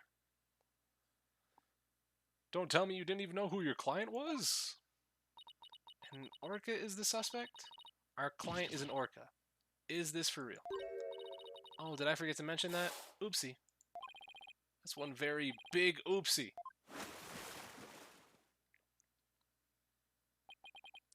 Yeah, I assume nobody else wanted to take the case because, like, the fucking, the usual reasons why nobody wanted to take the case, the evidence was super conclusive, there was a witness, it would be incredibly hard to win, not because the defendant would be a fucking whale. That's par for the course, nobody else taking the case, right?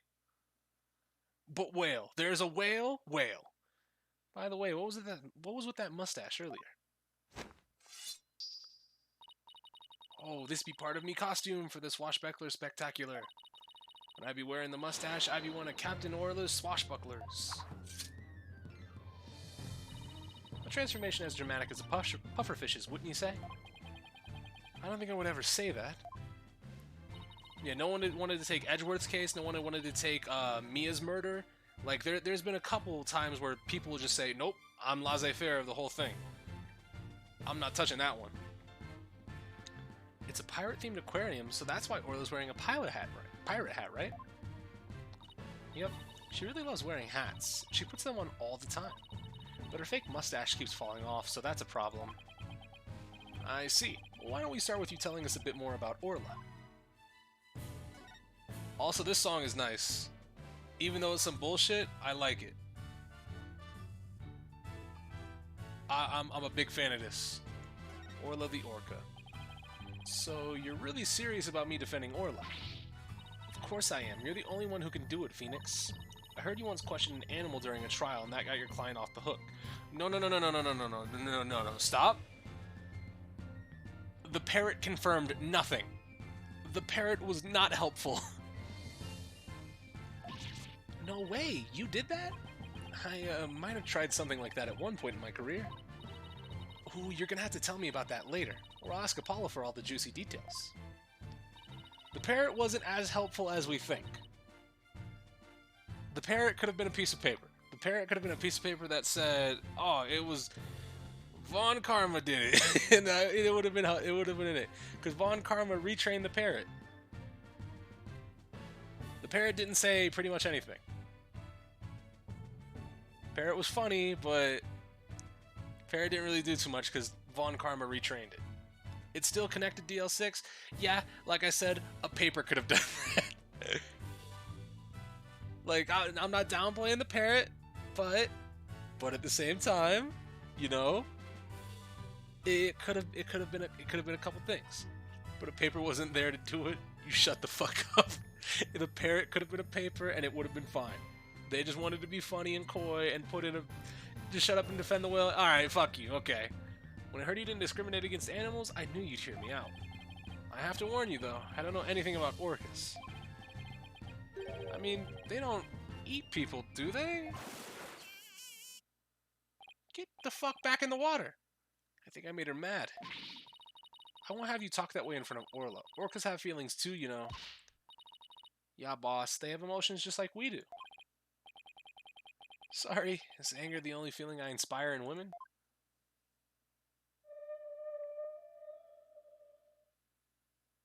Whale noises. Don't worry, she says she forgives you. Besides, orcas are very picky eaters. Orla here only eats fish. The captain went to feed Orla this morning, and then he was found dead in this very room. Could you tell us more about his death? So, about the murder?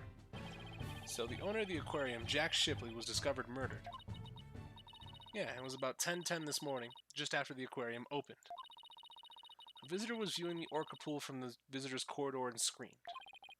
The orca pool is this tank here? Yeah, that's right. The pool is built so that guests can see into the corridor from the first floor. 10:10? Yeah, 20. The security guard and I heard the scream and came running up to this pool room, where we found the captain dead at the side of the pool in his swashbuckler costume. He was as big as tough as they come. He was as big as tough as an old crocodile, the captain. I can't believe he's dead. Mr. Shipley was very important to you, wasn't he? Sorry, I didn't mean to get all sad goldfish on you. Sad goldfish? Okay, time to snap her out of it. When it's showtime, it's time to smile. That's what the captain always said. By the way, do you know exactly why Orla is being accused of the crime? Yeah, why are niggas accusing the whale? Can you think of any reason why Orla would come under suspicion? The police think Orla went berserk during the practice for Swashbuckler Spectacular, but Orla would never do anything like that, right, Orla?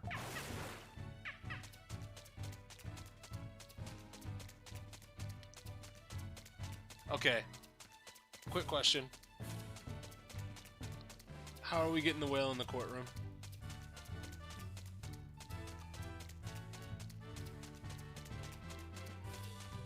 Is it going to be a video feed of the whale? Is it just going to be a picture of the whale?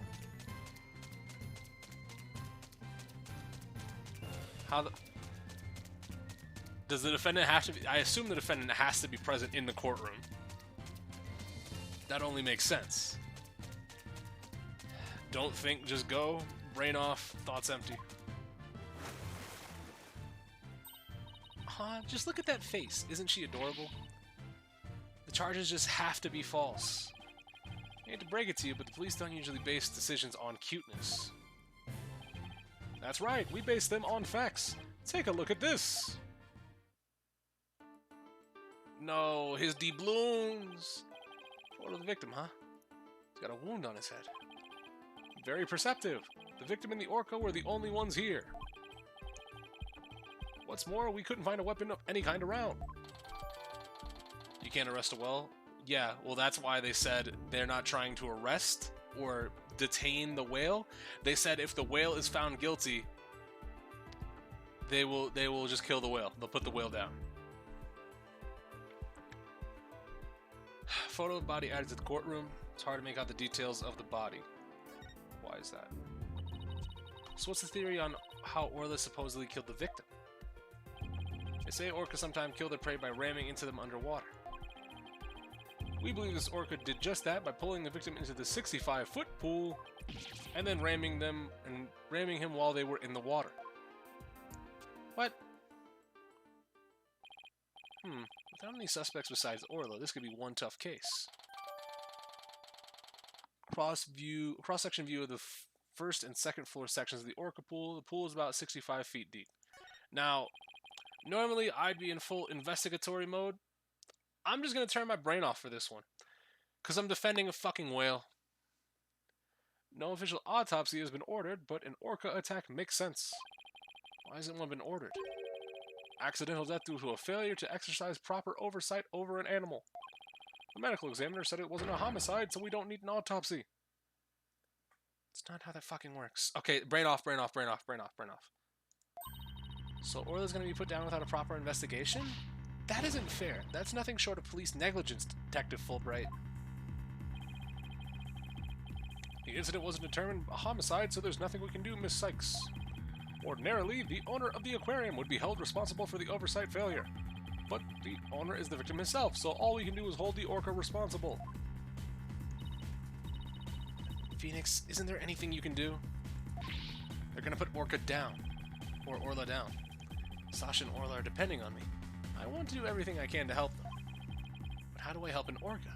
Wait. Yeah, I can do this.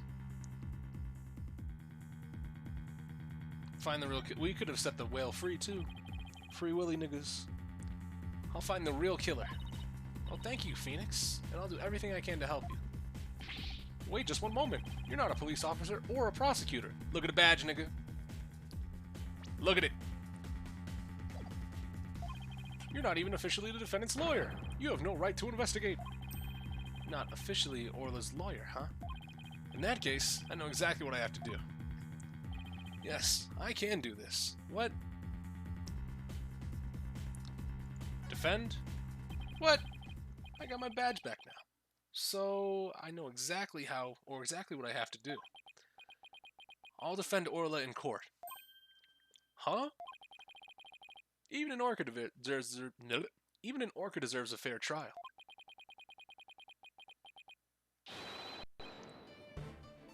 Not to burst your bubble, Chris, but that badge doesn't let you be police or prosecutor. But it should let me at least, you know, set up the things to, you know, put a trial in motion. It should facilitate the need for a prosecutor, right? If the one responsible for Orla is dead, then I'll take responsibility for her. Yo, what? I guess doing crazy things just once in your career wasn't enough, huh? Well, what the heck? I'll take responsibility for her too. Are you two insane? A little bit. This is a case of accidental death caused by an animal. It's not a murder case. With no evidence or foul play, this case will never go to court. Let us investigate the crime scene. If we can prove this was a murder, we might be able to take it to trial. And then Orla would certainly need the help of a few good lawyers. I guess so. But who's ever heard of a trial for a killer whale? Just because it's never been done before doesn't mean we can't do it now. But, Please, Detective Fulbright, it's for justice's sake. You said the magic words. He's gonna allow it, son of a bitch. The police have determined that an animal has harmed a human should be put down. But I don't know for sure whether that was a just decision. If your sense of justice compels you to take on the defense of this animal, then my sense of justice tells me to let this case be re-examined for possible merit. Sick. Fantastic. Now, if you would kindly just move, nigga! Really? That's fantastic. You're not such a bad guy after all, Detective Fulbright. Just remember, this case hasn't been officially recognized as homicide yet. I'll get in touch with the prosecutor's office, but I'm not making any promises.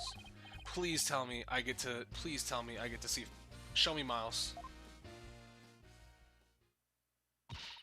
You two are our lifeboat. I'll be right here if you need me. Thanks. I've got a good feeling we'll need your help with this one. We're still not sure if it'll go to trial, but as Orla's lawyers, we'll do everything we can. Surprised Phoenix didn't say it was a whale of a case in the opening. He might say it at the end, though. So we have to find enough evidence to prove it's a criminal case. There just has to be something that shows the culprit was somebody other than Orla.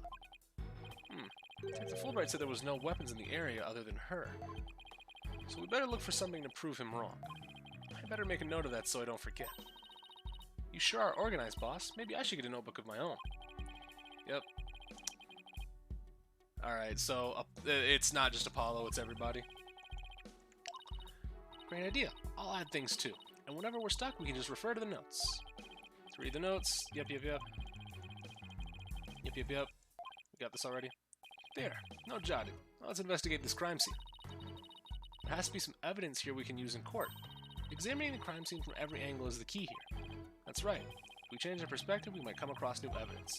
Okay, so this is like a tutorial for everybody that just started. I assume the DLC case came out after the game, like, had been released for a while. So the what's the word I was gonna say? So the re-tutorial, I guess, would be the phrase, of these mechanics is actually pretty good. Or if there's a particular spot, yeah. Yep. Let's investigate. Move. Alright, so I keep clicking on the top screen. It's just a backdrop. Setting sun. Sunsets always remind me how quickly the day goes by. Oh, boss, it's just a painted backdrop, you know? Down, Athena. Of course I know. I guess they use it for the Swashbuckler Spectacular. It looks handmade. Ooh, I just got an idea. Why don't we make our own not guilty backdrop? And present it to the judge when things aren't going our way? No, we put psychological pressure on the judge by hanging it behind the defendant. I almost want to see how the judge would respond to that. Alright. Doesn't look like the ladder goes all the way... Ladder! Ladder, by the way! But there's usually water in the pool, so it doesn't need to. So apparently the pool spans 2 whole floors. Ordinarily, visitors only get to see what they can from the first floor. But they said on TV that sometimes they give behind-the-scenes tours. Sounds like that Swashbuckler Spectacular show you recorded is really coming in handy. Whale. Is that show makeup above Orla's eye? Back in the water. I'm asking her, not you. That's right. It's a starfish. Kind of makes her look like a punk rocket pirate, don't you think? Punk rocket pirate killer whale? It's official. Society's on the road to ruin. Well, I think Orla's one hot rockfish. Speaking of rocking, how do you get Orla to do what you want during the show?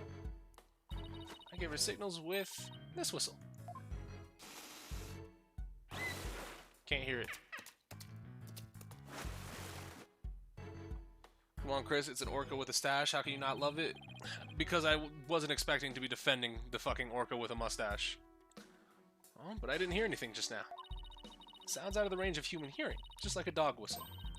Orcas have better hearing than people do. They can even hear the whistle underwater. That's so cool. I wish I could give commands to Orla. Anybody can do that. All they'd have to do is learn the signals.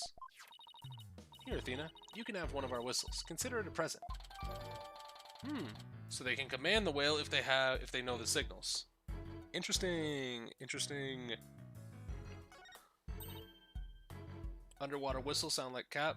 Do sound like Cap, but if you hear it underwater while the whistle is being blown above water, that's not Cap. Gee, thanks.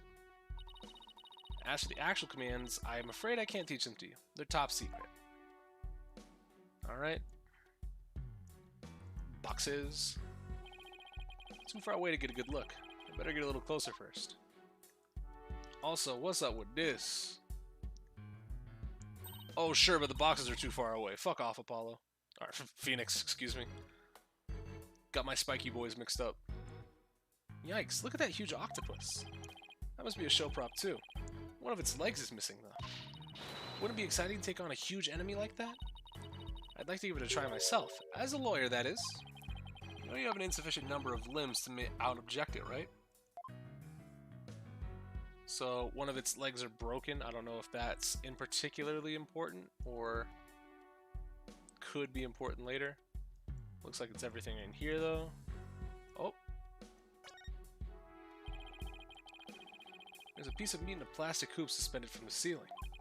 Is that meat on the bone? I just realized what it was supposed to be, because I thought the white was something else. I thought this was like a fucking sponge or something. At least at the very least, this defendant is well behaved. That's correct, 100%. Can't say anything other than the defendant has been on its best behavior.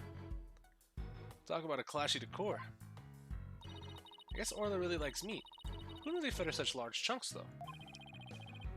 All orcas are carnivores. You knew that, right? Of course, silly, and I love meat too. I assume that quote has been taken out of context many a times. Protein is your body's basic building block, after all. But that meat is made out of rubber. I doubt Orla could really eat it, even if she wanted to. You mean to tell me she jumps all the way up there and doesn't get her reward? The poor girl, all that effort. I don't think Orla's as dumb as you think she is. Damn. Just call her a fucking idiot. Go ahead, Phoenix. Alright. Is that a fucking shark cannon? Hey, there's a cannon in the shape of a shark. I'd love trying firing that thing. Boom! Are these cannonballs supposed to look like fish eggs or something? But why fish eggs? Why not baby sharks? Think about how crazy it would be to have sharks go flying through the air. Watch the thrilling life or death struggle as little tykes fight it out to stay alive out of the water. I can see it now. The drama, the mayhem, the whirlwind of teeth. Or tornado of sharks. Not even Hollywood can... get it? Do you young folk know of the very funny movie in premise called Sharknado? Shit, I mispearled it. Did you just spoil me? CJ? What is your problem?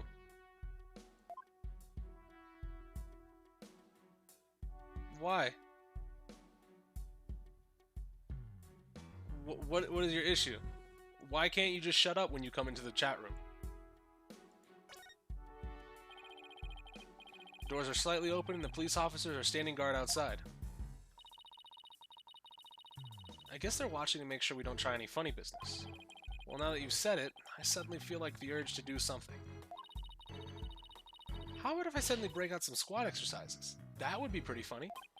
Yeah, that might cause a few raised eyebrows in ways you don't want, Athena. Alright, so we get the ladder. What's this? Hey look, there's an apparatus here to hang from. I don't think it's for people to hang from. It looks more like a crane to move things with. But Sasha was hanging from it during the Swashbuckler Spectacular. But there are all kinds of ways to use it, not just move things. Come on, boss, try thinking outside the box. Is she trying to say I have a narrow-minded view of things?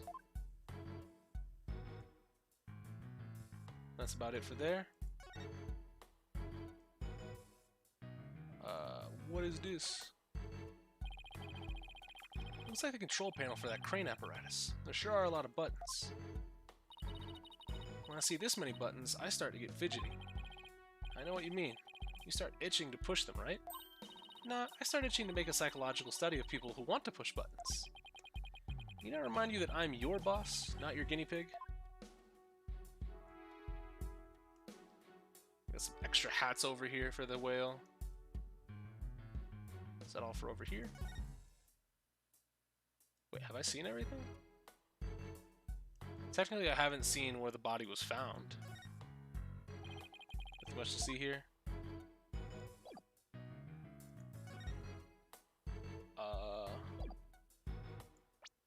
Notes? Look for a murder weapon. Okay. Gotta really get my fucking face close to the screen.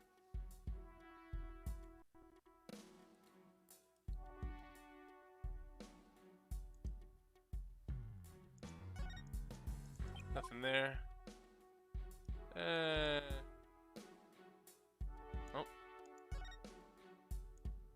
What could be a murder weapon? Some that... Oh, well, I mean... I guess I could see the body. What a mess. Was all this stuff knocked over when the victim struggled with his killer? It's possible, but it would be hard to move. Let's take a closer look, shall we?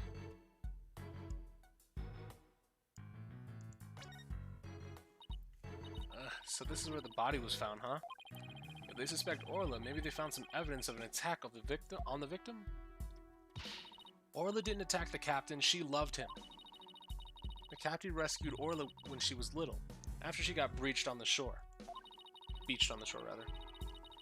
He tried to release her into the ocean, but she kept coming back. Laboon, niggas. I can tell Orla's sad about losing the captain. She's not her usual chipper self. Orla must really love this aquarium and the captain. She's the only one around here big and strong enough to play with the big tough captain. Every day she made a point of headbutting him and stealing his hat. Thanks, I guess you weren't kidding when you said the captain was a real strong guy. Alright. What? I guess that's about it. What? I couldn't find a murder weapon. What? Under different circumstances, I would have loved to see the Swashbuckler Spectacular. Three of us always perform the show together. Me, Orla, and the captain.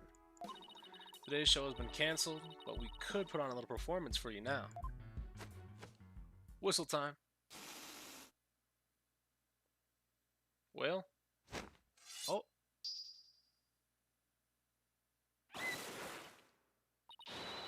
We be Captain Orla Swashbucklers, me buckos. We love to sail the seven seas.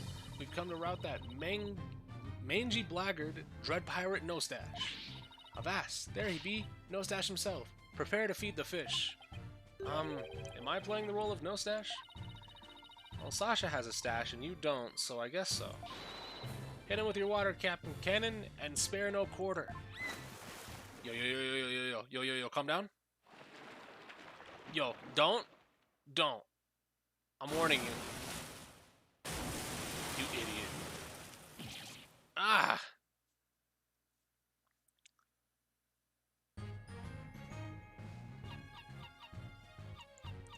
Thank you, Orla. What? We swim through storms and wait. Okay. The song. Wow, that was awesome. Your performance packed quite a wallop. Yeah, I for one feel like I took quite a beating. Sorry about that. Can't have a show without a bad guy role, right? But a singing orca, huh? Must have been tough to train her to do that. That's Orla's best trick. She can only sing one song, though. Well, she's still got one up on a pianist who can't play even one song. Why didn't you learn, Phoenix? You had all the time to start learning. Well, now that we've had a taste of the show, we better do some more investigating. What do you mean? Not Orca Dong care. No. Sosa, no. Good idea. Let's go to the Aqua Tunnel. Alright.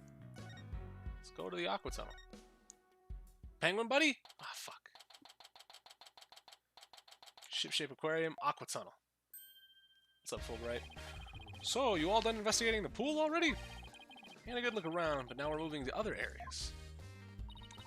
How's the police investigation going? Did you, say for example, find any other suspects besides Orla?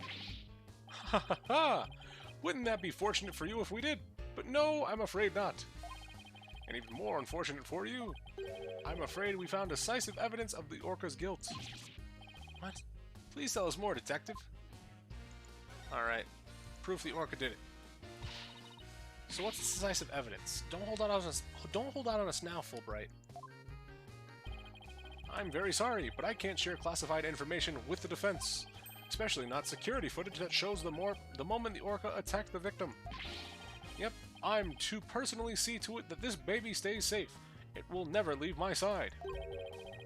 Excuse me, but there's a call for you, detective. I'll be right there. Sorry, guys, you know how it is. Did he just...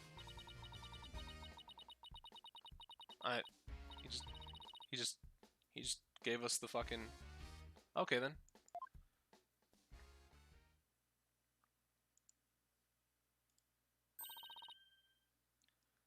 What the... Is this supposed to be the moment that Orla attacked the moment Orla attacked the victim? Neat. This little bit of footage doesn't prove anything. I agree. I believe Orla and Sasha. Let's just continue with our investigation.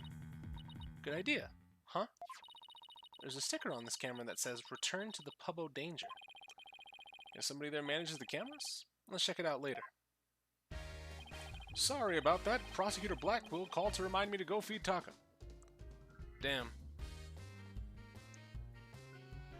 He's got you like that? Damn shame. So, where were we? Oh, that's right. You two got any more questions for me? No, we're good. Thank you for leaking all your info. Alright, so now we go to the Pub of Danger, right? Yep. Move, nigga. Pub of Danger. Dog. Ship Aquarium, Pub of Danger. Is that a bandit walrus? This looks like one of those hands-on exhibits. Has a real air of danger, don't you think? Well, the banner does say it's the Pub of Danger. Let's see. According to the description, this room is a pub where pirates gather, explore, and interact with sea creatures. Actually feel the electricity of electric eels and feed real piranhas. Experience the terror of the seas with these dangerous experiments. All these sounds less like terror and more like torture to me. Ahem. I'd thank you keeping it down there, Blue Boy. I'm conducting an experiment. Oh? Do not disturb me unless you wish to be zapped with an electric eel. My apologies, ma'am. Wow, she seems intense. Excuse me, but who are you? Before you ask others, shouldn't you give your name first? Basic manners, young lady. Oh, yes, of course. My name is... Never mind. I will simply call you Yellow Girl. It's easier that way. I am Norma de Plume. I couldn't get a pun out of that one. I am very interested in Shipshape Aquarium, and I am a frequent visitor here. So you're not involved with this at all? But I don't want to be Yellow Girl. You think I want to be called Blue Boy? Let's just see what she has to say. Alright. You say you're interested in the aquarium, but you don't look like a staff member. Let's see. I've got it. You're someone who's completely unrelated to this aquarium. That's some deductive reasoning there, champ. I'm a visitor, a patron, a customer, a guest, and what might you be? I'm not a what? I'm a lawyer. Hey, that's what I was gonna say. And I run a law office. Well, whatever you are, I don't have the slightest interest. I can look up the pun if you care. It do not matter to me. Just who does she think she is, boss? A visitor, a patron, a customer, a guest, remember? Alright, why are you here? Norma de Plume is a reference to Nom de Plume. Okay. Okay, yeah. That makes sense. Norma, I think, is... It might be something else to name. So, does she write about the fucking...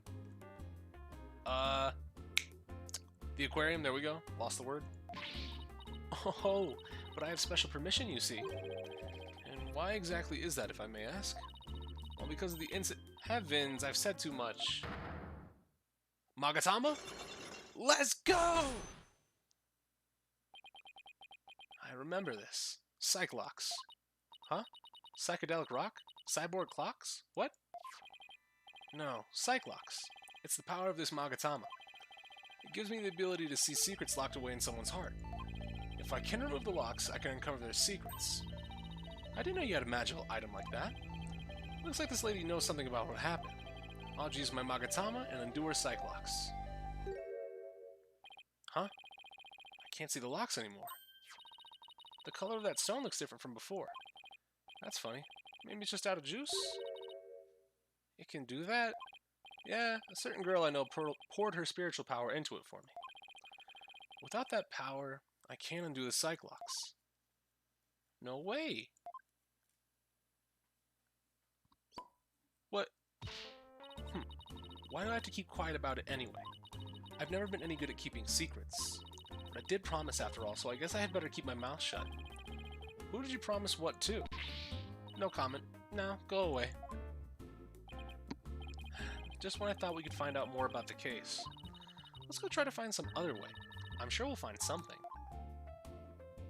Alright. So, let's go back to the Orca pool, maybe? Nope. Where do we need to go? Notes. Find out what the plume knows. Look for a murder weapon. Okay. Oh, maybe I should have looked around the pub of danger. I can't examine here. Never mind. Fuck me. Aqua Tunnel. July 20th. Aqua Tunnel. Hey, Detective Fulbright's gone. It looks like the police investigation is over, too. That's too bad. I was hoping to get a little more out of him. Yo, yo, yo ho ho. Cleaner? Nuh-uh. Feeder? That's right. Yo, girl, why you hiding from me? I'm searching all around like this because of this be a... what the fuck? Is that somebody rapping?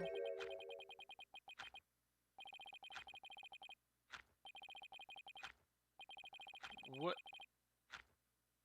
He's a rapping penguin feeder. Or animal feeder of some kind. What's with this guy rapping and making strange bird sounds? Yikes, who's there?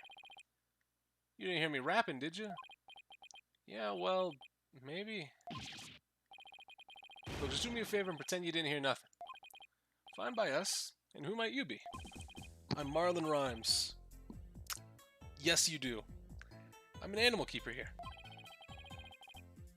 But the aquarium is closed today. At least I'm pretty sure it is. Pretty sure? You don't sound too certain. Oh, are you new here or something? Wow, yeah, that's right. Pretty good guess. So, who are you guys? I'm Phoenix Wright. And I'm Athena Sykes. We're lawyers, and we're going to represent Orla by taking her case to court and proving she's innocent. Are you serious? You want to defend an orca in court? Oh, but if you're here for Orla, that must make you friends of Sasha's. Sorry if I came across as rude. Sounds like he's friends with Sasha.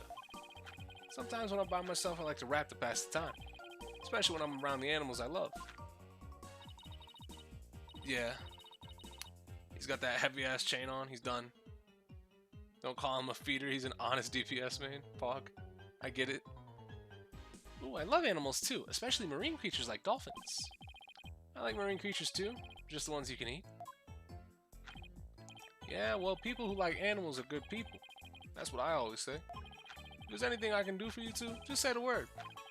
I started working here though, so I don't know how much help I can be. Mr. Rhymes seems pretty friendly. Yeah, friendly and agreeable. So, buddy, about yourself. So, what exactly do you do here as an animal keeper? Mainly, I clean the place and feed the animals. Wiping this glass takes forever. Yeah, I would assume so. Oh yeah, show me the same shot. Yeah! I can imagine. This tunnel alone must take most of the day. I also prep the food the animals eat. That's the hardest part of all. You mean it's really difficult to get the hang of? Nah, I mean I'm a vegetarian, so cutting fish and meat and stuff creeps me out. Now that's something I just never expected to hear from a pirate. Alright, so about the murder. Do you know anything about the incident that took place this morning? Yeah, one of our guests saw what happened and started screaming. I came running, but by the time I got there, I couldn't see the orca or the captain. Speaking of the captain, what was he like? Like a strong captain who could turn a wild bunch of ruffians into some great pirates. He always treated us fairly and equally, human and fishes alike. The real deal, man.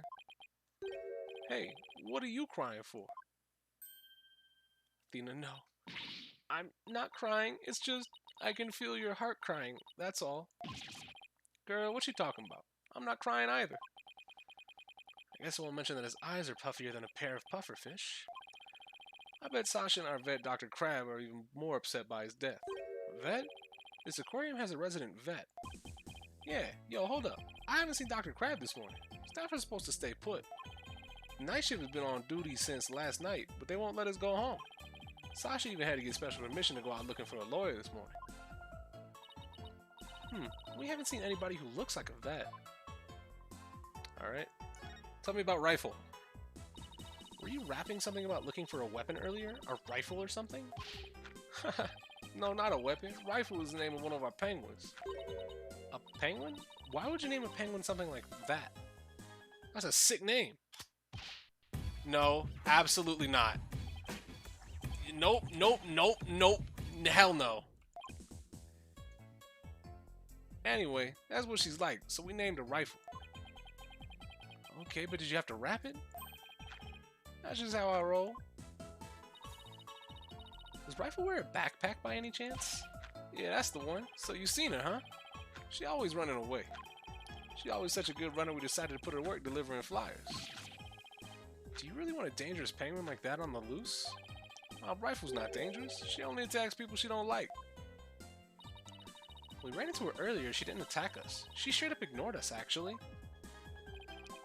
Hey, I have an idea. If you're running the Rifle again, would you mind feeding her for me? I'm not doing your job. She didn't come back to the pool at feeding time like usual, so I've been looking for her. She loves the smell of fish, so she might come over to you if you ask some. Cool, I would love to feed a penguin. That'd be okay, right, boss? I don't mind as long as you carry the fish. Fish handed over to Athena. Has a horribly fishy smell. P.U. It smells so fishy. Really? What a shocker. Oh yeah, besides Rifle, I've been looking for Small Fry too. Small Fry? Is that another penguin? Nah, she's a friend I made. A high school.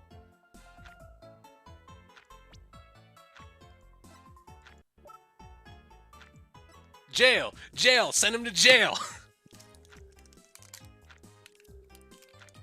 It's about time for him to go to jail.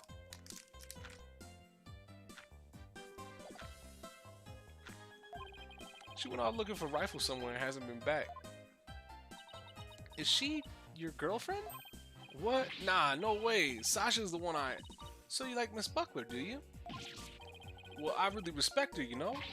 We have different tastes in music, but I admire the way she lives her life. It's not like I like her, it's more complicated than that. Pretty sure that all adds to like. That all adds up to like. She tries to put on a brave face, but I think the captain's death is hitting her the hardest of all. After all, it was her human show partner that got killed by that orca. So you think Orla really did it? Well, I can understand how Sasha feels, but she's the only one of us who doesn't think the orca did it. Oh, I see. I guess it isn't easy to believe someone who can't even speak up for herself. You can't make friends and your warrant for arrest revoked now? Nope. Why you want to be friends with a high schooler? Let's talk about that first. Let's talk about why he wants to be friends with a high schooler, and then let's determine if he needs to go to fucking jail or not.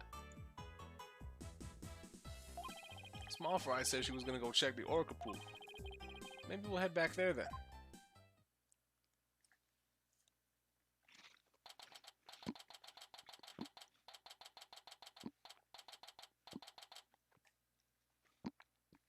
Now, if he would have said something along the lines of, you know, like, oh, she's just one of the co-workers here, fine. Or if she's someone I look after, fine. But no.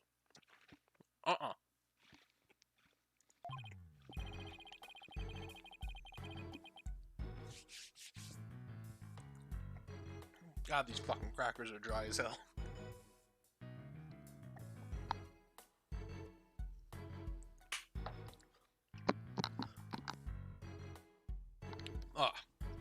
Huh? There's something on the left side of the pool that wasn't there before.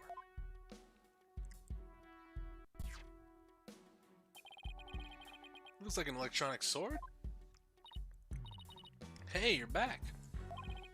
Hi, Sasha. What's with this strange sword here? Oh, that's a walkie-talkie. It's probably Rifle's. Rifle can use a walkie-talkie? She's always running away, so we attach a walkie-talkie to her. If we can hear the sounds around her, we can usually guess where she is. But not if she drops the walkie-talkie on the floor. Every member of the crew has one too, so we can communicate back and forth. Rifle gotta go on the stand, that's what I'm saying. I need to interrogate this penguin. This penguin know too much. I can smell it. We can even use them to broadcast specific parts of the aquarium. Cool, huh? Walkie-talkie added to the court record. Alright, so we can broadcast throughout the entire stadium. That's interesting. Well, if Rifle's walkie-talkie is here, then Rifle might still be here too. Rifle, come out, wherever you are. Walkie-talkie added to the court record. You're not Rifle. Are you okay? You have to be careful around pools or you might slip right in. I'm more afraid of my heart jumping right out. Hey, who's that riding on Orla? Isn't that Rifle? Hey, you're right. Come here, Rifle. She ignored me again. Why doesn't that penguin like me? Well, have you pulled out the fish? Now you scared Rifle away with all that yelling. Well, I'm not giving up. I'll make that penguin like me if it's the last thing I do. Athena, please. Hey, get back here, you little pipsqueak! Sorry, Rifle, but at least you seem all right.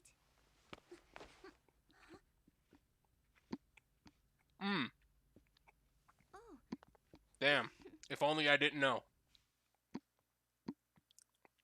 Hey, Pearl.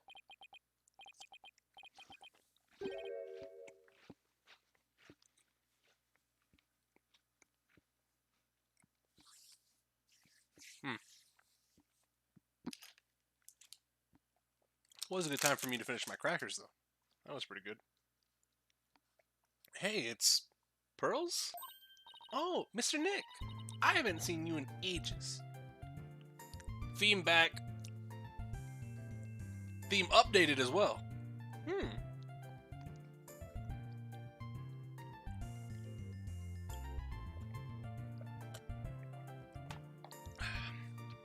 So we have Pearl, but Trucy's nowhere nearby. Damn it. Could Pearls be the small fry Mr. Rhymes was talking about? Congratulations on your return to lawyering. I've been thinking about stopping by your office for a visit to congratulate you. This is Pearl Fay. I call her Pearls. She may dress a little funny, but that's because she's a spirit medium. A real prodigy with great power at that. I've known her since she was little, and she sometimes comes to the office to visit. She's a little older than Trucy, so she's been like a big sister to her. Show them together!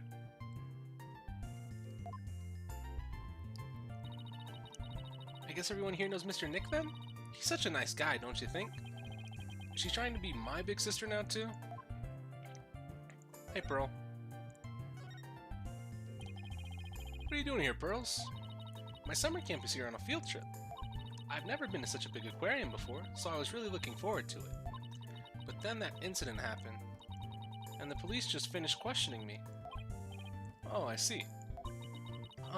Mr. Nick? Who is the lady next to you? I'm Athena Sykes. I'm a new lawyer at the Wright Anything Agency. Oh, how do you do? My name is Pearl Fay. My cousin and I are friends call me Pearly. Well, my cousin and my friends call me Pearly. Pearly it is then. Nice to meet you. So, how did the two of you meet? Well, you know I used to travel to Europe to study their legal systems, Pearls? I met Athena on one of those trips. So tell me more about the two of you met, how the two of you met in Europe. Where's your sister? Where's your cousin at, actually? Let's stop there. Where's your cousin? Hey, I thought I was supposed to be asking the questions here. A long time ago, Mr. Wright helped me out of a difficult jam. That's when I started to think about becoming a lawyer like him. So you're like your mentor then, huh, Mr. Nick? Yeah, something like that, I guess. Mr. Wright is the whole reason I am who I am today. He was the one who told me my knowledge of psychology could help people in court. Gee, Mr. Nick, looks like you've become a real adult since the last time I saw you. You're a child, Pearl. I've always been an adult the entire time I've known you, Pearls. Oh, would you look at that? Rifle loves you! She sure does seem to be attracted to Pearls. I'm so glad she likes me. Penguins are so adorable, aren't they? I even bought myself a little penguin calendar here at the aquarium gift shop. I have it hanging from my bag already. Oh, how cute! A calendar in the shape of a penguin? Yeah, Pearl biting her nails or like biting her thumbnail is like very cute, and then you remember everything that happened to Vera, and you're like, oh. Her model where she has her hands behind her back reminds me of something, but I can't figure out who. We only got room for one child in this game. That's cap. Trucy has been established. Show me them interacting. I need to see the interaction. But the rest of the staff thinks it's too cutesy. I guess it doesn't really fit with the whole rough and tumble pirate image very well. But, why does this calendar smell kind of like fish? What do you mean, Mr. Nick? Please don't be rude. Uh-oh, I got Pearl's mad. Dog. This is what, 9 years plus Pearl? She could probably put Phoenix on his ass.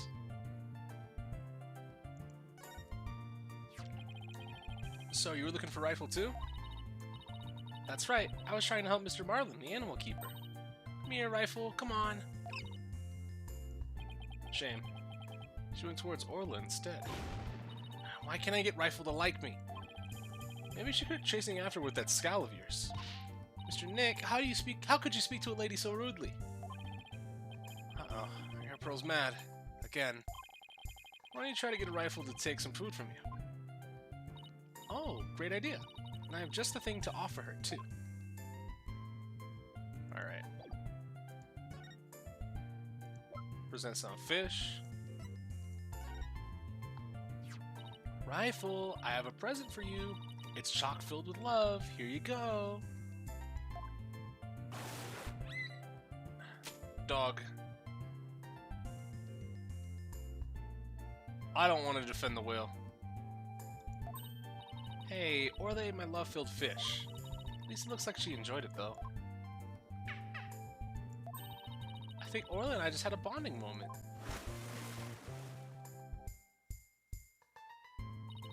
Friendship blossoming with the exchange of some food? Oh, isn't it moving, Mr. Nick? I think moving might be going a bit far. Anyway, how did you get Rifle to come to you so easily, Pearls? I heard Rifle was attracted to the smell of fish. Mr. Nick! Are you saying I smell like fish? Maybe just a little, yes? I guess I need to change my clothes. That's odd. I wonder why Pearl smells like she's holding a bucket of fish. Orla doesn't usually want to eat at this time of day. We've even been giving her more food than normal at regular meal times lately. Talk to us about it. Is there something wrong with Orla's feeding habits lately? Yeah, something's weird. The new guy Marlin feeds all the other animals besides Orla. But the captain and I, her trainer, are responsible for feeding Orla. It was the captain's turn to feed Orla this morning.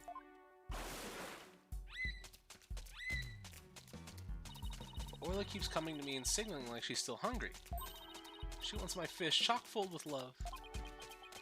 How long are you going to keep saying that? She sure is excited to make a new friend. But I don't think the captain would have forgotten to feed Orla. Rifle and that big creature there certainly seem to have or love each other. This is Orla the Orca. Rifle and Orla are best friends. They belong together like clownfish and a sea anemone. Okay, to phrase that in a way us non-biology majors can understand? Oh, so this orca is the suspect. I read in a book once that orcas eat penguins. Don't you worry about that. Orla here is really gentle and she never eats anything but fish. What is the penguin doing?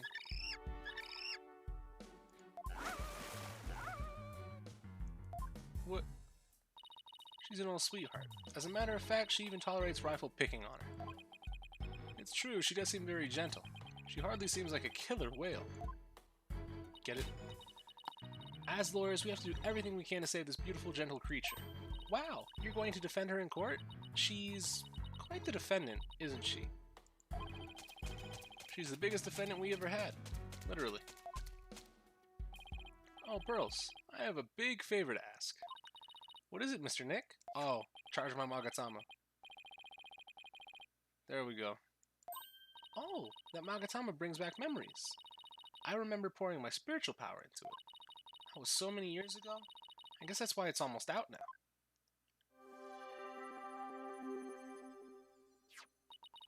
There you go, Mr. Nick. It should be fine now. Thank you, Pearls. Now I can break locks. Now I can break psych locks again. I'm glad I could help. Well, I think I'll go find Mr. Marlin now. I have to bring Rifle to him.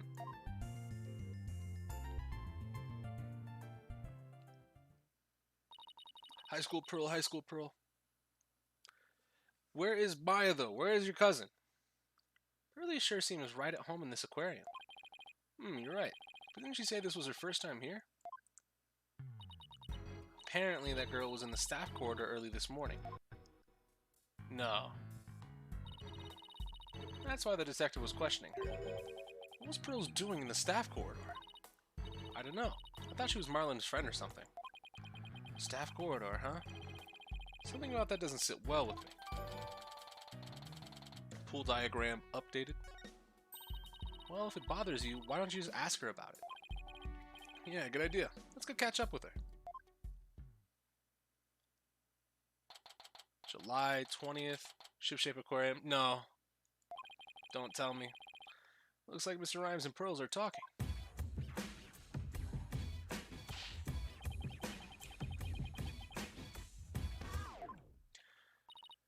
Hee, it was my pleasure. See you again sometime, Rifle. Okay, let's go, Rifle. See you, Small Fry. Oh, Mr. Nick. I didn't see you there. What do you mean? Hey, Pearlie, you and Mr. Rhymes seem to be really good friends. Could you tell us more about your relationship? Well, No. No. Pearl, no. No. Damn it, Pearl. Come on. All I wanted to do was investigate, Pearl. I'm sorry, Mr. Nick, but I really shouldn't talk about it. I don't really feel right about digging into Pearl's affairs, but she was here at the aquarium the time of the incident. Whatever she's hiding could help us in court. Sorry, Pearls, but I'll have to use my Magatama on you. Take that!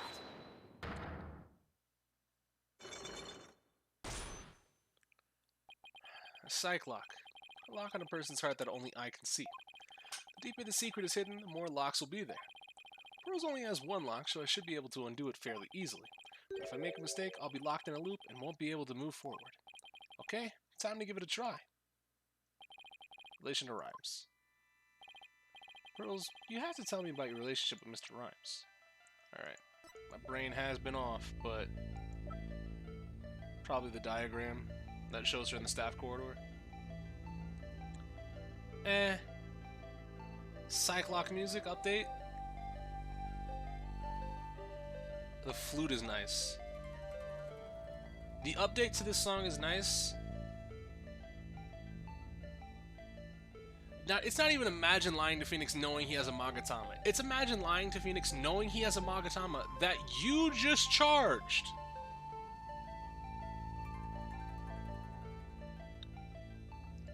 That's the thing. Relationship? There is no relationship between Mr. Marlin and me. We're just visitors to the aquarium and an animal keeper at the aquarium. That's all. But there are areas where ordinary visitors to the aquarium don't get to go. You were here before the incident occurred, weren't you? Oh, fuck. I keep clicking the top. Take that! Yes, that's right. But how did you know? Someone told me you were there. I got confused and went the wrong way. I didn't know it was a corridor just for the staff. But that's all it was, Mr. Nick. I didn't have anything to do with Mr. Marlin. Sounds reasonable. I guess I better move on to my next topic. Actually, there's something else I've been wondering about, Pearls. Why do you smell like fish? Fish? What makes you think I smell like fish? Well, there's a certain someone who convinced me it wasn't my imagination. Take that! Is there something you want to say about that person? What? Didn't Athena say that she smells like fish? When it comes to sniffing out the smell of fish, there's only one nose that I can really rely on.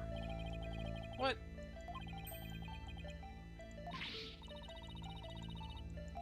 I guess the penguin, but Athena also said she smelled like fish, right? Or am I going crazy? Rifle? She's apparently very attracted to the smell of fish. Rifle didn't want anything to do with Athena, even though she had a bunch of fish. So why then was Rifle so attracted to you, Pearls? I don't know. Looks like she's still not ready to talk about it. You had an object with you that smelled fishy too. In fact, I think this has something to do with your secret. Take that! The fishy-smelling calendar has something to do with your secret, doesn't it, Pearls? Ah! I can't lie to you, Mr. Nick. I'll tell you about me and Mr. Marlin, and about the calendar. Thank you, Pearl.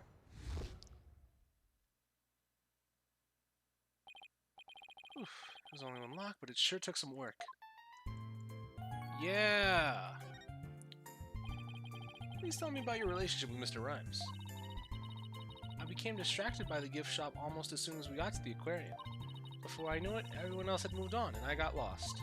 I was so embarrassed to be lost at my age. Oh, Pearls, I know big crowded places are hard for you. I sort of panicked, and went down the wrong corridor.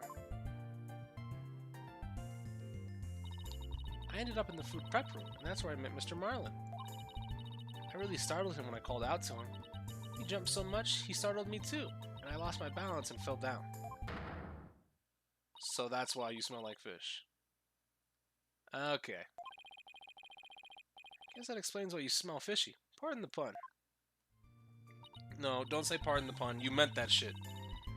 Yes, my calendar fell off my bag and got buried in all the fish too. But it doesn't explain why Pearls wanted to keep it a secret. So, why'd you hide it? Why did you want to hide your meeting with Mr. Rhymes? Well, I didn't want him to get in trouble all over feeding sanitation regulations because of me. But Mr. Marlin said he didn't want anyone to know he was in the food prep room. Huh? Why not? What was he doing in there? Before I spoke to him, he was staring at a calendar. But because of me, he dropped his calendar too. We had to search for it among the fish. Wait a minute. The calendar of yours, it already has writing in it. It does? But I didn't write anything in it yet. There's something written here under today's date. Meet the captain at the Orca Pool at 7 a.m. Maybe my calendar and Mr. Marlin's got mixed up. Pearls, about what time did you run into Mr. Rhymes? I think it was about 10:15 when he had the desk info announce that I was lost. So I must have first gone to the prep room at about 10:10. I see. Do you mind if I hang on to this calendar for a while? Might be a clue to the victim's movements before he was killed. Alright. Be sure to give it back to Mr. Marlin later, okay? Yeah. Good. Maybe I'm ready to remove Mr. Plume's psych locks too. Alright. See you later, Pearls.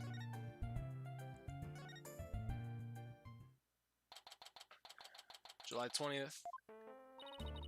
You people again? You're becoming quite the nuisance. What do you mean, you people? Lawyers? Redheads?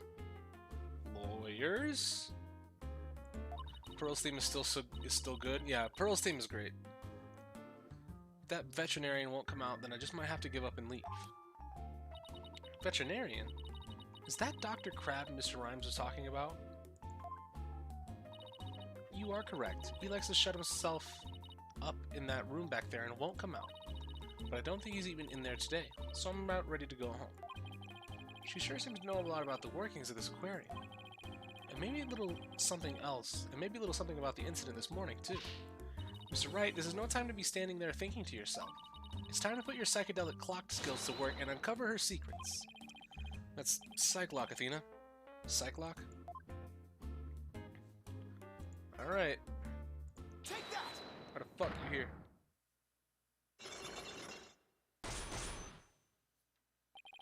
Why you're here? Mr. Plume, I want you to tell me the secret you're hiding. I'll do nothing of the sort. It would mean breaking my promise. I don't know who you made this promise to, but you will tell me. You're not an aquarium employee, and yet here you are, after the place is closed. It must mean you're connected to the incident involving the owner somehow. Oh ho! I don't know anything about any incident involving the owner. No, I think you do. I have a piece of evidence here that suggests you do know something. Wait, what?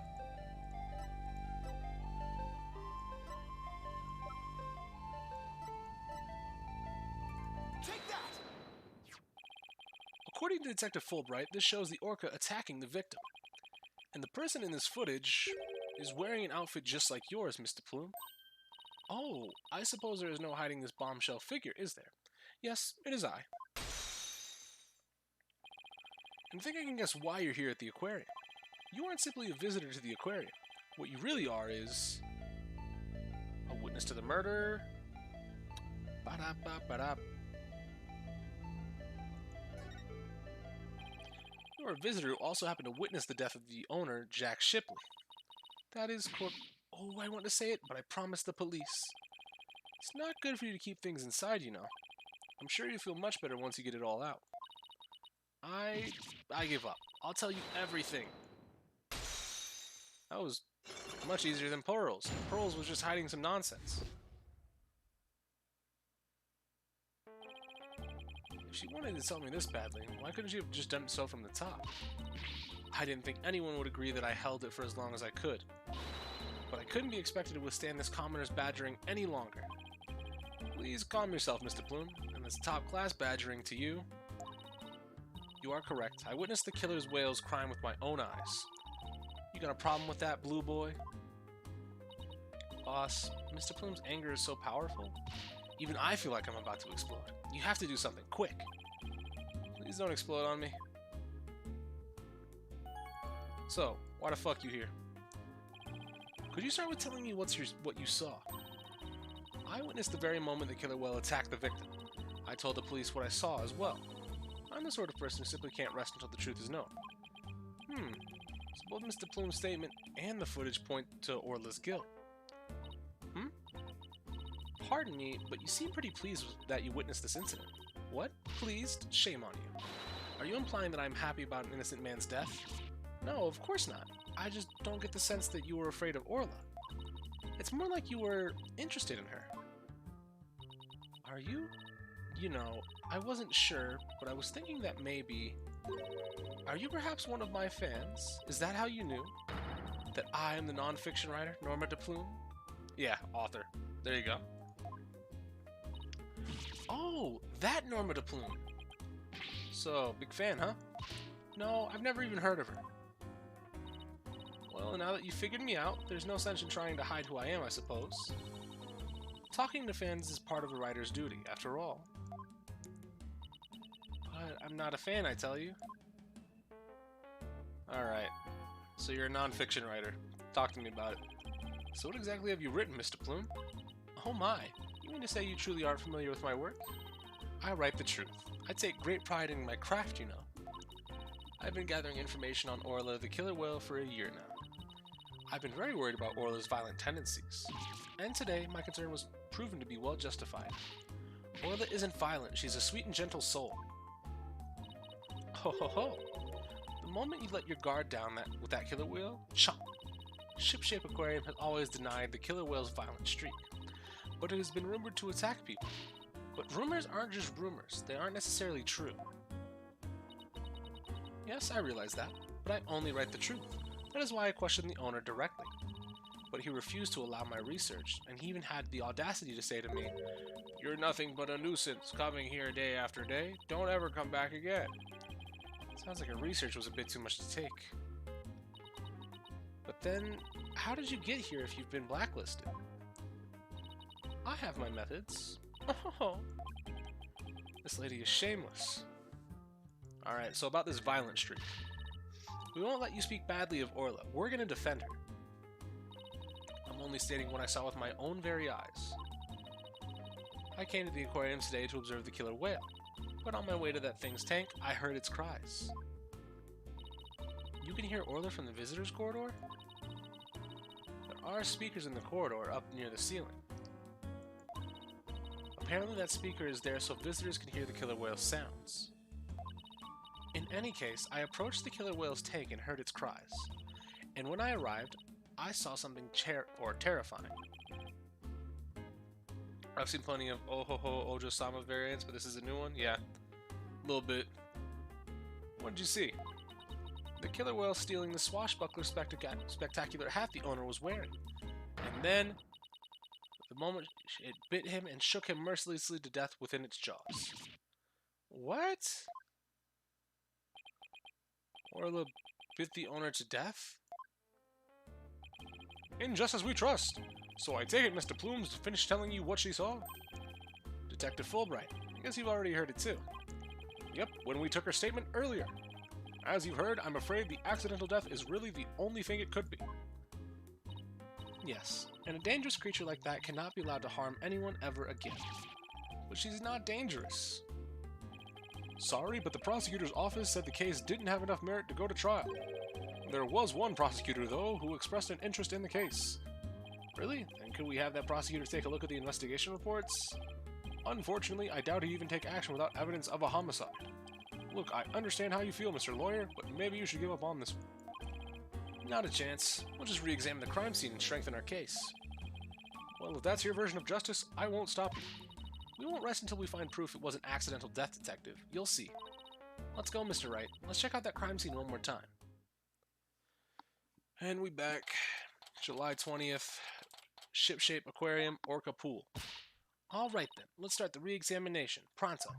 I'm gonna go check out that mess in the back one more time. Athena, wait, no running. Slipped in. Athena. Are you okay? Didn't look like she tripped, but...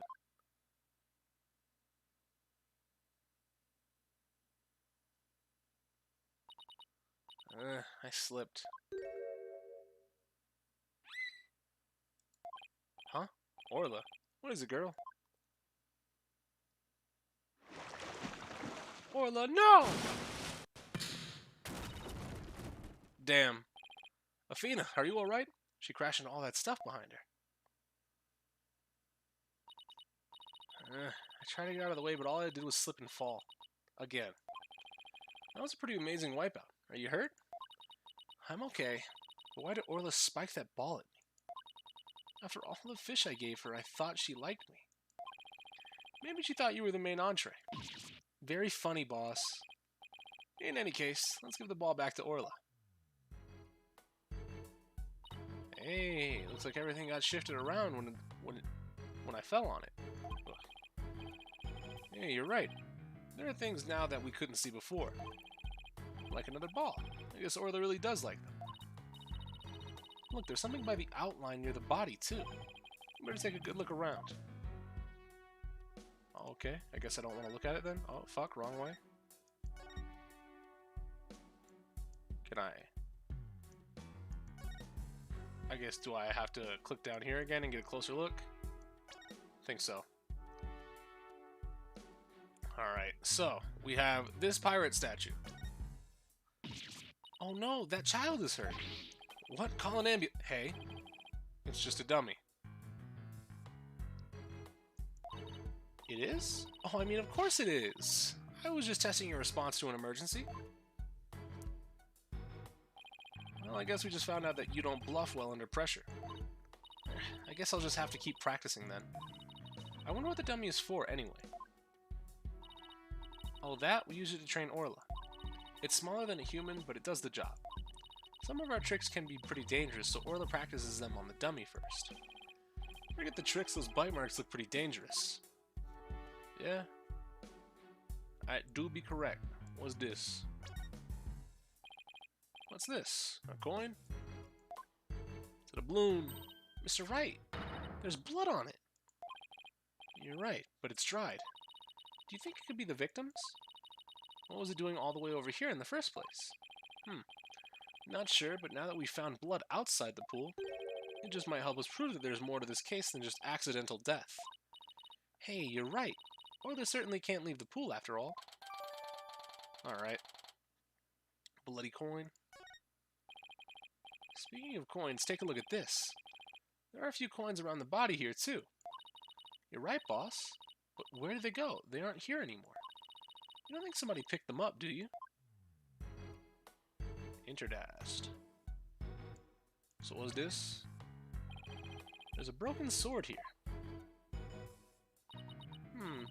The tip of the blade is missing.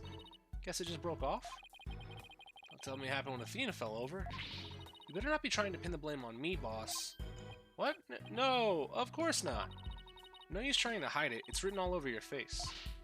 Besides, the broken part isn't even here. How could it have been my fault? Better watch what I think, or I'll get every little thing thrown back in my face. Alright. We got the missing tentacle for the octopus. Looks like looks like we just found that giant octopus's prop missing leg.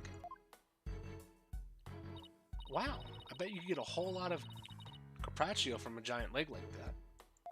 Oh, let's go to the ocean and try to catch a giant octopus of our own. Yeah, but even if we did catch one, how are you planning to slice it up? Kind problem. That's what man invented chainsaws for. I've never seen anyone so hell-bent on chopping down on some giant octopus. Well, I doubt we could catch one that big anywhere near the shore anyway. The more roadblocks you throw up, the more I want to do it, you know. Ooh, I can't wait to get started. It would appear that Operation Discourage Insanity has backfired. Alright, we have a life preserver. Look at all this stuff scattered everywhere. I see some swords. I wonder if they have anything to do with the case. They're made of rubber. I doubt they could be used as a weapon. But I still bet if someone got whacked with it, it would sting quite a bit. Yeah, I guess it would. But I think I could stand the pain. Yeah? Good for you. Oh, look. There's a blow-up dolphin and an anchor, too. Mr. Wright, are you even listening to me? Stop looking at those toys. Thanks, guess I've been caught red-faced.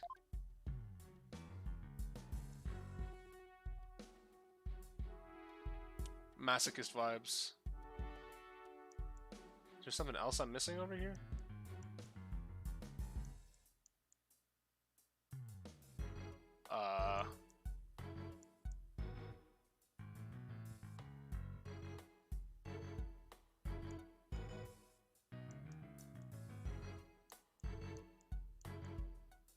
Everything looks checked off.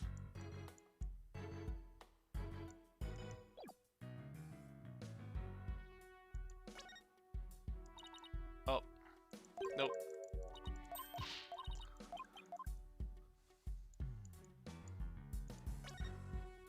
Is it everything?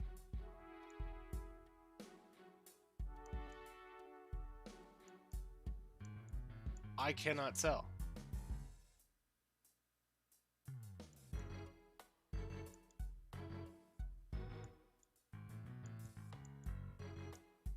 Maybe there's something else I can look at in here.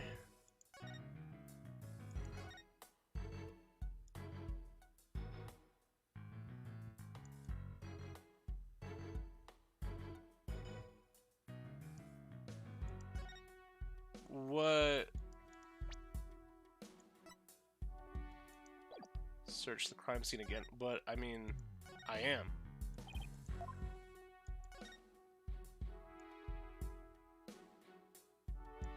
At least I'm trying to. I don't know what I'm missing here.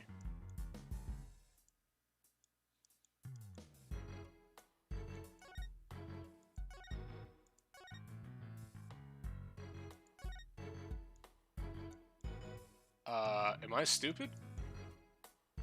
I mean, the obvious answer is yes, but...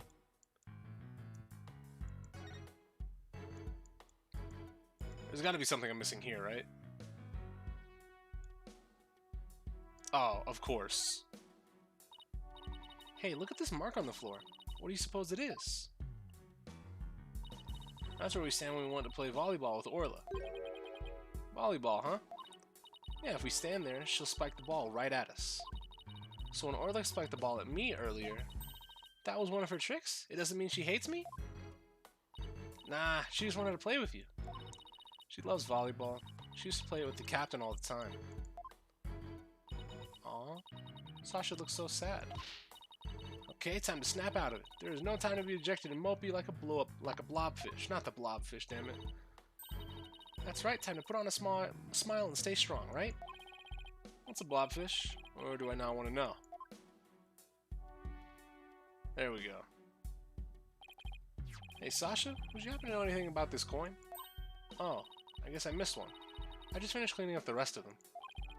You picked up all the coins already? That's right. After the police finished their investigation, they gave me the go-ahead. I haven't found them all yet, though. I'm still missing a few. Well, if they aren't besides the pool, maybe they're in the pool. Let's go to that ladder over there and take a peek at the bottom of the pool, boss. Well, made the terrible mistake of sliding over to PK's stream to see what they're doing. They're talking about sucking their own dicks. Yeah, that's about right. You deserve that. Look, I think I see something on the bottom of the pool. I knew it. Want me to go down and check? You can't jump in dressed like that. You'll drown under the weight of your clothes. No, I won't. I'm a pretty good swimmer, you know. Be that as it may, the pool's really deep. I doubt you can hold your breath that long. But maybe Sasha can.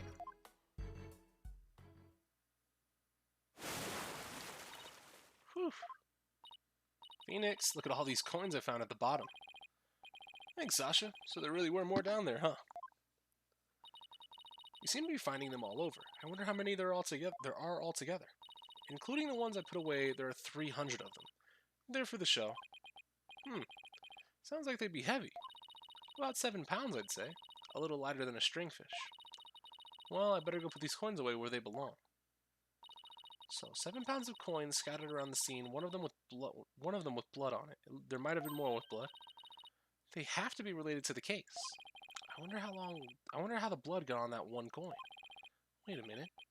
Could it be? Remember how Detective Fulbright said they couldn't find a murder weapon? Well, what if these coins were the murder weapon? Huh? How could a little coin kill a grown man? Gravel in the swimsuit. Well, one coin by itself isn't much of a threat, but 300 coins together could definitely be used as a weapon. All you have to do is put them in a bag. If you put 7 pounds of coins in a bag and swung it at somebody, it would make a pretty formidable blunt instrument, wouldn't it? It would explain how blood got on this coin. Oh, I get it. If that bag of coins is the weapon, we can use it to prove Orla's innocence. Yeah. I don't see anything resembling a coin bag around here. Maybe the killer took it with them. Yeah, it would certainly make it look like Orla did it if they did. You know what I think, Mr. Wright? I think the bloody coin alone should be enough to prove that this might have been a murder. I agree. Shows the possibility of a human killer rather than Orla. Yes, this is just what we needed. Let's go show this coin to Detective Fulbright and Mr. Plume right away. Good idea. Let's hope they're still at the Pub O'Danger. Yeah, fast move. If this brings us into trial, this is where we're going to stop for today. I wanted to stop before we actually move to the trial of this. And we've been taking our sweet-ass time. Oh, you're back. So did you find anything? Of course he didn't. Remember, even if you don't succeed, it's the effort you make that's important. Is he trying to console me? Let's show them the evidence that we found. The one that points to a human culprit. Right, because that won't let Orla be put down. Because we won't let Orla be put down, rather. Hey niggas, shut up. Please take a look at this bloodstained coin. Eek. Cease and desist at once. What kind of man shows a lady blood? She doesn't have to get so worked up. What are you terrorizing this lady with? Come on now, let's see it. We found this coin besides the Orca pool. We did see a large number of coins besides the Orca pool, but not one with blood on it. We just learned that there's 300 of these, and weighing about 7 pounds altogether. Now, what do you suppose would happen if a person was assaulted with that many coins? What? So you're saying the coins might have been used like some kind of blunt weapon? If the blood belongs to the victim, then yes, it's entirely possible. But I wouldn't call it decisive proof that the real culprit was human. You wouldn't? Why not? Because it would have to be something to put the coins in to make them a weapon. Without that something, it's just not going to be enough to pass muster. But I will say your theory does seem to warrant further investigation. I'll call the prosecutor's office and have them asked to reinvestigate from a possible criminal angle. You will? Thank you very much. I really hope Detective Fulbright can convince them. Alright. You won't believe the answer I got. When I explained that your passion for this case and the police's investigation, they said that the prosecutor I mentioned earlier will be willing to take the case to court. Really? Does this mean a new suspect has emerged? No, I'm afraid not. To be frank, Prosecutor Blackwell says he just wants to prove that Orca's guilt in court. What? It's Prosecutor Blackwell that wants to prosecute Orla? That's fine, Detective. Thanks for arranging this for us. Well, I must say you're taking this rather calmly. Defending Orla in court was my idea from the start, and I'll do whatever it takes to save her. In that case, I'll do whatever I can as well to see that justice is served. Mr. Plume, will you be a witness for the prosecution? Trial for a killer whale? Never heard of such recklessness before in my life. But I will reveal the truth about this killer whale, and then write all about it. I didn't know prosecutors could just not try a case. Well, yeah, then the court will appoint a prosecutor, right? Ha ha ha! Sounds like a plan. Now, if you'll just come along with me. We have to prepare for tomorrow, and I still have to arrange for an autopsy. Oh, I look forward to tomorrow. Until then, Blue Lawyer and Yellow Fan.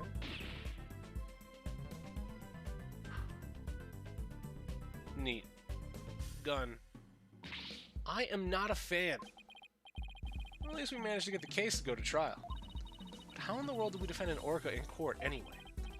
To be honest, I'm not really sure myself. Plus, Mr. Plume said Orla bit the victim. This trial sure isn't going to be easy. But I love a challenge. We ought to be just fine.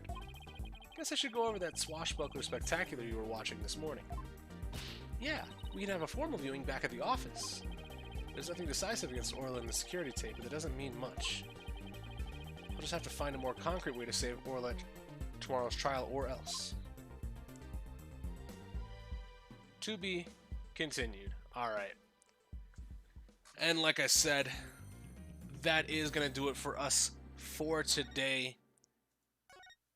Definitely excited to see where this goes, because this is definitely some nonsense, right?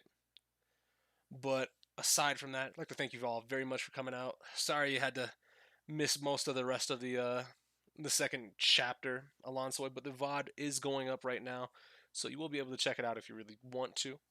Aside from that, though, I'll catch you guys tomorrow with the finish, or the hopeful finish of this special episode. Aside from that, though, peace.